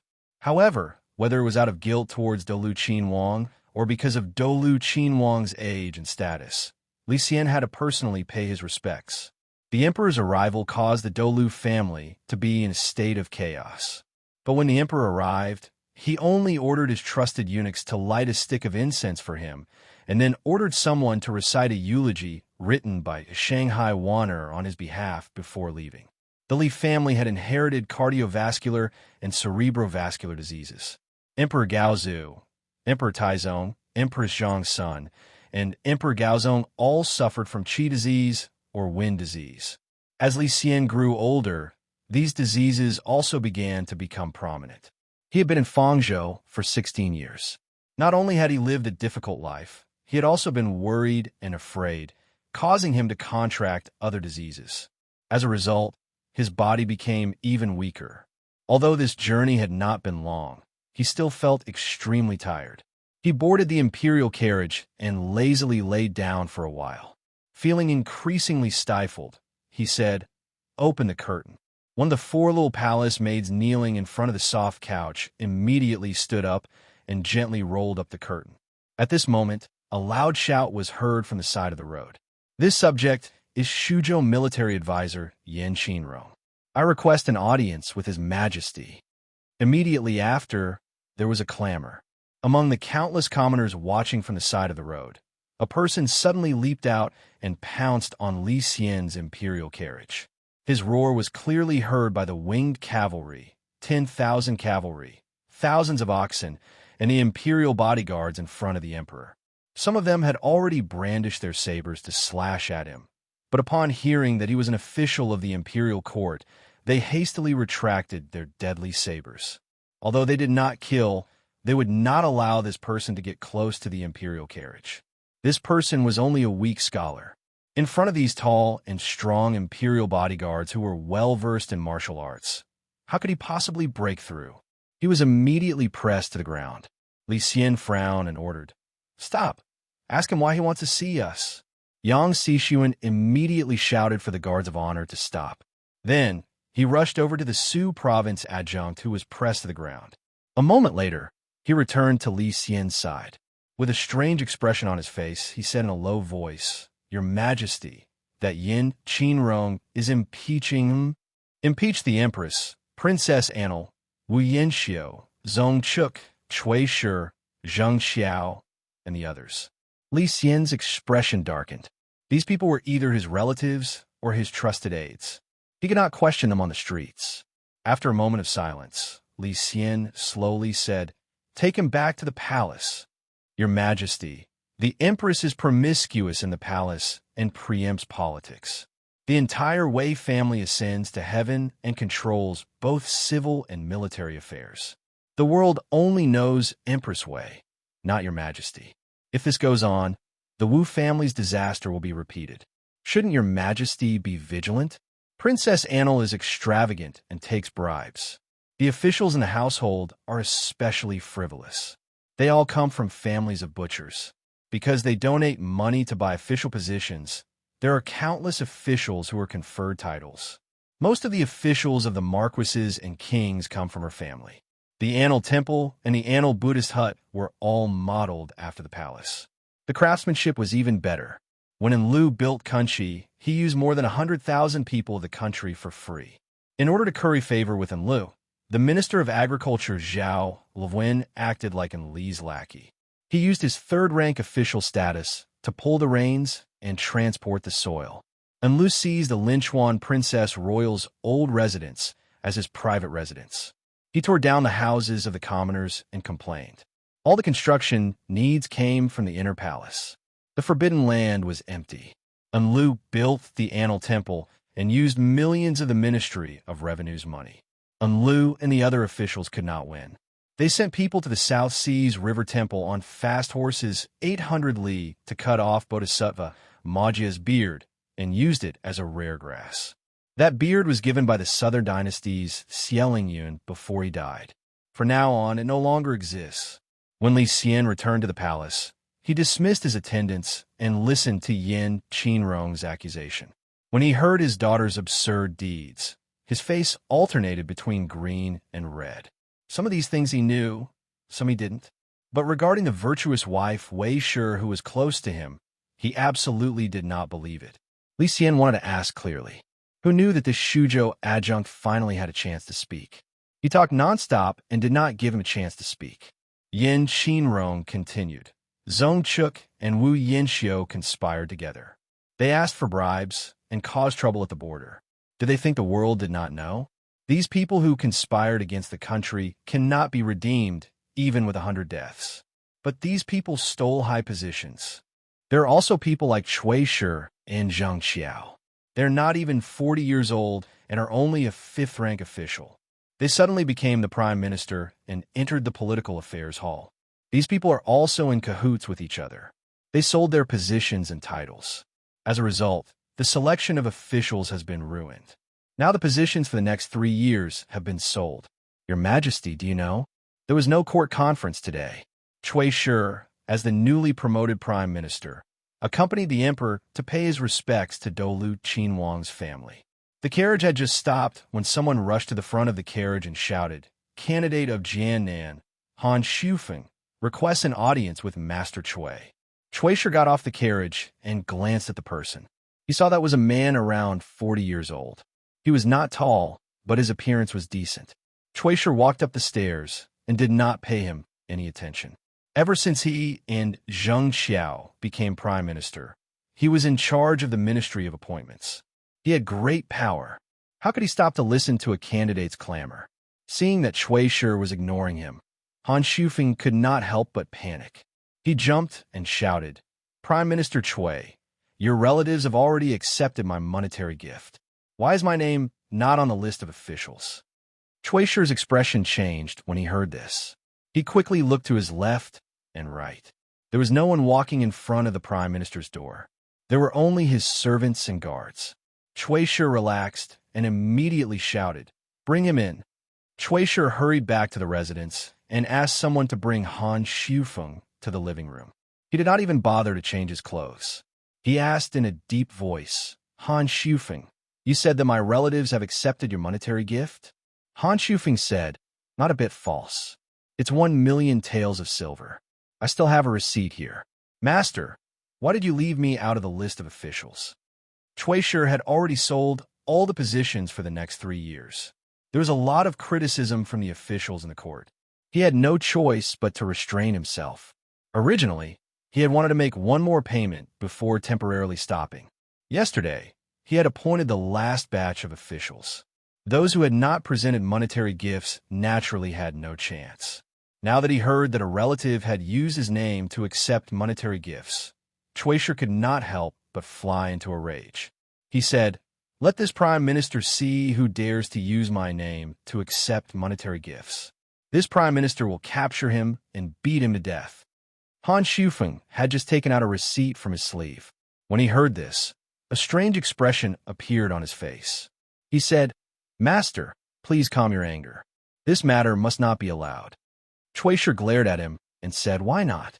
Han Shufeng said in embarrassment, "Master, if you kill him, you will have Dingyu." Dingyu? Dingyu would only need to be removed from his position because of his parents' mourning. Then the person who accepted the monetary gift was, for a moment, Cui Shi's face swelled to the color of an eggplant. He was very embarrassed. Inside the palace, Yan Qinrong knelt in front of Li Xian and talked nonstop for more than an hour. His voice was hoarse, but he did not stop. With great difficulty, he finally finished accusing these people of their misconduct. He kowtowed to Li Xian and wept. "Your Imperial Majesty, if we do not reform the country, the world will be rotten beyond repair." Li Xian's expression was calm as he asked, "You are an official in Shuzhou? How do you know what is going on in the capital?" Yan Qinrong smiled sorrowfully. "Your Imperial Majesty, I have long heard rumors in Shuzhou. Today, the Ministry of Appointments had me return to the capital to report on my work. I clearly scored excellent in the exams, but I was removed from my position. This was to make room for the briber. I have many old friends of the same age in the capital. After asking around, I found out that the rumors were not false. Your Imperial Majesty, these matters have long been known to the world. Only Your Imperial Majesty is still in the dark.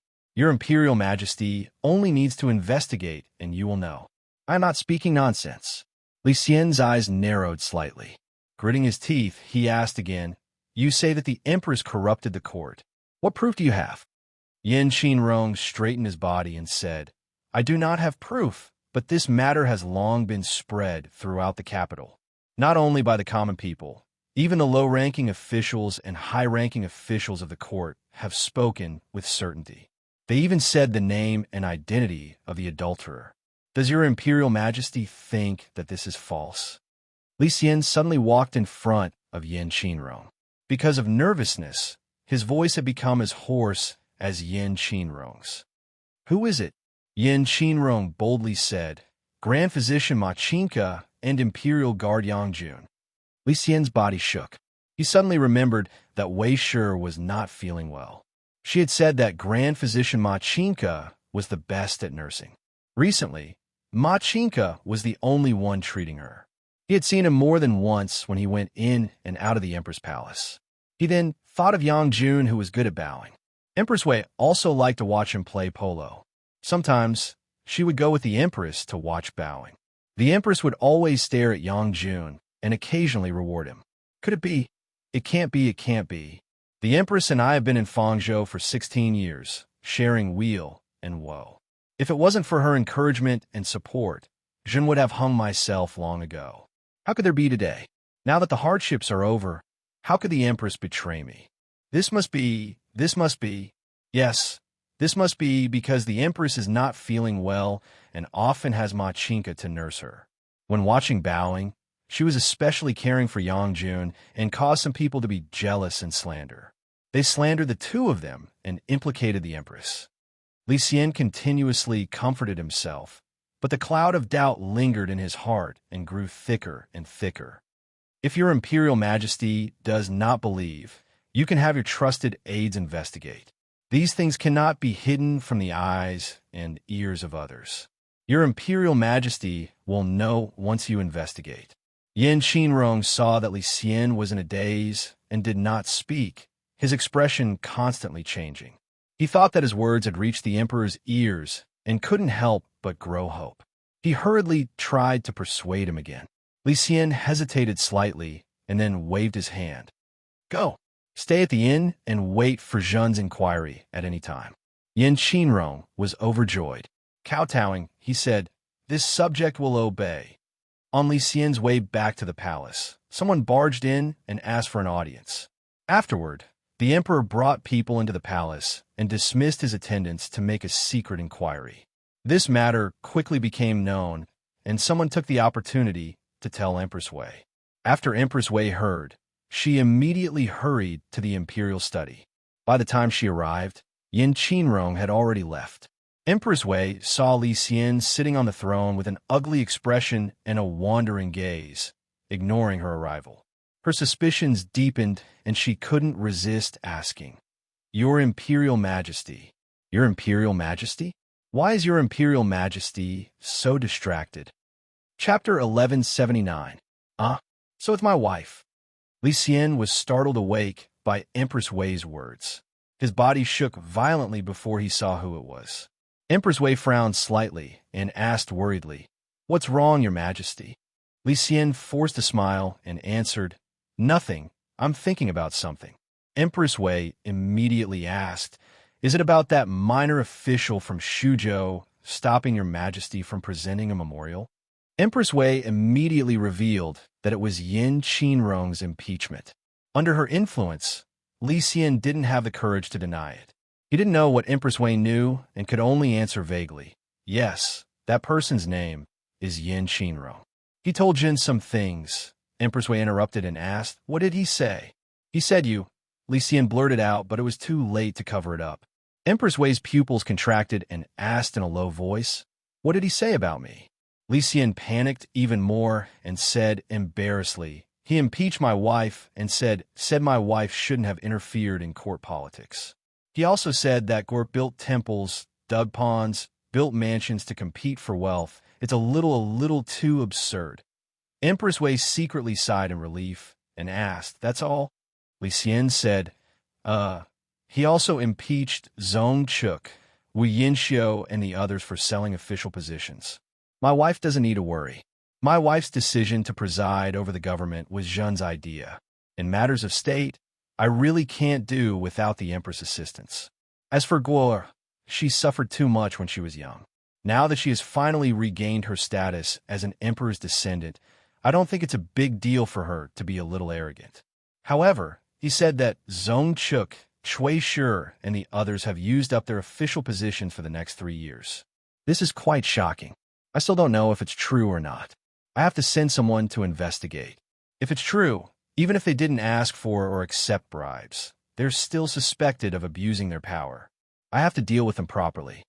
Empress Wei snorted and said disdainfully, "Your Majesty, there's no need to investigate. She knows about this."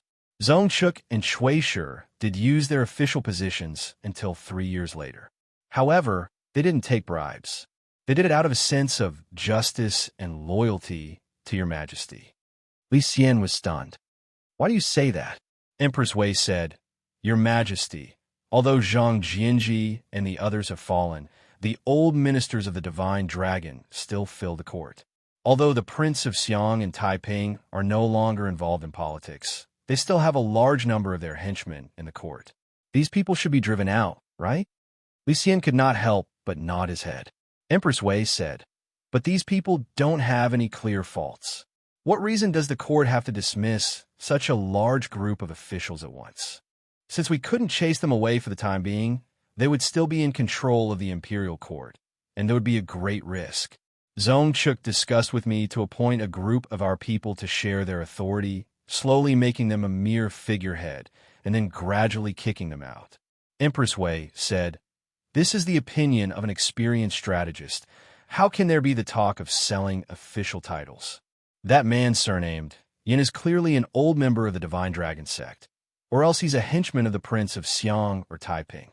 Seeing that the situation is not good, he slandered and deceived His Excellency." Empress Wei finished and lightly said, "Husband does not need to ask about this matter. Zhongchuk has always been loyal and devoted to husband. Who is more trustworthy, him or a minor official who popped out of nowhere?" Li Xian hesitantly said, "Wife's words are reasonable. Since this is the case, we will ignore him." Empress Wei's gaze shifted slightly. Feigning casualness, she asked, "That man surnamed Yin has already been sent away?" Li Xian wanted to nod, but with Empress Wei's pair of phoenix eyes staring at him, he actually didn't have the courage to lie. He obediently replied, "Not yet. At the time, I really thought that Zhongchuk and the others were corrupt and perverted the law, so I had him go to the Four Quarters Embassy to stay and wait for my questioning." Empress Wei smiled and said, "Oh, if that's the case, then in a while, your wife will send someone to the Four Quarters Embassy and tell him to return to Shuzhou." Finishing, Empress Wei said with concern to Li Xian, "Your Majesty's health is not good. When handling government affairs, you need Zhang Yuqi. You must not tire yourself too much. Your wife will not disturb you any longer. When it's time for the evening meal, your wife will invite your Majesty to eat together." Empress Wei left the imperial study, her gentle expression immediately turning cold and stern. She called over a trusted eunuch and whispered a few words into his ear before returning to the inner palace. Receiving Empress Wei's orders, the eunuch immediately flew to the political affairs hall. There is only one inn in the capital of the Tang dynasty, and it was managed by the Four Quarters Embassy. Those high-ranking officials visiting the various ministries in the capital or meeting the emperor could stay here while they were waiting. However, only high-ranking military officials and dukes of a region had the right to stay here. Everyone else had to find their own accommodations. Now that Yin Qin had received the emperor's verbal order, he could also stay here. Because the people staying here were all high-ranking officials, the standard of the accommodations was naturally higher. Even though Yin Qin Rong's official position was low, even the worst accommodations for him had its own door and courtyard. After Yin Qin entered the inn, he first took a bath and changed into a light and soft robe. Wearing cattail grass soft-soled shoes, he slowly strolled into the courtyard. Standing under a cypress tree, he thought about the circumstances of seeing the emperor today and couldn't help but be filled with joy. Today he had spoken his mind. It seemed that the emperor had listened. The things he had exposed, the emperor only needed to send someone to investigate, and he would definitely have the power of evidence.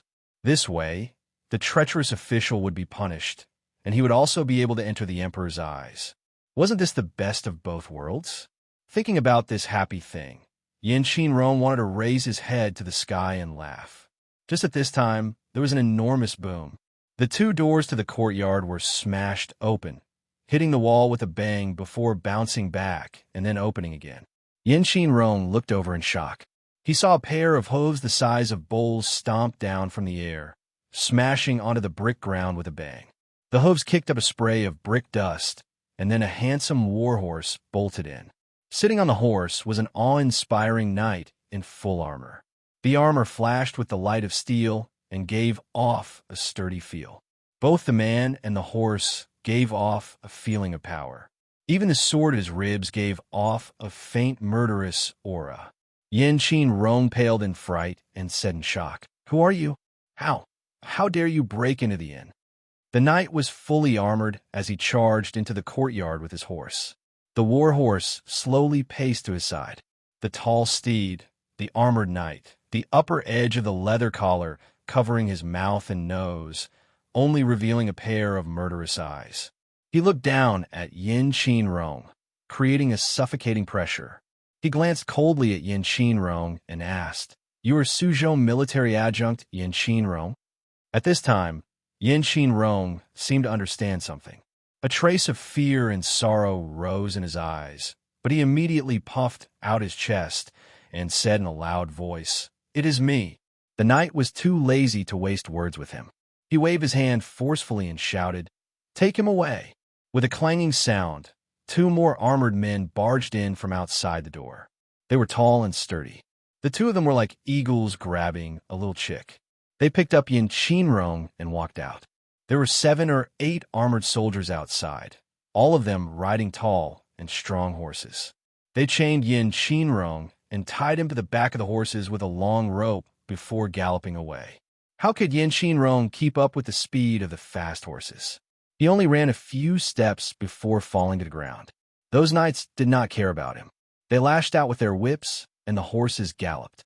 Yin Qin Rong was pulled by the long rope and let out an inhuman howl as he was dragged along the street in the direction of the imperial palace. After they left, a green-robed minor official in charge of the inn sneakily came out with a few minor odd job workers. They stuck their heads out to look into the distance with a bitter expression on their faces. A minor official gathered his courage and said, "Relay official, this surnamed Yin is staying here on imperial edict. Now that he's been captured, what should we do?" The relay official fiercely spat at him and scolded, "You're asking me, but who should I ask? Don't you see that the people who came to capture him are imperial soldiers? Don't you see that they were acting on Prime Minister Zong's personal edict? Do I dare stand in their way?" The minor official said with a bitter expression, "Of course this lowly one knows, but if the emperor investigates and finds out that he was captured from here, we can't keep quiet. We can't afford to offend the prime minister, and we can't afford to offend the emperor either." The relay official paced a few times on the spot and then stomped heavily on the ground. He said, "When the gods fight, what can we little devils do? I will report the truth and send someone to give these important people a headache." After tricking Wei Ho away, Li Xian casually flipped open a memorial. How could he continue to read it? All he could think about was the matter of Yin Qin Rong accusing the empress of keeping handsome men and causing chaos in the palace. Could it be true? My body has been broken for a long time. My wife has always been alone in bed. Right now, she is in the prime of her life. Could it be that she impossible? She comes from a noble family, has been brought up strictly since childhood, and has a dignified personality. She is now the mother of the country. Li Xian was conflicted. He didn't want to believe it, but he couldn't fight against the devil in his heart. He wanted to investigate, but when he thought about it carefully, he didn't have a single confidant that he could use in the imperial court in and out of the palace. All the people he trusted, entrusted with important tasks, or transferred to his side were closer to Wei Ho than he was. At this time, a minor eunuch came in to report, "Your Majesty, the emissary Lu Tianmu requests an audience." "Oh, summon him in." Li Xian heard it was the emissary Lu Tianmu, and quickly summoned him. The emissary Lu Tianmu only had 2 responsibilities. One was to pass on imperial edicts and memorials, and the other was to manage foreign affairs. As a result, Li Xian attached great importance to his arrival.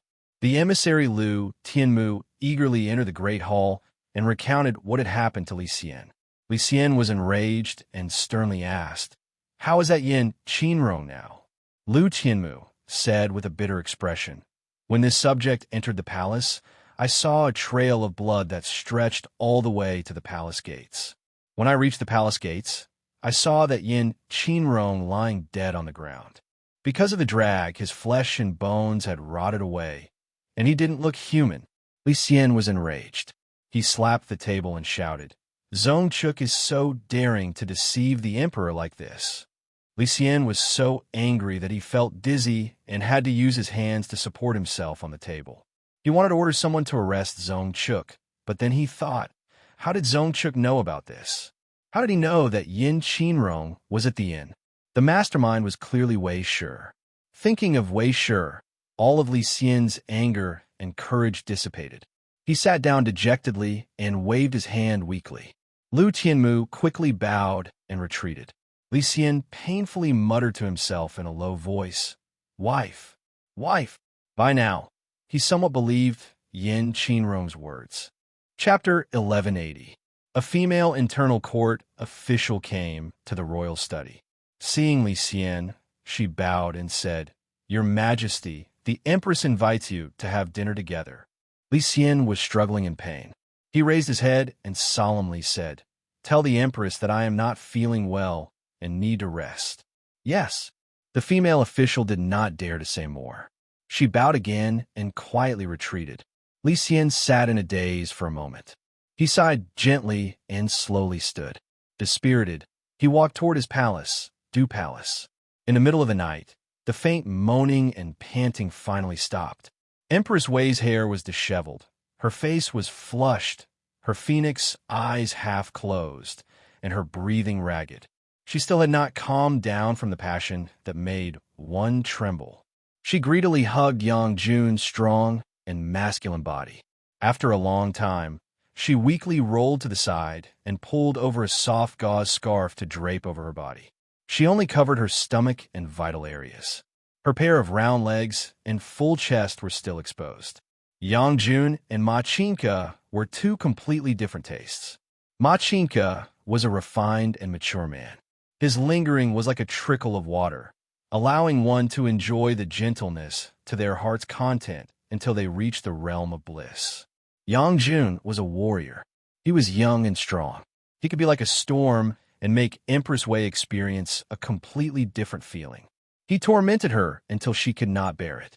However, this kind of powerful stimulation made Wei Shi, a woman who lived like a princess deep in the palace, especially enchanted. She was in a slightly irritated mood today and had specially called Yang Jun over. As expected, she experienced the feeling of bliss in the midst of her contentment. Her body and mind were extremely relaxed. She was anxious and irritated because she felt that her husband Li Xian seemed to know something. At the beginning, she had not sensed it. After she left the royal study, the more she thought about it, the more she felt it was not right. She was too familiar with Li Xian. How could Li Xian's disguise be completely hidden from her eyes? She felt that Li Xian seemed to be holding back when he spoke of the contents of Yin Qinrong's impeachment. But Li Xian had even spoken of Yin Qinrong's impeachment of her meddling in politics and how it would cause the Tang dynasty to repeat the tragedy of Empress Wu. What else could he hide from her? She was well aware of her own affairs. She knew best what she had done wrong to Li Xian. Unexpectedly, she thought of this matter. Although when the husband and wife were in trouble in Fangzhou, Li Xian had told her out of gratitude that he would let her do whatever she wanted in the future. Of course, she understood that it would not include her going against her morals. What's more, is a man's promise reliable? The promise of a man like Li Xian, who was naturally indifferent, was even more unreliable. Even though Empress Wei had already filled both the civil and military branches of House Wei, and the political affairs hall and the Imperial Guard of Yulin were all under House Wei's control, she knew that all of this depended on Li Xian. No matter how incompetent or muddle-headed Li Xian was, he was still that great tree. Even if this great tree, Li Xian, had already decayed and died, he still towered there. Wei Dang, on the other hand, was like a wisteria attached to this big tree. No matter how green its branches and leaves were, no matter how lush its flowers were, once it left this big tree, it would still lie limply on the ground. Perhaps one day, This wisteria would be able to penetrate its roots deep into that decaying tree and grow stronger and stronger until it replaced it and became a new towering tree, just like Wu Mainyang in the past. But she knew that now was not the time. So when she thought that Li Xian might have discovered her infidelity, Empress Wei felt an inexplicable irritation. She knew that Li Xian might be able to let her do anything, but he would not accept this kind of thing. It is good to be young. Empress Wei gently caressed Yang Jun's strong and sturdy chest, her eyes rippling with infatuation. Even now, she could still recall how brave and valiant he had been, how he had made her feel as if she was on cloud nine and forget all her troubles. Yang Jun's body moved, wanting to leave. Empress Wei's hand tightened. She said weakly, "Don't leave tonight, stay with me." Yang Jun hesitated slightly and said, "Qin Jiejie is still waiting at the back door to take me away." Empress Wei's eyelids were heavy. She gave a soft yawn and murmured, then let her wait. As she spoke, she put a plump leg on Yang Jun's body and sweetly fell asleep. Li Xian ate a simple bowl of jade porridge in the evening. He was already lying on the bed, but he tossed and turned, unable to fall asleep. Yin Qinrong's words were like a poisonous thorn that pierced deeply into his heart. No matter how hard he tried, he could not get rid of them. Yin Qinrong's death was like a piece of burning charcoal that was branded on his heart and made him panic with pain. Li Xian tossed and turned like a pancake. He could not bear it anymore and finally put on his clothes and got up. He wanted to ask the Empress clearly. Otherwise, because of this worry, he would not be able to sleep. "Your Majesty," two pretty little palace maids were kneeling on the soft carpet, leaning against the enormous dragon couch and dozing off. They suddenly felt the emperor get up and quickly crawled up, thinking that the emperor wanted to get up for the night. Just as they moved closer, Li Xian waved his hand and said, "There is no need to serve, withdraw." Li Xian walked out of the sleeping palace and stood in the corridor. Gazing at the bright moon on the horizon, he gave a long sigh. The great eunuch on duty tonight, Yang Si-su, silently walked out from the corner. Bowing, he said, "Your Majesty." Li Xian waved his hand and said, "Zhen's heart is in turmoil and will walk alone." Yang Si-su hesitated for a moment and then said, "Since your Majesty wants peace, how about this old servant accompany you alone?" Li Xian glanced at him and coldly said, "This is the palace. What can happen? Withdraw." Yang Si-su could only bow and retreat to the corner of the hall. Li Xian reached out to gather his sleeves and walked down the steps. The emperor's sleeping palace was not far from the emperor's residence. There was only a thick and high wall between them. In the dead of night, the moonlight was like frost. There were no palace maids holding lamps or eunuchs accompanying him. Li Xian walked alone and had a rare feeling of relaxation and leisure. This was the first time Li Xian had come to the empress' sleeping palace after nightfall. He did not want to bring anyone. It was already difficult to ask his wife about this kind of thing. If he made the empress cry, his expression would become even uglier. After all, they had gone through trials and tribulations together. He believed that if he had a heart-to-heart talk with his wife, perhaps he could dispel some of the barriers between them. The 4 eunuchs guarding the empress palace had all slipped into the guardroom to sleep. It was already late autumn and early winter, and the weather was cold. These eunuchs all knew that their master would not go in or out of the restricted area at night. The eunuchs, palace maids, and female officials of the empress palace had all been chosen by Empress Wei from the clean yamen of the 6th Shang and 24 divisions after she came to power. Empress Wei knew that the people in these places had no power and were far away from the emperor and empress. No faction would cultivate trusted aides from these people. She chose some of these people for her own use and showed them her favor. Only then would these people be loyal to her. But because these people had never served the imperial empress before, and Empress Wei had changed all the people at once, without anyone to instruct them, these people were not as disciplined as the inner palace maids by the imperial empress side in the past. In such cold weather, and knowing that no one could come in or out, Yang Jun had been brought into the sleeping palace for 3 hours and should have left long ago. These eunuchs guarding the door would not obediently stay there.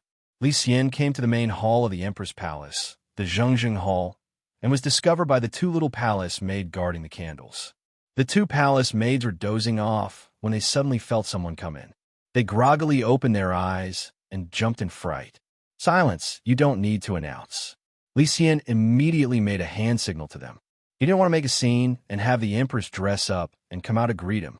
Tonight, they would just be like a normal husband and wife and have a good heart-to-heart talk with her. The two little palace maids were young. Seeing that the Emperor had indicated that they should not make a ruckus, they knew that if they raised their voices, they would cause the Emperor to be angry or suspicious. Also, at this time, Yang Jun would have left long ago, so they didn't dare to say more. But tonight, Empress Wei's heart was restless and especially wild. After the deed, she was exhausted. Because of the cold autumn night, she craved the warmth of Yang Jun's strong body and didn't let him leave. After holding him for a while, she actually fell asleep. The two little palace maids guarding the candles didn't know what was going on inside. Lucien slowly walked to the Empress' sleeping quarters. Empress Wei was having fun with someone and had sent away the people around her. Lucien walked into the rooms and didn't encounter a single person. Walking into the Empress' sleeping quarters, he saw the candles were brightly lit and the crimson curtains were hung. It was a warm scene. Lucien's eyes showed gentleness. He walked over and gently parted the curtains. With a slight smile, he looked into the tent. His smiling expression suddenly froze on his face. Empress Wei's jade body was spread out. There was only a soft gauze handkerchief around her waist. Her plump and full jade body glowed with light, bright and vivid. One snow-white leg was straddling a naked man's body. That person was tall and sturdy, with a handsome and enchanting face. He was the guard that Empress Wei favored the most and was good at bowing. Yang Jun was a martial artist, so he was more alert in his sleep. In his sleep, he suddenly sensed something. He opened his eyes and saw a purple face staring at him maliciously. Yang Jun jumped up in fright and sat up. When Yang Jun sat up, he suddenly found that the person standing like a ghost in front of the bed was the current emperor. Yang Jun didn't know what to do in this fright. In his fright, he unconsciously called out, "Your Majesty!" And Yang Jun sat up in fright and startled Empress Wei. Empress Wei opened her eyes in displeasure and suddenly saw Lucien. Instantly, she also gave a startled cry. She quickly climbed up and covered her chest as she shrunk to the corner of the bed. Even though she was usually fierce, now that she was caught in bed, she didn't know what to do. Lucien glared at them, his face savage. After staring at the two for a long time, the corners of Lucien's mouth suddenly rose strangely. Before the self-mocking smile could fully bloom, it suddenly froze. He pointed at Empress Wei and slowly fell backwards. Plop! The muffled sound of a body falling to the ground shook the two people on the bed. A moment later, Empress Wei said in a trembling voice, You go see he? How is he?" Men were more daring in the end. Also, he had already slept with the Empress. If he stuck his head out, it would be a knife. If he pulled his head back, it would still be a knife. Yang Jun understood this point and became a hoodlum. He pulled aside the curtains and jumped down naked. Yang Jun saw Lucien lying on the ground, his teeth tightly clenched and his eyes wide open. He moved a step closer and checked Lucien's breathing. He couldn't help but be startled.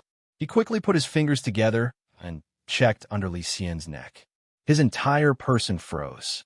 Empress Wei shrank into a corner and grabbed Sha Luo to block in front of her. In a trembling voice, she asked, "How is he?" Yang Jun took a deep breath and said in a low voice, "The Emperor is already dead." Chapter 1181. Ever since the 10,000 cavalry stood out from the Featherwood Guard, the Featherwood Guard had actually been divided into two parts.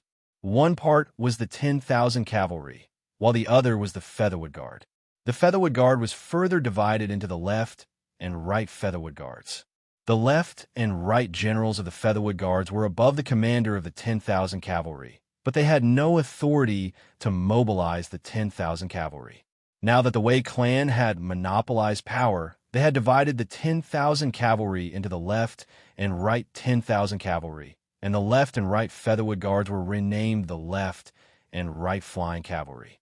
Thus, the Featherwood Guard had become a rather empty name. In reality, it was composed of the left and right 10,000 cavalry and the left and right flying cavalry. Together, they were known as the Featherwood Guard and were commanded by the Prime Minister and Grand Steward of the Chang'an military, Wei One. The four armies of the Featherwood Guard were commanded by Wei Ho's nephews, Wei Jia, Wei Zhuo, Wei Bo, and Wei Xian, as well as Wei Ho's nephew, Gao Chong, and son-in-law, Wu Yanxiu. This sort of dominance was unimaginable for any other emperor. Extraordinary times called for extraordinary things. If it were just an expedient measure, there was nothing wrong with doing this. The problem was that none of Wei Ho's nephews had the ability to lead an army.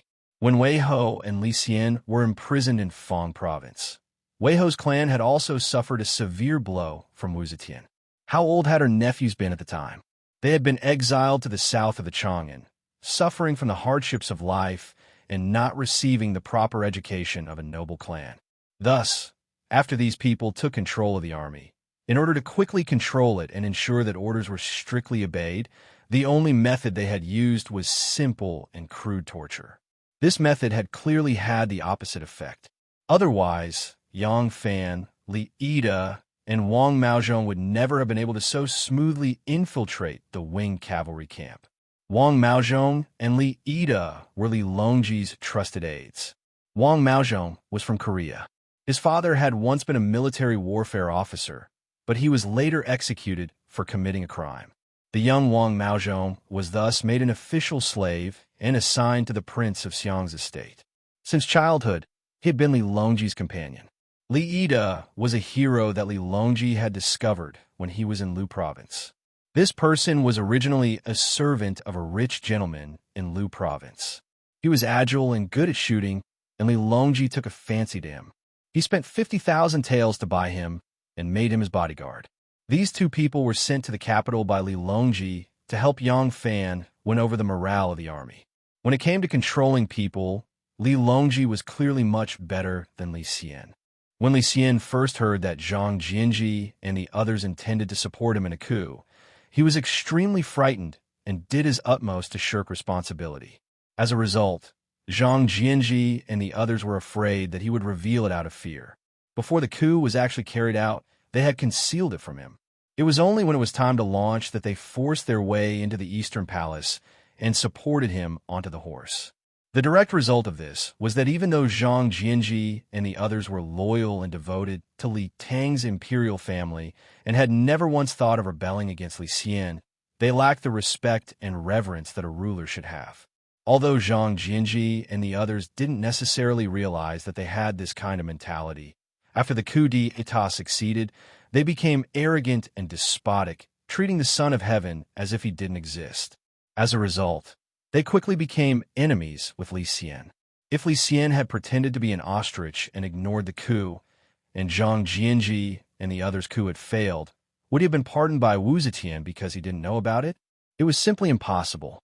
Since that was the case, why didn't he take the initiative to seize control? In this way, he could use his identity as the crown prince to recruit more people to work for him, greatly increasing the chances of the coup d'etat success. In the process, he could establish his absolute authority. If Li Xian had participated in and been a main leader of the coup d'etat, Zhang Jianji and the others definitely wouldn't have been so despotic after the coup d'etat. With their loyalty and ability, if they could get along well with Li Xian, they might be able to recreate the golden age of Jingguan. Li Longji didn't make the same mistake as Li Xian. Previously, he had no foundation in the Yulin Guard. He needed the support of Yang Fan, a retired general who had yet to pass his prime, in order to obtain the loyalty of the generals in the army. But he did not wash his hands of the matter, entrusting everything to Yang Fan. Li Longji had dispatched two of his trusted subordinates to participate in the enlistment in order to express his attitude, to instill a certain idea into these generals. He wanted all the generals who had pledged allegiance to him to know from the start that Yang Fan was only responsible for building bridges. The one they were truly pledging allegiance to was the Prince of Xiang. In the future, only the Prince of Xiang could bestow them with riches and glory. This was a political attitude, and also a political wisdom, It was a political quality that a successful leader had to possess. The great general of the left camp of the winged cavalry was Wei Zhuo. Wei Zhuo had 3 generals under his command: Ge Fushun, Chen Xuanli, and Xiong Mingwei. These 3 were all old generals of the Yuan Guard. All 3 of them were currently in Ge Fushun's tent. The Wei clan was like a nouveau riche. They hadn't cultivated such a deep reserve, didn't have the manpower or resources to replace these middle-ranking and high-ranking generals, but they were already being pushed aside. The one who had led Yang Fan, Wang Maozhong, and Li Ida into this tent was the palace commander of the right guard, Ma Qiao. The windows and doors of the tent were covered with thick blankets to prevent light from leaking out. Fortunately, it was already the end of autumn and the beginning of winter, so it was not stuffy. The people in the tent sat scattered, all of them solemn. The 10,000 cavalry was Yang Fan's headquarters. Huang Xuchang, Chu Kuanga, and the others had long since been convinced.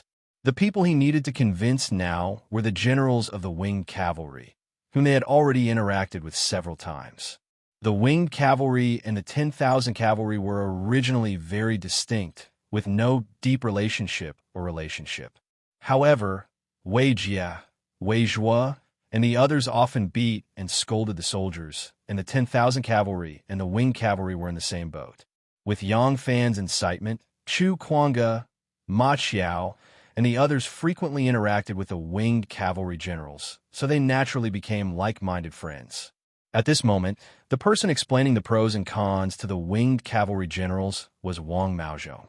Of Li Longji's 2 trusted aides, Wang Maozhong was intelligent, alert, and eloquent, while Li Ida was slow and taciturn, resolute, and calm in the face of danger. The 2 complemented each other's weaknesses, making them the best match. Yang Fan had the intention of only being an introducer, so just like when he brought Wang Maozhong and Li Ida to meet with the generals, he spoke very little. Other than the introductions at the very beginning, he would only interject at crucial points or when the generals were hesitating. If he still had his sights set on officialdom, this was not the time to steal the limelight. Bridging the strings to get the Featherwood Guard to pledge allegiance to the Prince of Xiong was already his greatest achievement, and Li Longji would never forget it. However, if he were to usurp the host position, the result would be the opposite of what he desired. Now that Yang Fan had the intention to retire to seclusion, there was even less need for him to firmly control these people, especially Huang Xuchang, Ma Qiao, Chu Kuanga, and the others. These people were all his good brothers. Since his sights were no longer on officialdom, if he did not give up on his influence over them, he would only be harming them. The matter of persuading the winged cavalry generals proceeded very smoothly. Yang Fan's influence over the winged cavalry was extremely limited. The reason these generals were able to so readily agree to the Prince of Xiong's request was not because of Yang Fan, but because of Wei Zhuo and the other Wei clan generals. They viewed the high-ranking generals as their lackeys, either beating or cursing them. At the same time, they embezzled military pay, embezzled military funds, extorted bribes, and so on. These generals had long been enraged, but did not dare to speak out. Now that the imperial clan of Li Tang had raised a banner, these hot-blooded men naturally began to respond. Wang Maozhong and Li Ida solemnly clasped their hands to Ge Fushun, Chen Xuanli, and Xiong Mingwei, declaring, "Good. General Ge, General Chen, General Xiong, it is decided. When the great undertaking is accomplished, the Prince of Xiong and the Prince of Linzi will not forget your contributions." The 3 hurriedly returned the greeting. Of the 3, Xiong Mingwei was the Confucian general. He answered on behalf of Ge Fushun and Chen Xuanli. Empress Wei is tyrannical, and the emperor is tyrannical. The Wei clan is running rampant, and Li Tang's imperial clan is gradually declining. As ministers of Imperial Tang, we will naturally respond to the Prince of Linzi's call to cleanse the muddy stream and uphold the righteous and punish the evil. Wang Maozhong smiled and nodded his head. Just as he was about to speak to Yang Fan, the desolate sound of a bugle horn suddenly rang out. The source of the bugle horn should be quite far away. Moreover, The windows and doors are covered with felt, so the sound should not be too loud. However, the men in the tent were discussing the matter of beheading. Upon hearing the sound of the bugle horn, they were shocked. Wang Maozhong unsheathed his saber with a chong sound and cautiously took a step back. Li Yi shot towards the door like an arrow and raised his saber high, preparing to chop down. Ge Fushun hurriedly explained, "Gentlemen, we are sincerely pledging our allegiance to the wise emperor and did not reveal your whereabouts." Although Ma Qiao did not unsheath his saber, he is already gripping the hilt tightly. His tiger-like eyes are staring coldly at the three men. It seems that if anything goes wrong, he will brandish his saber and kill them. Hearing the sound of the bugle horn, Yang Fan was startled. His brain worked quickly, and he quickly composed himself. In a deep voice, he barked, "Do not panic. General Go, please go and investigate what is going on." Finished speaking, Yang Fan sat cross-legged and calmly said, "All sit down and extinguish the candles." As soon as they saw Yang Fan's composure, everyone's panic gradually subsided. Ge Fushun shot a grateful glance at Yang Fan and nodded his head vigorously before walking out in big strides. Ma Qiao has a kind of blind trust in Yang Fan. Although he was still unclear about the situation, he was the first to sit down. Waving his hand, he extinguished the candles, and the room was immediately plunged into darkness. After a moment of silence, there is a series of rustling noises as they sat down one by one. A moment later, Wang Maozhong suddenly exclaimed in admiration, "Great General is still astute. That's right, this bugle horn has nothing to do with us." By this time, the others had not realized what was going on. After all, they're all honest and straightforward military officers. Among them, only Xiong Mingwei is a scholar, and his brain works fast.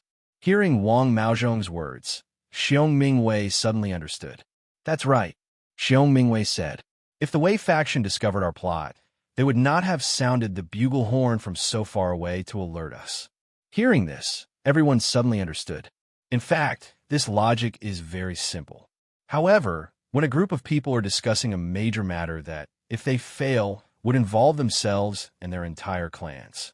When the bugle horn suddenly sounds, how many people can calmly analyze the logic behind it? Yang Fan calmly said, "Unless there's a sudden enemy attack, why would there be a need to sound the bugle horn in the middle of the night? This is the Imperial Army's main camp.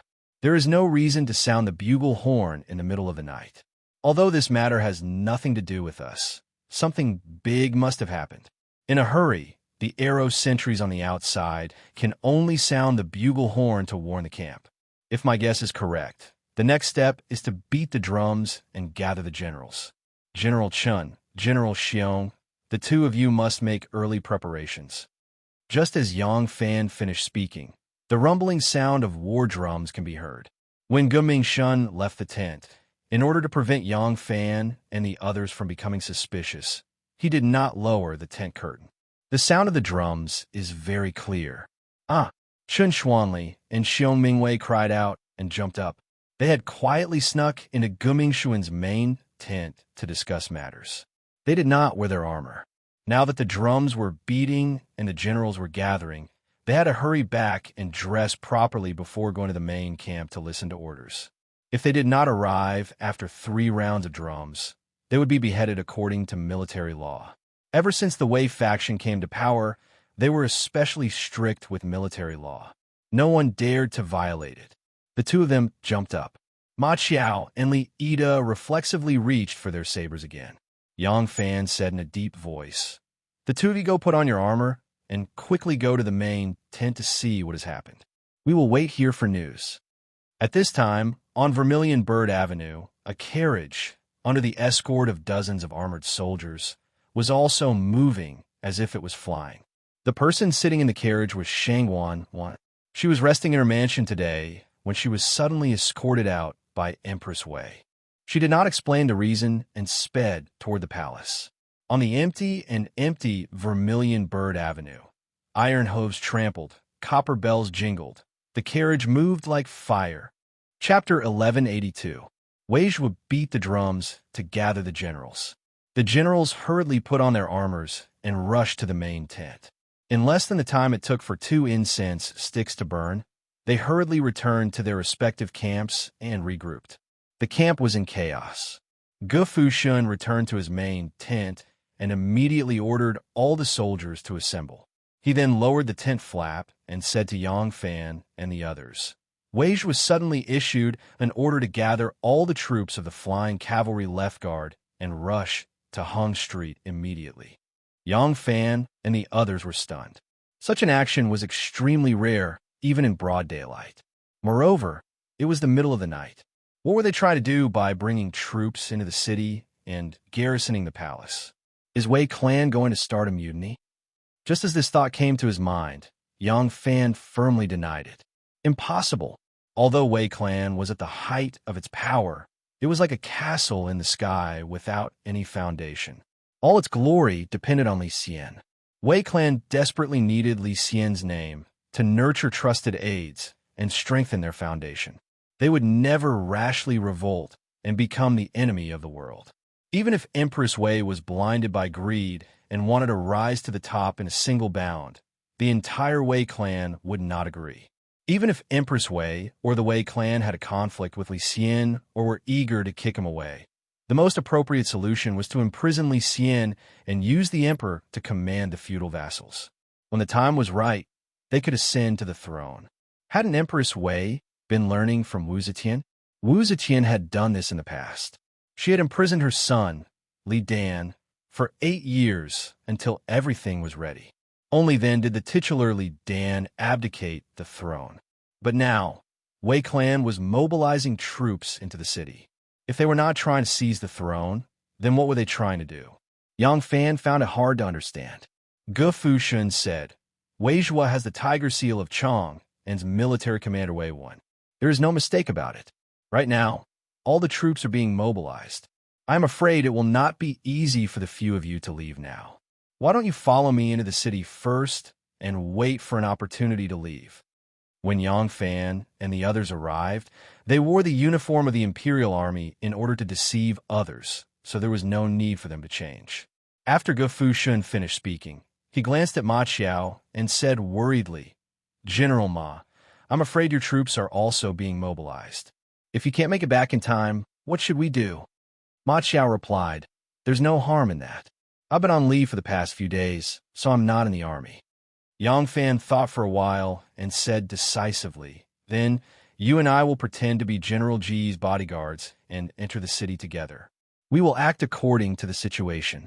In the city of Chong, and teams of soldiers armed with spears hurried to and fro, full of killing intent. The winged cavalry, 10,000 cavalrymen, 1,000 bull guards, and other imperial guard were stationed outside the palace gates. Along the way, Yang Fan estimated that there were at least 40,000 soldiers stationed around the palace. He couldn't help but feel apprehensive. Along the way, Wei Zhua held the transfer order of Chief Military Officer Wei Wan. Along the way, there were many imperial guards who stopped and questioned him. They would only let him pass after verifying the transfer order. When they arrived at the street in front of the Gate of Heaven Influence, Wei Zhua ordered loudly, All troops are to station here. Without Chief Wei's order, no one is to enter or leave. Anyone who disobeys will be killed. Thousands of well-trained and elite imperial guards immediately moved. There was not the slightest noise on the long street, but the sound of hurried footsteps, the clanging of armors, and the clashing of swords and shields formed a strict atmosphere unique to military camps. They were leaning against the Gate of Heaven Influence and facing the Vermilion Bird Avenue. Just as they finished setting up the Heart Moon formation, a light carriage came speeding over. There were dozens of armors surrounding the carriage. Not every Imperial Guard could have that kind of exquisite radiant armor. Other than a few Imperial Guards, only the Imperial warriors had it. Even so, Wei Zhua still personally led his men to stop and question the carriage. One of the cavalrymen handed him Wei Wen's order. After Wei Zhua verified it under the torch, he whispered a few words to the cavalryman before turning back and shouting, Open the palace gates. The heavy and tall palace gates opened with a bang. Wei Zhua ordered again, Remove the threshold. The threshold of the palace gates was long and tall. It was several feet wide and 2 feet tall. The wood was hard and sturdy, and the outside was covered with a layer of copper. It was extremely heavy. It took more than 20 burly flying cavalrymen to remove the threshold, allowing the carriage to drive straight in. Yang Fan stood at a remote corner near the Hall of Governmental Affairs outside the Gate of Heaven Influence. Looking at the mysterious carriage, he muttered to himself, "Strange. Who was in the carriage? They can actually drive straight into the palace gates." Wang Maozhong looked around and stealthily approached Yang Fan. He whispered, "Great General, it seems something big has happened." Wang Maozhong's voice was somewhat nervous and sounded somewhat hoarse. Compared to the taciturn but resolute Li Ida, Wang Maozhong, who had been a slave in the Prince of Xiang's estate since childhood, was loyal and devoted, but lacking in courage. Yang Fan smiled and replied, "There's no need for you to worry. The soldiers around the palace are in good order. Right now, those with Grand Steward Wei's order can freely enter and leave the palace. It's clear that no rebellion has occurred and that they're just guarding against something. General Ge's soldiers are guarding the outside, making it very convenient for us to leave. If we want to leave, we can leave right now, but since we've run into each other, there's no harm in getting to the bottom of this." Wang Maozhong gave an embarrassed smile and whispered, "This lowly life of this lowly one is nothing. I'm just afraid that I'll ruin the prince's plans. This lowly one truly doesn't know what to do in this situation. I'll follow great general's orders." In the Hall of Sweet Dew, Empress Wei quietly sat on the imperial chair that Li Xian had once sat on. Her face seemed to be carved from a piece of white jade. There was no color, no expression. Her eyes, under the light of the lanterns, flashed with a lifeless light. The Hall of Sweet Dew was the Emperor's palace. She did not dare to return to the Hall of Politics. The Hall of Politics was the Empress's palace. Empress Zhang's son had once lived there. Empress Wang had once lived there, and Wu Zetian had also once lived there. Empress Zhang's son had been a virtuous empress of generation, but she had died young. Empress Wang had been deposed and banished into the cold palace. In the end, she had been cruelly tortured to death by Wu Zetian. As for Wu Zetian herself, she had changed from empress to emperor, and then from emperor back to empress. In the end, she had died a miserable death. Every empress before Empress Wei had lived a brilliant life, whether they succeeded or failed, but there had never been an emperor who had died in the empress palace. Empress Wei did not dare to stay there. She was afraid to see those eyes that had died with everlasting regret. "Nyang Nyang, Nyang Nyang," a female official trembled as she called out a few times, her trembling voice rising. Empress Wei appeared extremely calm on the surface, but inside, her mind was a mess. Only when the female official called for the 5th time did she startle out of her daze. "What? Nyang Nyang, Shangwan Zhaorong has arrived." Empress Wei abruptly stood and said urgently, "Quick, invite her in." A moment later, Shanghai Wanner quickly walked into the hall. She had been hurriedly received from her home, and the carriage only stopped in front of the Hall of Sweet Dew. On the way, the doors and windows were tightly shut. She did not know why she had been summoned to the palace, and could not see the situation outside. She only felt from the shouts of commands and the sounds of the army seals being handed over that something major had happened. She had experienced Heaven and Ming Tang, the two peerless and vast palaces being burned to ashes by a fire. She had experienced the Shanlong coup d'etat and the Crown Prince's rebellion, but she had never encountered such a strange situation. Shanghai Wanner had thought that Emperor Li Xian had summoned her in the middle of the night, but when she hurriedly walked into the hall, she was shocked to see Empress Wei's anxious and joyful expression. Shanghai Wanner's heart instantly sank, and she had a bad feeling. "Wanner greets Empress. Why has Nyang Nyang summoned me in the middle of the night?" Just as Shanghai Wanner finished speaking, Empress Wei charged forward and gripped her hand. Wanner felt that Empress Wei's hands were ice cold, without any warmth. Empress Wei said in a trembling voice, "Wanner, His Majesty, has passed away." Under Wanner's shocked gaze, Empress Wei hurriedly explained to her how the emperor had passed away. The emperor had spent the night in the emperor's palace. A chronic illness had suddenly occurred, and he had died. Speaking of it, If she hadn't been provoked by Yang Jun, it would have been the truth. But that was not the important point. Li Xian was not the husband or father of a normal family. He was the emperor of the Tang dynasty. He had died, and the most important thing was how to deal with the aftermath. Who would be the new emperor? Wanner quickly calmed down. She had experienced the great change of Emperor Zhe Tian. This son of heaven who feared his wife, a cowardly emperor, did not have a high position in her heart, and so could not cause greater waves in her heart. She calmly said to Empress Wei, "What does Nyang Yang plan to do?" Empress Wei nervously clutched her wrist and slowly walked in the hall.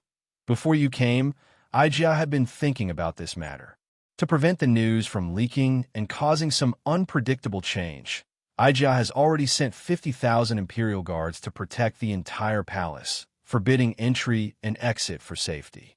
One nodded slightly and said, "Nyang Yang's actions are very appropriate. Empress Wei might have come from a noble family, but what noble families learned were the 4 arts, calligraphy, poetry, and songs, and not the laws and regulations of the country. After she became empress, she had some understanding of these areas, but compared to Wan'er, she could not compare. To say nothing of other things, if she left Wan'er, she would not be able to write a posthumous edict that suited Li Xian's style and could be trusted by the world, much less the more complicated government affairs."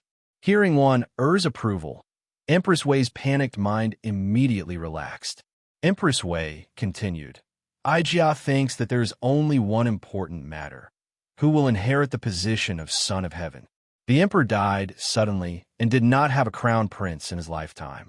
According to the rules, Aijia and the officials must discuss it together. But the country cannot be without a ruler for a day. Xiao Wang is far away in Lingnan, and it will take at least a month for him to return. Also, his talent is mediocre. How can he be worthy of great responsibility? Aijia thinks that we can only make Chongfu the crown prince to inherit the throne."